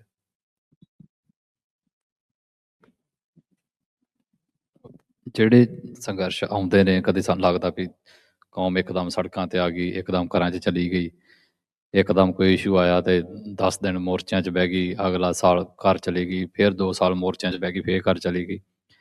ਉਹ ਕਿਸੇ ਨੂੰ ਇੰਝ ਲੱਗਦਾ ਹੈ ਕਿ ਸ਼ਾਇਦ ਇਹ ਸਸਟੇਨੇਬਿਲਿਟੀ ਨਹੀਂ ਗੀ, ਪਰ ਮੈਨੂੰ ਲੱਗਦਾ ਲਹਿਰ ਦੀ ਪਹਿਚਾਣ ਹੀ ਇਹੋ ਹੁੰਦੀ। ਲਹਿਰ ਹੁੰਦੀ ਉਹ ਜਿਹੜੀ ਕਦੀ ਤਾਂ ਜਾਵੇ, ਕਦੀ ਠਾਂ ਆਵੇ, ਕਦੀ ਤਾਂ ਜਾਵੇ, ਕਦੀ ਠਾਂ ਆਵੇ। ਅਸੀਂ ਸ਼ਬਦ ਵੀ ਇਹਦੇ ਲਈ ਲਹਿਰ ਹੀ ਵਰਤਦੇ ਵੀ ਲਹਿਰ ਜਿਹੜੀ ਉਹ ਕਿਵੇਂ ਚੱਲਦੀ ਪਈ, ਉਹ ਲਹਿਰ ਹੁੰਦੀ ਹੈ ਇੱਦਾਂ ਹੀ। ਕਿਉਂਕਿ ਅਸੀਂ ਇੱਕ ਸੰਘਰਸ਼ 'ਚ ਹਮੇਸ਼ਾ ਇਵੇਂ ਰਹਿਣਾ, ਕਦੀ ਪੀਕ ਨੂੰ ਛੂਵਾਂਗੇ, ਕਦੀ ਥੱਲੇ ਆਵਾਂਗੇ, ਕਦੀ ਫਿਰ ਪੀਕ ਨੂੰ ਛੂਵਾਂਗੇ, ਫਿਰ ਥੱਲੇ ਆਵਾਂਗੇ। ਹਾਂ, ਜਦੋਂ ਅਸੀਂ ਇੱਕ ਮੈਦਾਨੀ ਇਲਾਕੇ 'ਚ ਚਲੇ ਗਏ, ਜਦੋਂ ਕੁਝ ਹਾਸਲ ਕਰ ਲਿਆ, ਉਦੋਂ ਫਿਰ ਉਹ ਇੱਕ ਫਲੋ 'ਚ ਵਗੇਗੀ। ਉਦੋਂ ਫਿਰ ਜਿਹੜੀਆਂ ਉਹ ਚੀਜ਼ਾਂ ਨੇ ਉਹ ਇੱਕ ਮਤਲਬ ਸਥਿਰਤਾ ਦੇ ਵਿੱਚ ਜਿਹੜੀਆਂ ਨੇ ਉਹ ਅੱਗੇ ਵਧਣਗੀਆਂ। ਬਟ ਜਦੋਂ ਤੱਕ ਇਹ ਇੱਕ ਲਹਿਰ ਆ ਸਾਡੀ, ਉਹ ਲਹਿਰ ਹੀ ਐਵੇਂ ਚੱਲਣੀ ਹੈ, ਕਦੀ ਤਾਂ ਕਦੀ ਠਾਂ, ਕਦੀ ਤਾਂ ਠਾਂ। ਇਹ ਤੋਂ ਕੋਈ ਨਾਰਾਜ਼ਗੀ ਵਾਲੀ ਗੱਲ ਨਹੀਂ ਗੀ। ਹਾਂ, ਉਸ ਲਹਿਰ ਨੂੰ ਸਸਟੇਨ ਰੱਖਣਾ ਇਹ ਜ਼ਰੂਰੀ ਹੈ। ਤਾਂ ਠਾਂ ਹੋਣੀ ਵਾਲੀ ਕੋਈ ਗੱਲ ਨਹੀਂ ਗੀ। ਇਹ ਨਾ ਹੋਵੇ ਕਿ 4 ਇਸ਼ੂ ਵਾਰੀ ਤਾਂ ਚਲੇ ਗਏ ਤੇ ਜਿੱਦਣ 5ਵਾਂ ਇਸ਼ੂ ਆਇਆ ਉਦੋਂ ਲੋਕ ਉੱਠਣ ਹੀ ਨਾ, ਫਿਰ ਉਦੋਂ ਲਹਿਰ ਮਰਦੀ। ਜੇ ਵਾਰ-ਵਾਰ ਇਸ਼ੂਜ਼ ਦੇ ਉੱਤੇ ਲੋਕ ਖੜਦੇ ਰਹਿਣ, ਲੋਕ ਉੱਠਦੇ ਰਹਿਣ, ਤੇ ਇਹੀ ਲਹਿਰ ਦੇ ਜਿਉਂਦੇ ਹੋਣ ਦੀ ਨਿਸ਼ਾਨੀ ਹੈ। ਲਹਿਰ ਇਹ ਸਸਟੇਨ ਹੋ ਰਹੀ ਹੈ, ਇਹਦਾ ਮਤਲਬ ਮੈਂ ਇਹਨੂੰ ਮਰੀ ਹੋਈ ਨਹੀਂ ਮੰਨਦਾ ਵੀ ਇਹ ਸਸਟੇਨ ਨਹੀਂ ਹੋ ਰਹੀ। ਅਸਲ 'ਚ ਸਸਟੇਨ ਆ ਸਾਡੀ, ਵੀ ਜਦੋਂ ਜ਼ਰੂਰਤ ਪੈਂਦੀ ਆ ਕੌਮ ਉੱਠਦੀ ਆ, ਕੌਮ ਖੜਦੀ ਆ, ਠੀਕ ਹੈ। ਉਸ ਤੋਂ ਬਾਅਦ ਫਿਰ ਆਪਣੀ ਰੋਜ਼ਮਰਾ ਦੀ ਜ਼ਿੰਦਗੀ 'ਚ ਚਲੀ ਜਾਂਦੀ ਹੈ। ਪਰ ਲਹਿਰ ਉਦਣ ਮਰਨੀ ਆ, ਉਦਣ ਮੈਂ ਮੰਨੂਗਾ ਵੀ ਇਹ ਸਸਟੇਨ ਨਹੀਂ ਹੋਈ ਵੀ ਜਿੱਦਣ ਕੋਈ ਇਸ਼ੂ ਆ ਗਿਆ ਤੇ ਕੌਮ ਘਰਾਂ 'ਚੋਂ ਹੀ ਨਾ ਨਿਕਲੀ। ਉਦਣ ਸਾਡੇ ਲਈ ਇਹ ਸੋਚਣਾ ਬਣੇਗਾ ਵੀ ਯਾਰ ਕਿਉਂ ਨਹੀਂ ਅੱਜ ਲੋਕ ਉੱਠੇ। ਸੋ ਉਹਨੂੰ ਉਸ ਨਿਰਾਸ਼ਤਾ 'ਚ ਨਹੀਂ ਸਾਨੂੰ ਜਾਣਾ ਚਾਹੀਦਾ। ਲੋਕਾਂ ਦੇ ਵਿੱਚ ਇਹ ਗੱਲ ਚੱਲੀ ਰਹਿਣੀ, ਇਹ ਆਪਣੇ ਆਪ ਦੇ ਵਿੱਚ ਇਸ ਗੱਲ ਦੀ ਨਿਸ਼ਾਨੀ ਆ ਵੀ ਲੋਕ ਸਾਡੇ, ਅਸੀਂ ਵੀ ਉਹਨਾਂ ਦੇ ਵਿੱਚ ਹੀ ਆਉਂਦੇ ਹਾਂ ਵੀ ਸਾਡੇ ਅੰਦਰ ਜਿਹੜੇ ਨੇ ਅਜੇ ਜਿਉਂਦੇ ਨੇ। ਵੀ ਜਦੋਂ ਵੀ ਸਾਨੂੰ ਕੋਈ ਛੇੜਦਾ ਆ ਤੇ ਸਰੀਰ ਸਾਡਾ ਹਲਚਲ ਕਰਦਾ ਆ ਕੌਮ ਦਾ। ਸੋ ਮਰਿਆ ਤੇ ਤਾਂ ਮੰਨੀ ਨਾ ਵੀ ਕੋਈ ਚੁੰਡੀਆਂ ਵੱਢੀ ਜਾਵੇ ਤੇ ਅਸੀਂ ਉੱਠੀਏ ਨਾ, ਉਹਨੂੰ ਕਹਿੰਦੇ ਵੀ ਇਹਦਾ ਇਹ ਸਰੀਰ ਦਾ ਇਹ ਹਿੱਸਾ ਸੌਂ ਗਿਆ ਸਾਡਾ, ਹੁਣ ਇਹ ਤੇ ਕੋਈ ਅਸਰ ਹੀ ਨਹੀਂ ਪੈਣ ਡਿਆ। ਪਰ ਜੇ ਅੱਜ ਤੁਸੀਂ ਵੇਖੋ ਵੀ ਕੌਮ ਨੂੰ ਕੋਈ ਮਾੜੀ ਜਿਹੀ ਵੀ ਚੁੰਡੀ ਵੱਢੇ ਤੇ ਅਸੀਂ ਬਹੁਤ ਤੇਜ਼ੀ ਦੇ ਨਾਲ ਉੱਠਦੇ। ਇਹਦਾ ਮਤਲਬ ਹੈਗਾ ਆ ਸਾਡੇ 'ਚ ਅਜੇ ਜਾਨ ਤੱਤ ਸਾਰ ਹੈਗੀ ਆ, ਇਸ ਕਰਕੇ ਘਬਰਾਉਣ ਵਾਲੀ ਕੋਈ ਗੱਲ ਨਹੀਂ ਗੀ। ਉਹਨੇ ਹਮਲੇ ਕਰਨੇ ਨੇ, ਸਟੇਟ ਨੇ, ਅਸੀਂ ਉਹਦੇ ਜਵਾਬ ਦਿੰਦੇ ਰਹਿਣਾ। ਹਾਂ, ਇਹਦੇ ਵਿੱਚ ਲੱਭਣ ਵਾਲੀ ਜਿਹੜੀ ਅੱਗੇ ਜਿਹੜੀ ਸਾਡੇ ਲਈ ਜ਼ਿਆਦਾ ਸੋਚਣ ਵਾਲੀ ਗੱਲ ਉਹ ਇਹ ਆ ਵੀ ਸਾਡੀ ਪੋਲੀਟਿਕਸ ਟੋਟਲੀ ਰਿਐਕਸ਼ਨਰੀ ਰਹਿਣੀ ਆ। ਵੀ ਕੋਈ ਸਾਡੇ ਤੇ ਆ ਕੇ ਇੰਡੀਆ ਕੋਈ ਸਾਡੇ ਤੇ ਬਿੱਲ ਲਿਆਊਗਾ, ਸਾਡੇ ਤੇ ਆਹ ਹਮਲਾ ਕਰੂਗਾ, ਅਸੀਂ ਫੇਰ ਹੀ ਉੱਠਣਾ। ਮਤਲਬ ਕਿ ਅਸੀਂ ਆਪਣੇ ਕੋਲੋਂ ਕਿਸੇ ਵੱਲ ਨੂੰ, ਆਪਣੇ ਰਾਜ ਵੱਲ ਨੂੰ ਆਪਣੇ ਆਪ ਕਿਵੇਂ ਕਦਮ ਵਧਾਉਣੇ ਨੇ, ਇਹ ਹੈ ਜਿਹੜਾ ਇਸ ਸਵਾਲ ਦਾ ਜੇ ਮੈਂ ਲੱਗਦਾ ਨਿਚੋੜ ਕੱਢ ਪਾਵਾਂ ਵੀ ਅਸੀਂ ਕੀ ਕਰ ਸਕਦੇ ਹਾਂ। ਉਹਦੇ ਲਈ ਬਹੁਤ ਜ਼ਰੂਰੀ ਹੈ ਸਾਡੀ ਕੈਡਰ ਬਿਲਡਿੰਗ। ਕੈਡਰ ਬਿਲਡਿੰਗ ਇਨ ਦੀ ਸੈਂਸ ਵੀ ਇੱਕ ਜਿਹੜੀ ਉਹ ਰਹਿਤ ਮਰਿਆਦਾ 'ਚ ਵੀ ਸ਼ਬਦ ਲਿਖਿਆ ਨਾ ਵੀ ਸਿੱਖ ਦੀ ਜਿਹੜੀ ਸੇਵਾ ਆ ਉਹ ਬਰਤਨ ਮਾਂਜਣ ਜਾਂ ਝਾੜੂ ਫੇਰਨ ਜਾਂ ਦਰੀਆਂ ਸਾਫ਼ ਕਰਨ ਤੱਕ ਸੀਮਤ ਨਹੀਂ ਰਹਿੰਦੀ। ਸਿੱਖ ਦੀ ਸੇਵਾ ਜਿਹੜੀ ਉਹ ਪਰਉਪਕਾਰ ਦੀ ਆ, ਔਰ ਸਿੱਖ ਨੇ ਪਰਉਪਕਾਰ ਕਰਨਾ ਹੈ ਜਥੇਬੰਦ ਹੋ ਕੇ, ਔਰ ਉਸ ਜਥੇਬੰਦੀ ਦਾ ਨਾਮ ਪੰਥ ਹੈ। ਸੋ ਅਸੀਂ ਪੰਥਕ ਰੂਪ ਦੇ ਵਿੱਚ ਜਥੇਬੰਦ ਹੋਣਾ ਹੈ, ਸਾਡੇ ਲਈ ਬਹੁਤ ਜ਼ਰੂਰੀ ਹੈ। ਸਾਡੇ ਅਲੱਗ-ਅਲੱਗ ਵਖਰੇਵੇਂ ਰਹਿਣ, ਕੋਈ ਗੱਲ ਨਹੀਂ, ਜਿਹੜੀ ਪੰਚ ਪ੍ਰਧਾਨੀ ਵਾਲੀ ਗੱਲ ਹੋਈ ਵੀ ਆ ਪਹਿਲਾਂ ਵੀ ਠੀਕ ਹੈ, ਆਪੋ ਆਪਣੇ ਨਾਮ ਲੈ ਕੇ ਤੁਸੀਂ ਚੱਲੋ, ਬਟ ਉਸ ਸਾਰਿਆਂ ਨੂੰ ਸਾਨੂੰ ਇੱਕ ਥਾਂ ਦੇ ਉੱਤੇ ਇਕੱਠੇ ਕਰਨਾ ਪਏਗਾ, ਔਰ ਉਹ ਹੈਗਾ ਆਪਣੀ ਮੂਵਮੈਂਟ ਨੂੰ, ਆਪਣੀ ਲਹਿਰ ਨੂੰ ਅੱਗੇ ਲੈ ਕੇ ਜਾਣ ਦੇ ਲਈ ਉਹ ਜ਼ਰੂਰੀ ਆ। ਔਰ ਉਹਦੇ ਲਈ ਬਹੁਤ ਜ਼ਰੂਰੀ ਹੈ ਵੀ ਜਿਹੜੀ ਲੀਡਰਸ਼ਿਪ ਆ ਉਹ ਇੱਕ ਕੋਲੈਬੋਰੇਸ਼ਨ 'ਚ ਆਵੇ। ਔਰ ਪਿਛਲੇ ਤਕਰੀਬਨ 2-3 ਸਾਲ ਤੋਂ ਅਸੀਂ ਇਹ ਨਿੱਜੀ ਤੌਰ 'ਤੇ ਵੀ ਕੋਸ਼ਿਸ਼ ਕਰ ਰਹੇ ਹਾਂ ਵੀ ਚਾਹੇ ਸਾਡੀਆਂ ਜਿਹੜੀਆਂ ਧਿਰਾਂ ਵੋਟ ਸਿਸਟਮ ਦੇ ਵਿੱਚ ਨੇ, ਚਾਹੇ ਜਿਹੜੀਆਂ ਸਾਡੀਆਂ ਧਿਰਾਂ ਉਹ ਤੋਂ ਬਾਹਰ ਨੇ, ਅਸੀਂ ਉਹਨਾਂ ਦੋਵਾਂ ਤਿੰਨਾਂ ਧਿਰਾਂ ਨੂੰ, ਚੌਵਾਂ ਧਿਰਾਂ ਨੂੰ ਕਿਵੇਂ ਇੱਕ ਪਲੇਟਫਾਰਮ 'ਤੇ ਇਕੱਠੇ ਕਰ ਸਕਦੇ ਹਾਂ। ਕਾਫੀ ਹੱਦ ਤੱਕ ਅਸੀਂ ਉਹਦੇ ਵਿੱਚ ਕਾਮਯਾਬ ਵੀ ਹੋਏ ਹਾਂ, ਬਟ ਅਜੇ ਸਾਡੀ ਕੋਸ਼ਿਸ਼ਾਂ ਦੇ ਵਿੱਚ ਕਮੀਆਂ ਨੇ ਸ਼ਾਇਦ, ਜਿਹਦੇ ਕਾਰਨ ਅਜੇ ਅਸੀਂ ਨਹੀਂ ਇਕੱਠੇ ਹੋ ਪਾ ਰਹੇ। ਬਟ ਇਹੀ ਸੰਘਰਸ਼ ਜਿਹੜਾ ਉਹ ਚੱਲ ਰਿਹਾ ਆ। ਸੋ ਉਮੀਦ ਹੈ ਕਿ ਬਹੁਤ ਜਲਦ ਸਾਡੀਆਂ ਇਹ ਸਾਰੀਆਂ ਧਿਰਾਂ ਇੱਕ ਪਲੇਟਫਾਰਮ 'ਤੇ ਸਾਨੂੰ ਦਿਖ ਵੀ ਪੈਣਗੀਆਂ। ਉਹਨਾਂ ਦੀ ਲੀਡਰਸ਼ਿਪ ਜਿਹੜੀ ਆ ਕੁਝ ਪ੍ਰੋਗਰਾਮਾਂ 'ਤੇ ਇਕੱਠੇ ਹੋਣ ਲੱਗ ਪਈ ਆ। ਪਹਿਲਾਂ ਤਾਂ ਇਹ ਵੀ ਹੁੰਦਾ ਸੀ ਵੀ ਇੱਕ ਪ੍ਰੋਗਰਾਮ 'ਤੇ ਜੋ ਲੀਡਰ ਚਲਾ ਗਿਆ ਤਾਂ ਮੈਂ ਨਹੀਂ ਜਾਣਾ, ਜੇ ਮੈਂ ਚਲਾ ਗਿਆ ਤਾਂ ਉਹਨੇ ਨਹੀਂ ਆਉਣਾ। ਸੋ ਉਹ ਕੰਮ ਜਿਹੜਾ ਘੱਟੋ ਘੱਟ ਹੁਣ ਬੰਦ ਹੋ ਗਿਆ ਹੈ। ਕੋਈ ਵੀ ਇਸ਼ੂ ਆਉਂਦਾ ਹੈ ਤੇ ਲੀਡਰਸ਼ਿਪ ਉਸ ਦੇ 'ਤੇ ਇਕੱਠੀ ਹੋਣ ਲੱਗ ਪਈ ਹੈ। ਸੋ ਇਹ ਬਹੁਤ ਛੇਤੀ ਸਮਾਂ ਆ ਜਾਏਗਾ ਜਦੋਂ ਪੰਜਾਬ ਦੀ ਜਿਹੜੀ ਇਹ ਦੋਵੇਂ ਤਰ੍ਹਾਂ ਦੀਆਂ ਲੀਡਰਸ਼ਿਪ ਨੇ, ਇੱਕ ਵੋਟ ਵਾਲੀ ਵੀ ਤੇ ਇੱਕ ਵੋਟਾਂ ਤੋਂ ਬਾਹਰ ਵਾਲੀ ਵੀ, ਉਹ ਛੇਤੀ ਹੀ ਜਿਹੜੀ ਆ ਉੱਥਾਂ 'ਤੇ ਇਕੱਠੀ ਹੋ ਜਾਏਗੀ। ਜਦੋਂ ਉਹ ਇਕੱਠੀ ਹੋ ਜਾਣਗੇ ਤੇ ਉਹ ਫਿਰ ਜਦੋਂ ਇਕੱਠੇ ਪ੍ਰੋਗਰਾਮ ਲਿਖਣਗੇ ਤੇ ਫਿਰ ਮੈਨੂੰ ਲੱਗਦਾ ਅਸੀਂ ਇੱਕ ਪੁਸ਼ ਦੇ ਪਾਵਾਂਗੇ, ਫਿਰ ਰਿਐਕਸ਼ਨਰੀ ਪੋਲਿਟਿਕਸ ਚੋਂ ਬਾਹਰ ਨਿਕਲ ਪਾਵਾਂਗੇ, ਫਿਰ ਅਸੀਂ ਇਕੱਠੇ ਹੋ ਕੇ ਕੋਈ ਐਸਾ ਫੈਸਲਾ ਕਰ ਪਾਵਾਂਗੇ ਜਿਹਦੇ ਨਾਲ ਅੱਗੇ ਵੱਧ ਪਾਵਾਂਗੇ। ਸੋ ਉਹ ਚੈਲੰਜ ਖੜਾ ਹੈ, ਤੇ ਜਦੋਂ ਉਹ ਹੋ ਜਾਏਗਾ ਤੇ ਉਹਦੇ ਵਿੱਚ ਇਸ ਸਵਾਲ ਦਾ ਜਵਾਬ ਨਿਕਲ ਆਏਗਾ ਵੀ ਭਾਈ ਜਿਹੜੇ ਇਹ ਅਪਸ ਐਂਡ ਡਾਊਨਸ ਆਉਂਦੇ ਆ, ਇਹ ਸਾਂਭੇ ਕਦੋਂ ਜਾਣਗੇ। ਸੋ ਉਹਦੇ ਲਈ ਰਿਸਪੌਂਸਿਬਿਲਿਟੀ ਜਿਹੜੀ ਆ ਉਹ ਲੀਡਰਸ਼ਿਪ ਤੇ ਖੜੀ ਆ। ਮੈਨੂੰ ਲੱਗਦਾ ਆਮ ਸੰਗਤ ਦੇ ਵਿੱਚੋਂ ਕੋਈ ਕਮੀ ਨਹੀਂ ਗੀ, ਆਮ ਸੰਗਤ ਵੇਖ ਰਹੀ ਆ ਵੀ ਭਾਈ ਜੇ ਸਾਡੇ 4 ਲੀਡਰ 4 ਜਥੇਬੰਦੀਆਂ ਇਕੱਠੀਆਂ ਹੋ ਜਾਣ ਤੇ ਅਸੀਂ ਉਹਨਾਂ ਦਾ ਸਾਥ ਦਈਏ। ਸੋ ਉਹ ਉਧਰ ਨਹੀਂ ਖੜਦੀ। ਪਿਛਲੇ ਸਵਾਲ 'ਚ ਜਦੋਂ ਮੈਂ ਜਵਾਬ ਦਿੱਤਾ ਸੀ ਤੇ ਉਹ ਸੰਗਤ ਵਾਲੇ ਪਾਸੇ ਸੀਗਾ ਵੀ ਉਹ ਕਿਸ ਤਰ੍ਹਾਂ ਦੇ ਲੀਡਰ ਭਾਲਦੇ ਨੇ, ਪਰ ਇਹੋ ਜਿਹੜਾ ਇਹ ਸਵਾਲ ਦਾ ਜਵਾਬ ਆ ਉਹ ਲੀਡਰਸ਼ਿਪ ਤੇ ਆ, ਸਾਡੇ ਤੇ ਇਹੋ ਜਿਹਾ, ਇਹਨਾਂ ਤੇ ਇਹੋ ਜਿਹਾ, ਜਾਂ ਜਿਹੜੀ ਹੋਰ ਪੰਜਾਬ ਲੀਡਰਸ਼ਿਪ ਬੈਠੀ ਆ ਉਹਨਾਂ ਦੇ ਲਈ ਆ ਕਿ ਭਾਈ ਅਸੀਂ ਕਦੋਂ ਕੁ ਤੱਕ ਆਪਣੀ ਜਿਹੜੀ ਕੌਮ ਆ ਉਹਨੂੰ ਇਦਾਂ ਦੀ ਇਮੇਜ ਵਿਖਾਲਦੇ ਰਹਿਣਾ ਹੈ ਵੀ ਅਸੀਂ ਅਲੱਗ-ਅਲੱਗ ਹਾਂ। ਸਾਨੂੰ ਇਕੱਠੇ ਹੋਣਾ ਪਏਗਾ। ਜਦੋਂ ਇਕੱਠੇ ਹੋ ਜਾਾਂਗੇ ਫਿਰ ਇਹ ਸਾਰਾ ਜਿਹੜਾ ਸਰਕਲ ਸਾਨੂੰ ਲੱਗਦਾ ਹੈ ਇਕੱਠਾ ਹੋ ਜਾਏਗਾ। ਔਰ ਵੈਸੇ ਵੀ ਜਿਹੜਾ ਸਰਕਲ ਹੁੰਦਾ ਹੈ ਨਾ, ਇਹ ਜਿਉਂਦੇ ਰਹਿਣ ਦੀ ਨਿਸ਼ਾਨੀ ਹੁੰਦਾ, ਇਹ ਕੁਦਰਤ ਦਾ ਨਿਯਮ ਆ।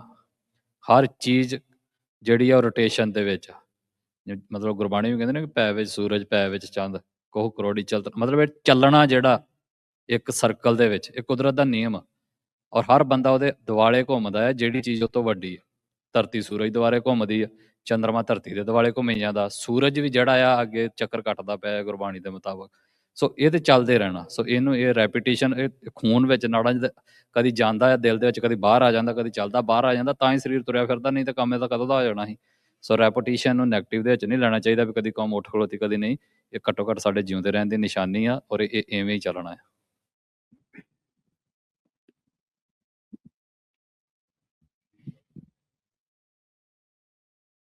ਸੋ ਆਪਾਂ ਹੁਣ ਸਮਾਪਤੀ ਵੱਲ ਵੱਧਦੇ ਹਾਂ। ਸੋ 1-2 ਸਵਾਲ ਹੀ ਰਹਿੰਦੇ ਹੈਗੇ ਆ। ਇੱਕ ਗੱਲ ਆਈ ਹੈਗੀ ਆ ਵੀ ਜਿਹੜੇ ਅੱਜ ਦੇ ਨੌਜਵਾਨ ਹੈਗੇ ਆ ਵੀ ਜਦੋਂ ਇਸ ਰਾਹ ਤੇ ਤੁਰਨਗੇ ਤਾਂ ਸਾਨੂੰ ਪਤਾ ਜਿਹੜੀ ਰਿਐਲਿਟੀ ਹੈਗੀ, ਤੁਸੀਂ ਵੀ ਕਈ ਗੱਲਾਂ ਦਾ ਜ਼ਿਕਰ ਕੀਤਾ, ਜਿਹੜੇ ਪੰਜਾਬ ਦੇ ਵਿੱਚ ਜਿਹੜੇ ਨੌਜਵਾਨ ਹੈਗੇ ਜਦੋਂ ਸਰਗਰਮ ਹੁੰਦੇ ਆ ਤਾਂ ਪੁਲਿਸ ਨੇ ਘੇਰੇ ਪਾਉਣੇ ਆ, ਰਾਤ ਦੇ 4 ਵਜੇ ਆ ਕੇ ਉਹਨਾਂ ਨੇ ਦਰਵਾਜ਼ਾ ਖੜਕਾਉਣਾ, ਪਰਿਵਾਰ ਦੇ ਵਿੱਚ ਗੁਆਂਢੀਆਂ ਦੇ ਵਿੱਚ ਦਹਿਸ਼ਤ ਉਹਨਾਂ ਨੇ ਫੈਲਾਉਣੀ ਆ, ਪਰਚੇ ਦਾ ਡਰ ਰਹਿੰਦਾ। ਹੁਣ ਸਾਨੂੰ ਪਤਾ ਝੂਠੇ ਮੁਕਾਬਲਿਆਂ ਦਾ ਜਿਹੜੀ ਉਹਦੀ ਫ੍ਰੀਕੁਐਂਸੀ ਹੁਣ ਵੱਧ ਰਹੀ ਆ, ਵੀ ਸਾਨੂੰ ਪਤਾ ਵੀ ਜਿਹੜਾ ਇਸ ਰਾਹ ਤੇ ਪੈਰ ਪਾਉਂਦਾ ਆ ਉਹ pretty much ਖਤਰੇ ਨੂੰ ਸੱਦਾ ਦੇਣ ਵਾਲੀ ਗੱਲ ਹੈਗੀ ਆ। ਤੇ ਉਹਦੇ ਵਾਸਤੇ ਖਾਲਸਾ ਹਮੇਸ਼ਾ ਤਿਆਰ ਹੀ ਰਿਹਾ। ਸਾਡਾ ਇਤਿਹਾਸ ਇਸੇ ਗੱਲ ਨਾਲ ਭਰਿਆ ਹੋਇਆ। ਤੇ ਜਿਹੜਾ ਅੱਜ ਦਾ ਜਿਹੜਾ ਮੈਦਾਨ ਹੈਗਾ ਉਹ ਸਾਨੂੰ ਪਤਾ ਵੀ ਦੁਨੀਆ ਦੇ ਵਿੱਚ ਫੈਲਿਆ ਹੈਗਾ, ਵੀ ਭਾਜੀ ਦਾ ਵੀ ਤਜਰਬਾ ਹੈਗਾ ਵੀ ਜਿਹੜੇ ਤੁਹਾਡੇ ਸਿਰ ਤੇ ਮੁੱਲ ਪਿਆ ਇਸ ਰਾਹ ਤੇ ਤੁਰਨ ਵਾਸਤੇ, ਤੇ ਫਿਰ ਵੀ ਨਹੀਂ ਤੁਸੀਂ ਹੈਜ਼ਿਟੇਟ ਕਰਦੇ ਜਾਂ ਪਿੱਛੇ ਨਹੀਂ ਹੁੰਦੇ। ਜਿਹੜੇ ਅੱਜ ਦੇ ਨੌਜਵਾਨ ਹੈਗੇ ਜਿਹੜੇ ਇਸ ਲਾਈਨ ਤੇ ਆਉਣਾ ਚਾਹੁੰਦੇ ਹੈਗੇ ਆ, ਉਹ ਜਿਹੜੀ ਇਨੀਸ਼ੀਅਲ ਜਿਹੜੀ ਚੈਲੰਜਸ ਹੁੰਦੀਆਂ ਪਰਿਵਾਰ ਦੀਆਂ ਜਾਂ ਡਰ ਦੀਆਂ ਜਾਂ ਨੁਕਸਾਨ ਦੀਆਂ, ਉਸ ਨੂੰ ਪਾਰ ਕਰਨ ਵਾਸਤੇ ਤੇ ਇਸ ਰਾਹ ਤੇ ਤੁਰਨ ਕੇ ਤਕੜੇ ਹੋ ਕੇ ਤੁਰਨ ਵਾਸਤੇ ਆਪਣੀ ਤਿਆਰੀ ਕਰਨ ਵਾਸਤੇ ਨੌਜਵਾਨਾਂ ਨੂੰ ਕੀ ਕਰਨਾ ਚਾਹੀਦਾ? ਵੇਖੋ ਇਹ ਤੇ ਜ਼ਾਹਿਰ ਜਿਹੀ ਗੱਲ ਹੈ, ਜਦੋਂ ਕੋਈ ਬੰਦਾ ਰਾਹ ਤੇ ਤੁਰੇਗਾ ਤੇ ਐਕਸੀਡੈਂਟ ਹੋਣ ਦੇ ਚਾਂਸਸ ਹਮੇਸ਼ਾ ਰਹਿਣਗੇ। ਤੇ ਜਿਹਨੇ ਵੀ ਇਸ ਸੰਘਰਸ਼ ਦੇ ਤੁਰਨਾ, ਉਹਨੂੰ ਪਹਿਲੀ ਗੱਲ ਘਰੋਂ ਇਹੀ ਮੰਨ ਕੇ ਅੰਦਰੋਂ ਤੁਰਨੀ ਪੈਣੀ ਹੈ ਵੀ ਗੁਰੂ ਤੇ ਭਰੋਸਾ ਹੋਵੇ। ਉਦੋਂ ਬਿਨਾ ਮੈਂ ਇਹਨਾਂ ਤੇ ਭਰੋਸਾ ਰੱਖ ਲਾਂ, ਇਹ ਮੇਰੇ ਤੇ ਭਰੋਸਾ ਰੱਖ ਲੈਣ, ਇਹ ਕਦੀ ਸਸਟੇਨੇਬਲ ਨਹੀਂ ਹੈਗਾ।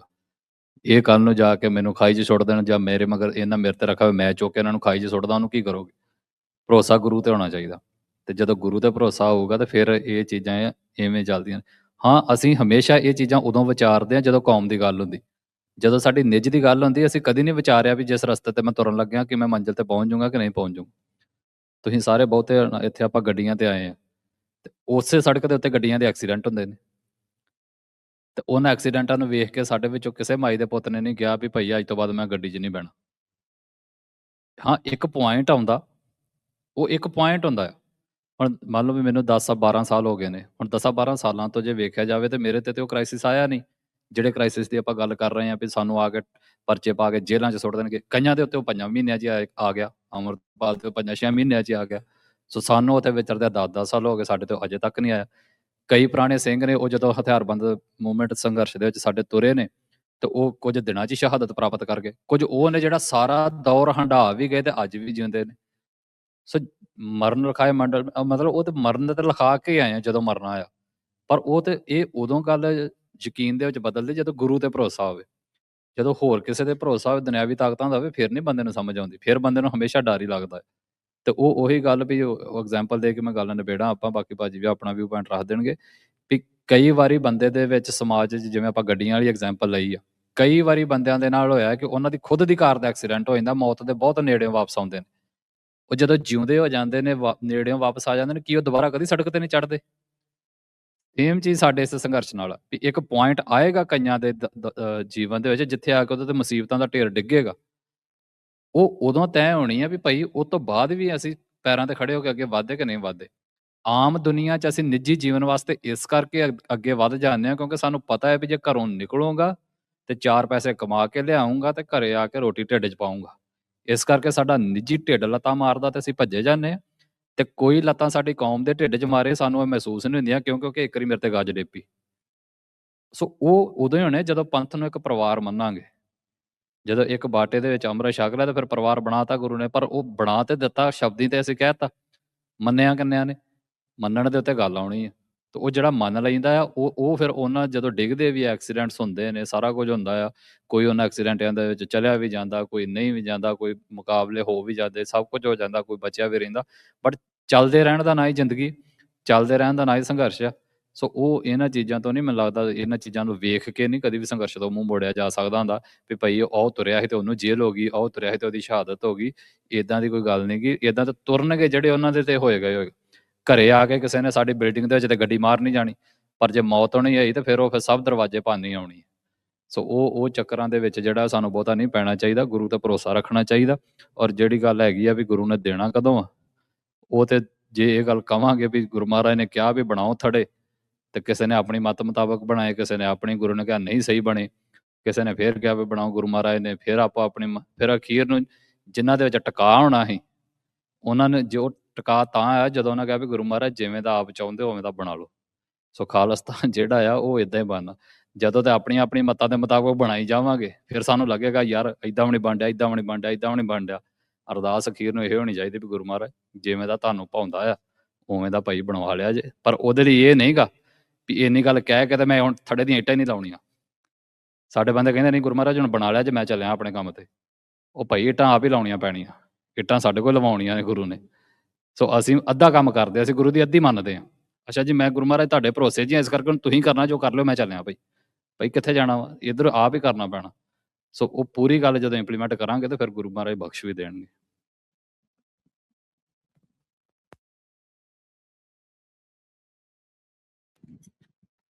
ਆਈ ਥਿੰਕ ਇਹਦੇ ਵਿੱਚ ਇੰਨਾ ਕੀ ਮੈਂ ਐਡ ਕਰ ਸਕਦਾ ਕਿ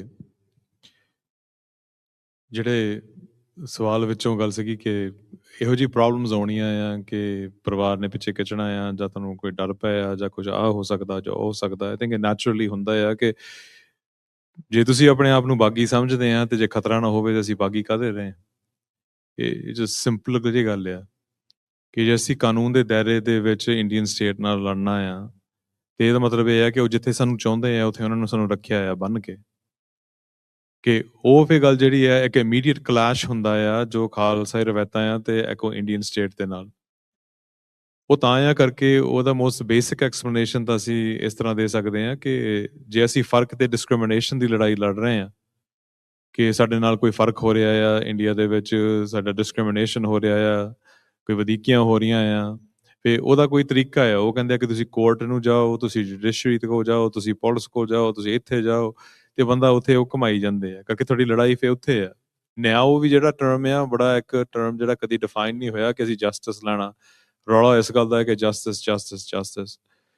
ਤੇ ਸਾਡਾ ਹਾਲ ਉਹ ਬਣ ਗਿਆ ਹੈ ਕਿ ਜਦੋਂ ਗੁਰਬਾਣੀ 'ਚ ਵੀ ਉਹ ਸ਼ਬਦ ਆਉਂਦਾ ਹੈ ਕਿ ਨਾਓ ਫਕੀਰਾ ਪਾਤਸ਼ਾਹ ਮੂਰਖ ਪੰਡਤ ਨਾਓ, ਅੰਧੇ ਕਾ ਨਾ ਪਾਰਕੂ ਐਵੇਂ ਕਰੇ ਗਵਾਓ, ਇਲਤ ਕਾ ਨਾਓ ਚੌਧਰੀ ਕੂੜੀ ਪੂਰੇ ਥਾਓ, ਨਾਨਕ ਗੁਰਮੁਖ ਜਾਣੀਏ ਕੱਲ ਕਾ ਇਹੋ ਨਿਆਓ। ਅਸੀਂ ਸਮਾਂ ਹੀ ਨਹੀਂ ਪਛਾਣਿਆ ਕਿ ਕਲਯੁਗ ਦਾ ਨਿਆਓ ਹੀ ਇਹ ਆ ਜਿਹੜਾ ਕੂੜ ਆ ਉਹਨੂੰ ਤਖਤ ਤੇ ਬਿਠਾਇਆ ਗਿਆ ਆ। ਤੇ ਅਸੀਂ ਜਿਸ ਤਰੀਕੇ ਦੇ ਨਾਲ ਇਸ ਵੇ ਸੰਘਰਸ਼ ਵਿੱਚ ਇਹ ਦੇਖਦੇ ਹਾਂ ਕਿ ਅਸੀਂ ਫਿਰ ਜਸਟਿਸ ਜਿਹੜਾ ਆ ਕੀ ਮੰਗਦੇ ਹਾਂ। ਜਸਟਿਸ ਕੀ ਆ ਸਾਡੇ ਲਈ ਕਿ ਕੁਝ ਬੰਦਿਆਂ ਨੂੰ ਜੇਲ੍ਹਾਂ ਨੂੰ ਭੇਜ ਦਿਓ ਜਾਂ 2-3 ਨੂੰ ਫਾਂਸੀ ਦੇ ਦਿਓ, ਫਿਰ ਸਾਡਾ ਸੰਘਰਸ਼ ਉੱਤੇ ਖਤਮ ਹੋ ਜਾਊਗਾ। ਤੇ ਅਲਟੀਮੇਟਲੀ ਉਹਦਾ ਆਨਸਰ ਹੈਗਾ ਨਹੀਂ। ਤੇ ਉਹ ਜਿਹੜੇ ਆ ਉਹਨਾਂ ਨੇ ਮਿਥਿਆ ਆ ਕਿ ਅਸੀਂ ਜਾਂ ਤਾਂ ਇਹਨਾਂ ਨੂੰ ਫਿਜ਼ੀਕਲ ਤੌਰ ਦੇ ਉੱਤੇ ਅਨਾਇਲੇਟ ਕਰਨਾ, ਇਹਨਾਂ ਦਾ ਖਾਤਮਾ ਕਰਨਾ, ਜਾਂ ਅਸੀਂ ਇਹਨੂੰ ਹੌਲੀ ਹੌਲੀ ਅਸਿਮੂਲੇਟ ਕਰਕੇ ਆਪਣੇ ਵਿੱਚ ਰਲਾ ਲੈਣਾ ਆ ਕਿ ਬੇਸਿਕਲੀ ਕੇਸਾਧਾਰੀ ਹਿੰਦੂ ਹੀ ਰਹਿ ਜਾਣ। ਤੇ ਉਹ ਮਿਲਾਵਟਾਂ ਜਿਹੜੀਆਂ ਆ ਤੁਸੀਂ ਦੇਖ ਰਹੇ ਆ ਕਿ ਆਲੇ ਦੁਆਲੇ ਹਰੇਕ ਥਾਂ ਹੋ ਰਹੀਆਂ ਆ, ਉਹਦੇ ਨਾਲ ਜਿਹੜਾ ਨੌਜਵਾਨਾਂ ਦੇ ਵਿੱਚ ਡਰ ਆ ਹੋਰ ਐਕਚੁਅਲੀ ਸਟਰੋਂਗਰ ਹੋ ਜਾਂਦਾ ਆ।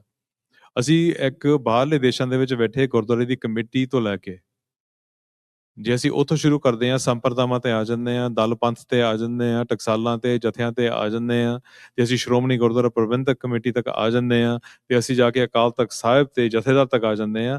ਕਿਹੜੀ ਉਹ ਸੰਸਥਾ ਆ ਜਾਂ ਕਿਹੜਾ ਉਹ ਬੰਦਾ ਆ ਜਿਹਨੂੰ ਅਸੀਂ ਕਹੋਗੇ ਕਿ ਅਸੀਂ ਉਹਨੂੰ ਇੱਕ ਪੋਜ਼ਿਟਿਵ ਲਾਈਟ ਦੇ ਵਿੱਚ ਦੇਖਦੇ ਹਾਂ?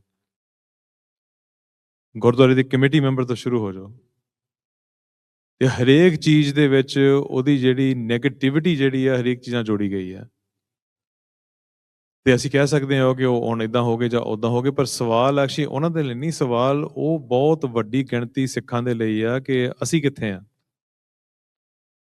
ਕਿ ਜੇ 20 ਬੰਦੇ ਗੁਰਦੁਆਰੇ ਨੂੰ ਕੰਟਰੋਲ ਕਰਦੇ ਆ ਫੇ ਅਸੀਂ ਕਿੱਥੇ ਆ, ਜੇ 1000 ਬੰਦਾ ਇੱਕ ਸੰਪਰਦਾ ਨੂੰ ਕੰਟਰੋਲ ਕਰਦਾ ਆ ਕਿ ਬਾਕੀ ਸਿੱਖ ਪੰਥ ਕਿੱਥੇ ਆ, ਤੇ ਜੇ ਐਸਜੀਪੀਸੀ ਸਾਨੂੰ ਲੱਗਦਾ ਆ ਕਿ ਕੰਟਰੋਲ ਕਰਦੀ ਆ ਅਕਾਲ ਤਖਤ ਸਾਹਿਬ ਨੂੰ, ਤੇ ਅਸੀਂ ਫੇ ਕਿੱਥੇ ਆ। ਐਂਡ ਤੇ ਤਾਂ ਇਸ਼ੂ ਇਹੀ ਹੋਣਾ ਕਿ ਅਸੀਂ ਕਿੱਥੇ ਆ। ਅਸੀਂ ਉਹਨੂੰ ਜਿੰਨਾ ਮਰਜ਼ੀ ਮਾੜਾ ਕਹੀ ਜਾਂਦੇ ਆ, ਪਰ ਅਸੀਂ ਘਰ ਬੈਠ ਕੇ ਮਾੜਾ ਕਹਿੰਦੇ ਆ, ਅਸੀਂ ਸਾਰੇ ਇਹਦੇ ਵਿੱਚ ਨੇ।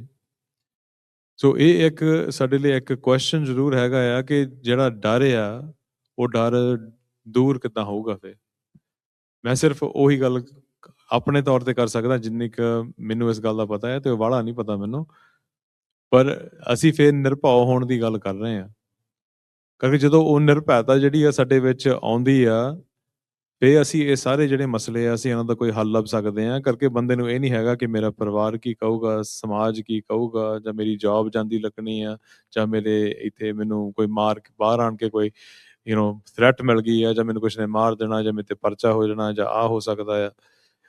ਇਹ ਸਾਰੀਆਂ ਚੀਜ਼ਾਂ ਜਿਹੜੀਆਂ ਆ ਇਸ ਗੱਲ ਤੋਂ ਆਉਂਦੀਆਂ ਆ ਕਿ ਬੰਦੇ ਦਾ ਪਹਿਲੀ ਗੱਲ ਤੇ ਇਹ ਆ ਕਿ ਇੰਟਰਸਟ ਹੈਗਾ ਆ ਕਿ ਮੈਂ ਕਿਹੜਾ ਸੰਘਰਸ਼ ਲੜਨ ਚੱਲਣਾ ਆ। ਆਬਵੀਅਸਲੀ ਹੈਗਾ ਤਾਂ ਉਹਨੇ ਪੈਰ ਪੁੱਟਿਆ। ਫਿਰ ਨੈਕਸਟ ਗੱਲ ਇਹ ਤੇ ਆ ਜਾਂਦੀ ਆ ਕਿ ਹੁਣ ਉਹਦੇ ਜਿਹੜੇ ਨਤੀਜੇ ਆ ਉਹ ਭੁਗਤਣੇ ਆ, ਉਹਦੇ ਲਈ ਨਿਰਭਉ ਹੋਣਾ ਪੈਣਾ ਆ। ਗੁਰਬਾਣੀ ਦੇ ਵਿੱਚ ਵੀ ਇਹੀ ਗੱਲ ਆਉਂਦੀ, ਬਿਨ ਨਾਵੇ ਨਿਰਭਉ ਕੋ ਨਹੀਂ, ਤੇ ਚਿਰ ਸ਼ਬਦ ਨਾ ਕਰੇ ਵਿਚਾਰ, ਕਿ ਨਾਮ ਤੋਂ ਬਿਨਾਂ ਕੋਈ ਨਿਰਭਉ ਨਹੀਂ ਹੋ ਸਕਦਾ। ਇਹ ਮਹਾਰਾਜ ਜੀ ਸਾਨੂੰ ਇਹ ਵੀ ਕਹਿੰਦੇ ਆ ਕਿ ਨਿਰਭਉ ਪੈ ਗੁਰ ਚਰਨੀ ਲਾਗੇ, ਇੱਕ ਰਾਮ ਨਾਮ ਆਧਾਰਾ, ਕਿ ਜੇ ਨਿਰਭਉ ਹੋਣਾ ਆ ਕਿ ਗੁਰੂ ਦੇ ਚਰਨ ਲੱਗ, ਤੇ ਮਿਥਲਾ ਕਿ ਇੱਕ ਰਾਮ ਨਾਮ ਆਧਾਰਾ, ਕਿ ਇਸ ਦੁਨੀਆ ਦੇ ਵਿੱਚ ਜਾਂ ਅੱਗੇ ਤੱਕ ਜਾਣਾ ਆ ਕਿ ਇੱਕ ਰਾਮ ਦਾ ਨਾਮ ਆ, ਅਕਾਲ ਪੁਰਖ ਦਾ ਨਾਮ ਆ, ਵਾਹਿਗੁਰੂ ਪਰਮੇਸ਼ਰ ਆ, ਜਿਹਨੇ ਤੇਰੇ ਨਾਲ ਜਾਣਾ, ਬਾਕੀ ਸਾਰਾ ਕੁਝ ਇੱਥੇ ਰਹਿ ਜਾਣਾ ਹੈ। ਤਾਂ ਬੰਦਾ ਨਿਰਭਉ ਹੋ ਸਕਦਾ, ਕਿਉਂਕਿ ਉਹ ਇਹ ਗੱਲ ਨੂੰ ਪਛਾਣ ਲਵੇ ਕਿ ਇਹ ਸੁਪਨੇ ਜਿਉ ਸੰਸਾਰ ਜਿਹੜਾ ਆ, ਇਹ ਜਿਹੜੀ ਆ ਇਹ ਸੱਚ ਨਹੀਂ ਹੈਗਾ, ਕਿ ਜੇ ਜਿਉਣਾ ਝੂਠ ਆ ਤੇ ਮਰਨਾ ਸੱਚ ਆ। ਫੇ ਜਦੋਂ ਇਹ ਅੰਡਰਸਟੈਂਡਿੰਗ ਆਉਂਦੀ ਆ, ਫੇ ਬੰਦੇ ਨੂੰ ਇੰਨਾ ਨਹੀਂ ਹੁੰਦਾ।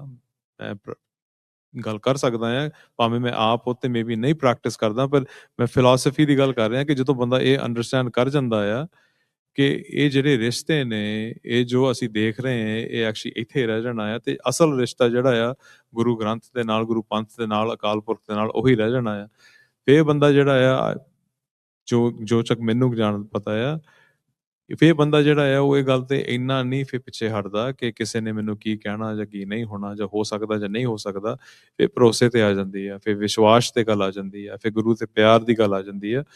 ਫੇ ਬੰਦਾ ਜਿਹੜਾ ਆ ਉਹਨੂੰ ਇਹ ਕਿ ਜਿਸ ਰਾਹ ਤੇ ਹੁਣ ਤੋਰਿਆ ਆ, ਤੇ ਉਹੀ ਕਰਨਾ ਉਹਨੇ। ਜਦੋਂ ਗੁਰਬਾਣੀ ਕਹਿੰਦੀ ਇਤ ਮਾਰਗ ਚੱਲੇ ਭਾਈ ਜਿਹੜੇ, ਗੁਰ ਕਹੇ ਸੋ ਕਾਰ ਕਮਾਈ ਜਿਓ, ਜਾਂ ਭਾਈ ਗੁਰਦਾਸ ਜੀ ਕਹਿੰਦੇ ਆ ਗੁਰਸਿੱਖੀ ਦਾ ਕਰਮ ਇਹ ਗੁਰ ਫਰਮਾਏ ਗੁਰਸਿੱਖ ਕਰਨਾ।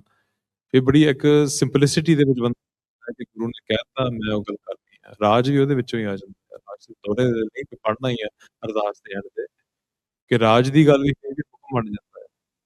ਸੋ ਅਲਟੀਮੇਟਲੀ ਜਦੋਂ ਅਸੀਂ ਨੌਜਵਾਨਾਂ ਨੂੰ ਇਹ ਗੱਲ ਕਹਿੰਦੇ ਆ, ਸਿਰਫ ਨੌਜਵਾਨਾਂ ਲਈ ਨਹੀਂ ਗੱਲ ਇਹ ਹੈਗੀ, ਇਹ ਐਕਚੁਅਲੀ ਸਾਡੇ ਸਾਰਿਆਂ ਲਈ ਹੈ, ਕਿ ਐਜ਼ ਐਨ ਅਸੀਂ ਜੇ ਇਸ ਗੱਲ ਚੋਂ ਬਾਹਰ ਨਿਕਲਦੇ ਹਾਂ, ਅਸੀਂ ਨਿਰਭਉ ਬਣਦੇ ਹਾਂ, ਤੇ ਅਸਲ ਰੂਪ ਦੇ ਵਿੱਚ ਅਸੀਂ ਇਹ ਜਿਹੜੀ ਲੜਾਈ ਹੈ, ਸੰਘਰਸ਼ ਲੜ ਸਕਦੇ ਹਾਂ।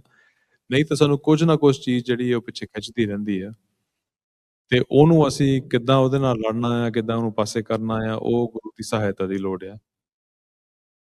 ਜਿੱਦਾਂ ਇਹਨਾਂ ਨੇ ਗੱਲ ਸ਼ੁਰੂ ਕੀਤੀ ਕਿ ਅਸੀਂ ਜੇ ਵਿਸ਼ਵਾਸ ਇੱਕ ਦੂਜੇ ਤੇ ਰੱਖੀਏ, ਚਲੋ ਠੀਕ ਆ, ਪੰਥ ਦੇ ਵਿੱਚ ਅਸੀਂ ਰੱਖ ਸਕਦੇ ਹਾਂ ਜਿੰਨੀ ਕੁ ਰੱਖ ਸਕਦੇ ਹਾਂ, ਪਰ ਧੋਖਾ ਜਿੱਥੇ ਮਰਜ਼ੀ ਹੋ ਸਕਦਾ ਆ। ਇਹ ਮੇਰੇ ਨਾਲ ਕਰ ਸਕਦੇ, ਮੈਂ ਇਹਨਾਂ ਨਾਲ ਕਰ ਸਕਦਾ ਆ, ਮੈਨੂੰ ਕਿਸੇ ਨੇ ਡਰਾ ਧਮਕਾ ਲਿਆ, ਇਹਨਾਂ ਨੂੰ ਕਰ ਦਿੱਤਾ। ਜੇ ਸਾਡੇ ਆਪਸ ਵਿੱਚ ਜਿਹੜਾ ਸਿਧਾਂਤ ਆ ਤੇ ਗੁਰੂ ਆ, ਵੀ ਉਹ ਧੋਖਾ ਜਿਹੜਾ ਆ ਉਹ ਘਟ ਜਾਂਦਾ ਆ, ਤੇ ਜੇ ਗੁਰੂ ਸਾਹਿਬ ਆਪ ਨੇ, ਫਿਰ ਧੋਖਾ ਹੋ ਹੀ ਨਹੀਂ ਸਕਦਾ। ਸੋ ਅਲਟੀਮੇਟਲੀ ਇਹ ਗੱਲ ਜਿਹੜੀ ਆ ਨੌਜਵਾਨਾਂ ਲਈ ਜਾਂ ਸਾਡੇ ਸਾਰਿਆਂ ਲਈ ਆਈ ਥਿੰਕ ਅਹਿਮ ਆ ਕਿ ਅਸੀਂ ਇਸ ਗੱਲ ਨੂੰ ਪਛਾਣੀਏ ਕਿ ਜਿਹੜਾ ਸਾਡਾ ਮਕਸਦ ਇੱਥੇ ਆਉਣ ਦਾ ਆ, ਜੋ ਗੁਰੂ ਗੋਬਿੰਦ ਸਿੰਘ ਮਹਾਰਾਜ ਨੇ ਵੀ ਕਿਹਾ, ਉਹਨਾਂ ਦਾ ਵੀ ਇਹੀ ਮਕਸਦ ਸੀ ਕਿ ਧਰਮ ਚਲਾਵਨ, ਸੰਤ ਉਬਾਰਨ, ਦੁਸ਼ਟ ਸਭਨ ਕੋ ਮੂਲ ਉਪਾਰਨ, ਕਿ ਅਸੀਂ ਇਹ ਕਰਨ ਆਏ ਆ। ਤੇ ਇਸ ਤੋਂ ਅੱਗੇ ਪਿੱਛੇ ਸਾਡਾ ਕੁਝ ਨਹੀਂ ਹੈਗਾ, ਇੱਥੇ ਸਭ ਕੁਝ ਹੀ ਰਹਿ ਜਾਣਾ ਆ ਤੇ ਅਸੀਂ ਆਪਣੀ ਕਮਾਈ ਨਾਲ ਲੈ ਕੇ ਜਾਣੀ ਆ। ਤੇ ਉਹ ਅਹਿਸਾਸ ਜਿਹੜਾ ਆ, ਮਹਾਰਾਜ ਕਿਰਪਾ ਕਰਨ ਮੇਰੇ ਅੱਗੇ ਤੇ ਮੈਨੂੰ ਮਿਲ ਜਾਵੇ। ਪਰ ਜਿਨ੍ਹਾਂ ਨੂੰ ਉਹ ਅਹਿਸਾਸ ਹੋ ਗਿਆ ਆ, ਉਹ ਫਿਰ ਬੜੇ ਸਿੱਧੇ ਹੋ ਕੇ ਇਸ ਰਾਹ ਤੇ ਤੁਰਦੇ ਆ ਤੇ ਉਹਨਾਂ ਨੂੰ ਵਾਲਾ ਆਲੇ ਦੁਆਲੇ ਦਾ ਕੋਈ ਫਰਕ ਨਹੀਂ ਪੈਂਦਾ।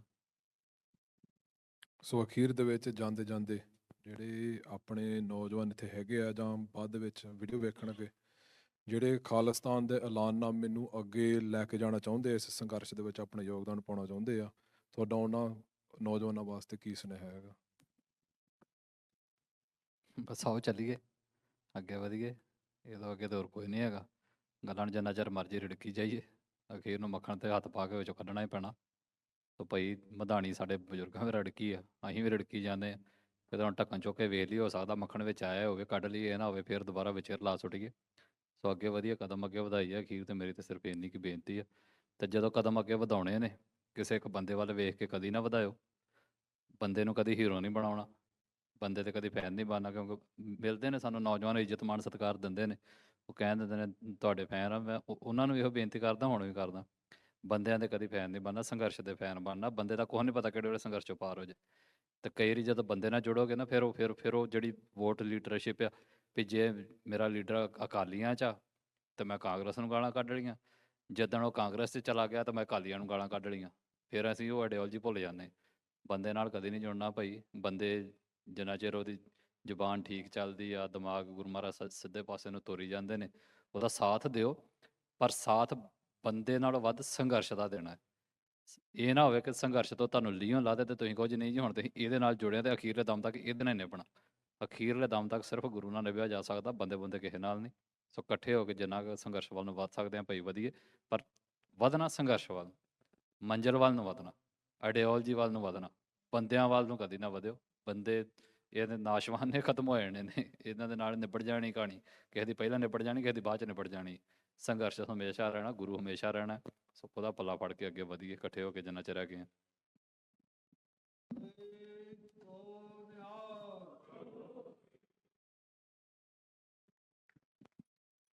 ਥਿੰਕ ਇਹਨੂੰ ਦੋ ਪਾਸਿਓਂ ਜੇ ਦੇਖੀਏ ਕਿ ਇੱਕ ਤਾਂ ਐਕਸਟਰਨਲ ਜੋ ਅਸੀਂ ਕਰ ਸਕਦੇ ਹਾਂ, ਕਿ ਕਿਸੇ ਨੇ ਵੀ ਕਿਸੇ ਤਰੀਕੇ ਦੇ ਨਾਲ ਸੰਘਰਸ਼ ਦੇ ਵਿੱਚ ਪੈਰ ਪਾਉਣਾ। ਜੀਓਪੋਲਿਟਿਕਲ ਦੁਨੀਆ ਦੇ ਵਿੱਚ ਬਹੁਤ ਕੁਝ ਹੋ ਰਿਹਾ ਆ।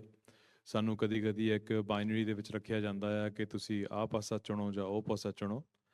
ਤੇ ਕਦੀ ਕਦੀ ਸਾਨੂੰ ਇਹ ਦੇਖਣਾ ਪੈਣਾ ਹੈ ਕਿ ਦੋਨੇ ਪਾਸੇ ਗਲਤ ਹੋ ਸਕਦੇ ਆ, ਸਪੈਸ਼ਲੀ ਜਦੋਂ ਸਟੇਟਸ ਦੇ ਵਿੱਚ, ਨੇਸ਼ਨ ਸਟੇਟਸ ਦੇ ਵਿੱਚ ਕੋਈ ਝਗੜੇ ਲੜਾਈਆਂ ਹੁੰਦੀਆਂ ਆ।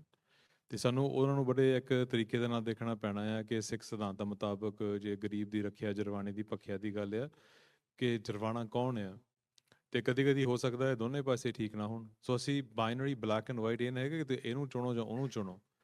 ਕਦੀ ਕਦੀ ਇੱਦਾਂ ਹੁੰਦਾ ਆ ਕਿ ਅਸੀਂ ਇਹ ਦੇਖਣਾ ਹੈ ਕਿ ਹਾਂ ਸਾਡੇ ਇੰਟਰਸਟ ਇੱਥੇ ਅਸੀਂ ਵਧਾ ਸਕਦੇ ਹਾਂ, ਪਰ ਉਹਦੀ ਫਿਰ ਜੇ ਕੀਮਤ ਇਹ ਚੁਕਾਉਣੀ ਪਵੇ ਕਿ ਅਸੀਂ ਸਿਧਾਂਤ ਨੂੰ ਪਾਸੇ ਰੱਖ ਰਹੇ ਹਾਂ। ਹਮੇਸ਼ਾ ਪੋਲਿਟਿਕਸ ਜਿਹੜੀ ਹੈ ਸਿੱਖਣ ਦੀ ਇਹ ਹੋਣੀ ਚਾਹੀਦੀ ਹੈ ਕਿ ਅਸੀਂ ਆਪਣੇ ਇੰਟਰਸਟ ਵਧਾਉਣੇ ਆ, ਅਸੀਂ ਪਾਰਟਨਰਸ ਵੀ ਬਣਾਉਣੇ ਆ, ਅਸੀਂ ਦੂਜੀਆਂ ਕੌਮਾਂ ਦੇ ਨਾਲ ਵੀ ਕੰਮ ਕਰਨਾ ਆ। ਹੋ ਸਕਦਾ ਨੇਸ਼ਨ ਸਟੇਟਸ ਕੋਈ ਨੇ, ਉਹਨਾਂ ਤੋਂ ਵੀ ਅਸੀਂ ਕੰਮ ਲੈਣਾ ਆ ਤੇ ਅਸੀਂ ਤਰੀਕੇ ਦੇ ਨਾਲ ਉਹ ਪੋਲਿਟਿਕਸ ਕਰਨੀ ਹੈ। ਪਰ ਕਦੀ ਵੀ ਆਪਣਾ ਸਿਧਾਂਤ ਨੂੰ ਪਿੱਛੇ ਰੱਖ ਕੇ ਅਸੀਂ ਉਹ ਕਦਮ ਨਹੀਂ ਚੁੱਕਣੇ। ਸੋ ਉਹ ਸਪੇਸ ਬਹੁਤ ਵੱਡਾ ਹੈ, ਯੂਨਾਈਟਿਡ ਨੇਸ਼ਨਸ ਆ, ਉਹਦੇ ਵਿੱਚ ਯੂਰਪੀਅਨ ਯੂਨੀਅਨ ਆ, ਉਹਦੇ ਤੁਹਾਡੇ ਡੋਮੈਸਟਿਕ ਪੋਲਿਟਿਕਸ ਜਿਹੜੀ ਆ ਕੈਨੇਡਾ ਦੀ ਆ, US ਦੀ ਆ, UK ਦੀ ਆ, ਜਿੱਥੇ ਵੀ ਫਾਈਵ ਆਈਜ਼ ਨੇਸ਼ਨ ਦੇ ਵਿੱਚ ਵੱਧ ਸਿੱਖ ਜਿਹੜੇ ਆ ਉਹਨਾਂ ਨੇ ਹੁਣ ਆਪਣੇ ਘਰ ਬਣਾਏ ਆ, ਉੱਥੇ ਹੋ ਸਕਦੀ ਆ। ਜੇ ਤੁਸੀਂ ਕਿਸੇ ਵੀ ਜਥੇਬੰਦੀ ਦੇ ਨਾਲ ਕੰਮ ਕਰਨਾ ਆ ਸਿੱਖ ਸਪੇਸਿਸ ਦੇ ਵਿੱਚ, ਭਾਵੇਂ ਉਹ ਪਰਮਜੀਤ ਸਿੰਘ ਹੋਣ, ਦਲ ਖਾਲਸਾ ਹੋਵੇ, ਭਾਈ ਦਲਜੀਤ ਸਿੰਘ ਹੋਣ ਤੇ ਪੰਜ ਸੇਵਕ ਜਥਾ ਹੋਵੇ, ਸਿਮਰਜੀਤ ਸਿੰਘ ਮਾਨ ਹੋਵੇ, ਜਾਂ ਭਾਈ ਅੰਮ੍ਰਿਤਪਾਲ ਸਿੰਘ ਹੋਵੇ, ਸਿੱਖਸ ਫॉर ਜਸਟਿਸ ਹੋਵੇ, ਕੋਈ ਫੈਡਰੇਸ਼ਨ ਹੋਵੇ, ਕੋਈ ਵੀ ਹੋਵੇ, ਅਲਟੀਮੇਟਲੀ ਇਹ ਗੱਲ ਹੈ ਕਿ ਕੁਝ ਤੁਹਾਨੂੰ ਕਰਨਾ ਪੈਣਾ। ਤੇ ਇਹ ਸਾਡੇ ਸਾਰਿਆਂ ਲਈ ਇੱਕ ਸੇਧ ਹੈ ਕਿ ਸਾਨੂੰ ਸਾਰਿਆਂ ਨੂੰ ਕੁਝ ਕਰਨਾ ਪੈਣਾ ਹੈ, ਕਿਤੇ ਨਾ ਕਿਤੇ ਮੈਦਾਨ ਦੇ ਵਿੱਚ ਪੈਰ ਪਾਉਣਾ ਪੈਣਾ। ਜੇ ਐਂਡ ਤੇ ਇਹੀ ਹੈ ਕਿ ਇਹਨੂੰ ਅੱਗੇ ਕਿੱਦਾਂ ਵਧਾਉਣਾ ਹੈ, ਸਭ ਤੋਂ ਇਹ ਹੈ ਕਿ ਘਰੋਂ ਤੋਂ ਬਾਹਰ ਆਉਣਾ ਪੈਣਾ ਹੈ ਤੇ ਉਸ ਮੈਦਾਨ ਦੇ ਵਿੱਚ ਫਿਰ ਖੜਨਾ ਪੈਣਾ ਆ। ਤੇ ਇਹ ਗੱਲ ਹੋ ਸਕਦੀ ਆ ਕਿ ਜੇ ਮੈਦਾਨ ਦੇ ਵਿੱਚ ਨਹੀਂ ਖੜ ਸਕਦੇ, ਜੇ ਕੋਈ ਮਜਬੂਰੀਆਂ ਨੇ, ਕੁਝ ਵੀ, ਜੇ ਪੰਥ ਪਰਿਵਾਰ ਆ ਸਾਡੇ, ਇੱਕ ਦੂਜੇ ਦੀ ਬਾਂਹ ਫੜਨ ਦੀ ਲੋੜ ਹੈ। ਹਰੇਕ ਬੰਦਾ ਨੰਗੇ ਧਿਰ ਹੋ ਕੇ ਉੱਥੇ ਲੜ ਨਹੀਂ ਸਕਦਾ। ਪਰ ਉਹ ਹੋ ਸਕਦਾ ਹੈ ਕਿ ਉਹਨੇ ਪੰਥ ਲਈ ਅਰਦਾਸ ਕਰਨੀ ਆ, ਉਹਨੇ ਪੰਥ ਲਈ ਸਹਿਜ ਪਾਠ ਕਰਨਾ ਆ, ਉਹਨੇ ਪੰਥ ਦੇ ਨੌਜਵਾਨ ਤਿਆਰ ਕਰਨੇ ਆ, ਉਹਨੇ ਗੁਰਮਤਿ ਵਿਦਿਆਲੇ ਦੇ ਵਿੱਚ ਉਹ ਜਿਹੜੀ ਨੈਕਸਟ ਪੀੜ੍ਹੀ ਤਿਆਰ ਕਰਨੀ ਆ ਜਿਹਨੇ ਇਸ ਸੰਘਰਸ਼ ਦੇ ਵਿੱਚ ਪੈਰ ਪਾਉਣਾ ਆ। ਇਹ ਸਾਰਾ ਕੁਝ ਜਿਹੜਾ ਆ ਇਹ ਪੰਥ ਦੀ ਸੇਵਾ ਆ, ਗੁਰੂ ਗ੍ਰੰਥ ਤੇ ਗੁਰੂ ਪੰਥ ਦੀ। ਤੇ ਇਹ ਸਾਰਾ ਹੀ ਜਿਹੜਾ ਹੈ ਲਗਾਤਾਰ ਕੰਟੀਨਿਊਸਲੀ ਇੱਕ ਪੈਰਲਲ ਸਿਸਟਮ 'ਚ ਹੀ ਚੱਲਦੇ ਆ। ਇਹ ਸਾਰੀਆਂ ਚੀਜ਼ਾਂ ਦੀ ਲੋੜ ਆ, ਕੋਈ ਕਿਸੇ ਤੋਂ ਜ਼ਿਆਦਾ ਘੱਟ ਨਹੀਂ ਹੈਗੇ। ਜੇ ਸਾਡੇ ਕੋਲ ਸਾਡੇ ਵਿਦਿਆਲੇ ਸੰਪਰਦਾਵਾਂ ਇਹ ਨਾ ਹੋਣ, ਟਕਸਾਲਾਂ ਨਾ ਹੋਣ, ਅਕੈਡਮੀਆਂ ਨਾ ਹੋਣ, ਫਿਰ ਸਾਡੀ ਜਿਹੜੀ ਨੈਕਸਟ ਜਨਰੇਸ਼ਨ ਨੇ ਆ ਉਹਦੀ ਗੁਰਮਤਿ ਬੁਨਿਆਦ ਕਿੱਥੋਂ ਬਣੇਗੀ ਸੰਘਰਸ਼ ਦੇ ਲਈ। ਉਹ ਓਨਾ ਹੀ ਇੰਪੋਰਟੈਂਸ ਆ, ਮੇਬੀ ਹੋਰ ਵੀ ਜ਼ਿਆਦਾ ਇੰਪੋਰਟੈਂਟ ਆ ਕਿ ਉਹ ਚੀਜ਼ ਸਾਡੇ ਕੋਲ ਰਹਿ ਜਾਵੇ ਕਿ ਸੰਘਰਸ਼ ਤਾਂ ਉਹ ਬੱਚਿਆਂ ਨੇ ਫੜ ਹੀ ਲੈਣਾ ਹੈ ਕਿਤੇ ਨਾ ਕਿਤੇ ਜਾ ਕੇ। ਸੋ ਆਈ ਫੀਲ ਕਿ ਇਹ ਸਾਰਾ ਕੁਝ ਇਹਨੂੰ ਵਧਾਉਣ ਲਈ ਇਹ ਇੱਕ ਐਕਸਟਰਨਲ ਜਿਹੜੀ ਗੱਲ ਆ ਇਹ ਤੋਂ ਅਸੀਂ ਕੱਲ ਦੇਖੀਏ, ਤੇ ਸੰਖੇਪ ਦੇ ਵਿੱਚ ਜਿਹੜੀ ਇੰਟਰਨਲ ਗੱਲ ਆ ਉਹ ਤੋਂ ਵੀ ਜ਼ਿਆਦਾ ਜ਼ਰੂਰੀ ਆ ਕਿ ਜਿਹੜੇ ਸਾਡਾ ਮੇਰੇ ਵਰਗਿਆਂ ਦਾ ਜਿਹੜਾ ਨਿੱਜੀ ਜੀਵਨ ਜਿਹੜਾ ਸਵਾਰਨ ਨਾਲ ਹੈਗਾ ਆ ਕਿ ਅਸੀਂ ਉਹਨੂੰ ਸਵਾਰੀਏ, ਕਿ ਕਿਤੇ ਨਾ ਕਿਤੇ ਜਾ ਕੇ ਅਸੀਂ ਹੋਰ ਕਦਮ ਜਿਹੜੇ ਆ ਗੁਰੂ ਵੱਲ ਨੂੰ ਚੁੱਕੀਏ। ਤੇ ਉਹ ਜਦੋਂ ਅਸੀਂ ਹਰੇਕ ਗੱਲ ਜਿਹੜੀ ਆ ਪਰਮਜੀਤ ਸਿੰਘ ਨੇ ਕੀਤੀ ਆ ਜਾਂ ਮੈਂ ਕਰਨ ਦੀ ਕੋਸ਼ਿਸ਼ ਕੀਤੀ ਆ, ਉਹਦੇ ਵਿੱਚ ਮੁੜ ਮੁੜ ਕੇ ਗੁਰੂ ਗੁਰੂ ਗੁਰੂ ਜਿਹੜਾ ਗੱਲ ਉਹ ਮੁੜ ਕੇ ਸਾਡੇ ਮੂਹਰੇ ਆ ਰਹੀ ਆ। ਗੁਰੂ ਦਾ ਹੀ ਭਰੋਸਾ ਆ, ਸ਼ਬਦ ਵੀ ਉਹੀ ਗੁਰੂ ਆ, ਤਾਕਤ ਵੀ ਉੱਥੋਂ ਹੀ ਮਿਲਣੀ ਆ, ਨਿਰਭਉ ਹੋਣਾ ਉਹ ਵੀ ਉੱਥੋਂ ਹੀ ਹੋਣਾ ਆ। ਸਭ ਕੁਝ ਮੁੜ ਕੇ ਸਾਡੇ ਨਿੱਜੀ ਜੀਵਨ ਤੱਕ ਆ ਜਾਂਦਾ ਹੈ ਕਿ ਜੇ ਲੀਡਰਸ਼ਿਪ ਦੇਖਣੀ ਆ ਉਹ ਵੀ ਸਾਡੇ ਨਿੱਜੀ ਜੀਵਨ ਦੇ ਵਿੱਚੋਂ ਅਸੀਂ ਕੋਈ ਸਵਾਰਾਂਗੇ ਤਾਂ ਹੀ ਉਹਦੇ ਵਿੱਚੋਂ ਚੰਗੀ ਲੀਡਰਸ਼ਿਪ ਪੈਦਾ ਹੋਊਗੀ। ਸੋ ਹਰੇਕ ਚੀਜ਼ ਗੁਰੂ ਦੀ ਟੇਕ ਤੇ ਆਉਂਦੀ ਹੈ ਕਿ ਸਿੱਖ ਦੀ ਟੇਕ ਜਿਹੜੀ ਆ ਜੇ ਗੁਰੂ ਦੀ ਇੱਥੇ ਆਣ ਕੇ ਗੁਰੂ ਦੇ ਚਰਨਾਂ ਦੇ ਵਿੱਚ ਲੱਗਦੀ ਆ, ਉਹਦੇ ਲਈ ਫਿਰ ਜਿਹੜਾ ਸਿੱਖ ਆ ਉਹ ਆਪਣਾ ਉੱਥੇ ਸੀਸ ਦੇ ਵੀ ਸਕਦਾ ਆ, ਤੇ ਉਹ ਗੁਰੂ ਦੇ ਲਈ, ਗੁਰੂ ਗ੍ਰੰਥ ਗੁਰੂ ਪੰਥ ਲਈ ਹੋ ਸਕਦਾ ਜੇ ਲੋੜ ਪਵੇ ਉਹ ਸੀਸ ਜਰਮਾਨੇ ਦਾ ਲੈ ਵੀ ਸਕਦਾ ਹੈ। ਸੋ ਇਹੀ ਬੇਨਤੀ ਹੈ ਜੀ। ਵਾਹਿਗੁਰੂ ਜੀ ਕਾ ਖਾਲਸਾ, ਵਾਹਿਗੁਰੂ ਜੀ ਕੀ ਫਤਿਹ। ਸੋ ਤੁਹਾਡੇ ਦੋਹਾਂ ਦਾ ਤੇ ਆਈ ਸੰਗਤ ਦਾ ਆਪਾਂ ਤਾਂ ਦਿਲੋਂ ਧੰਨਵਾਦ ਕਰਨਾ ਚਾਹੁੰਦੇ ਹੈਗੇ ਆ। ਤੇ ਮੈਨੂੰ ਲੱਗਦਾ ਜਿੰਨੀਆਂ ਵੀ ਵਿਚਾਰਾਂ ਤੁਸੀਂ ਸਾਂਝੀਆਂ ਕੀਤੀਆਂ ਹੈਗੀਆਂ, ਭਾਵੇਂ ਤੁਸੀਂ ਦੋ ਜਾਣੇ ਹੈਗੇ ਆ, ਪਰ ਇਹ ਜਿੰਨੀਆਂ ਗੱਲਾਂ ਹੈਗੀਆਂ ਤਾਂ ਗੁਰੂ ਗ੍ਰੰਥ ਗੁਰੂ ਪੰਥ ਦੀਆਂ ਹੈਗੀਆਂ। ਪਰ ਆਈ ਥਿੰਕ ਜਿੰਨੀ ਸਪਸ਼ਟਤਾ, ਜਿੰਨੀ ਦ੍ਰਿੜਤਾ ਤੁਸੀਂ ਸੰਗਤ ਨਾਲ ਸਾਂਝੀ ਕੀਤੀ ਹੈਗੀ ਹੈ, ਇਸ ਤੋਂ ਮੈਨੂੰ ਲੱਗਦਾ ਕਿਸੇ ਨੂੰ ਸ਼ੱਕ ਨਹੀਂ ਹੋਣਾ ਚਾਹੀਦਾ ਵੀ ਸਾਡਾ ਜਿਹੜਾ ਭਵਿੱਖ ਹੈਗਾ ਉਹ ਉਜਲਾ ਹੀ ਹੋਣਾ ਹੈਗਾ। ਤੇ ਅਰਦਾਸ ਸੱਚੇ ਪਾਤਸ਼ਾਹ ਦੇ ਚਰਨਾਂ 'ਚ ਇਹੀ ਆ ਵੀ ਤੁਹਾਨੂੰ, ਸਾਨੂੰ ਸਾਰਿਆਂ ਨੂੰ ਮਹਾਰਾਜ ਬਖਸ਼ਿਸ਼ ਕਰਨ ਵੀ ਇਹ ਜਿਹੜਾ ਚੱਲ ਰਿਹਾ ਸੰਘਰਸ਼ ਹੈਗਾ ਸ਼ਹੀਦਾਂ ਦੇ ਪਾਏ ਹੋਏ ਪੂਰਨਿਆਂ ਤੇ ਚੱਲਣ ਵਾਸਤੇ ਮਹਾਰਾਜ ਸਾਨੂੰ ਸਾਰਿਆਂ ਨੂੰ ਬਲ ਬੁੱਧੀ ਸਮਰੱਥਾ ਬਖਸ਼ਿਸ਼ ਕਰਨ। ਸੋ ਮੈਂ ਬੇਨਤੀ ਕਰੂੰਗਾ ਓਨਟਾਰੀਓ ਗੁਰਦੁਆਰਾ ਕਮੇਟੀ ਤੋਂ ਭਾਈ ਲਖਵਿੰਦਰ ਸਿੰਘ ਜੀ ਨੂੰ, ਜਿਨ੍ਹਾਂ ਨੇ ਅਖੀਰ ਦੇ ਵਿੱਚ ਕੁਝ ਬੇਨਤੀਆਂ ਕਰਨੀਆਂ ਹੈਗੀਆਂ, ਤੇ ਸਾਨੂੰ ਆਗਿਆ ਦਿਓ ਜੀ। ਇੰਨੀਆਂ ਬੇਨਤੀਆਂ ਪ੍ਰਵਾਨ ਕਰਿਓ। ਵਾਹਿਗੁਰੂ ਜੀ ਕਾ ਖਾਲਸਾ, ਵਾਹਿਗੁਰੂ ਜੀ ਕੀ ਫਤਿਹ।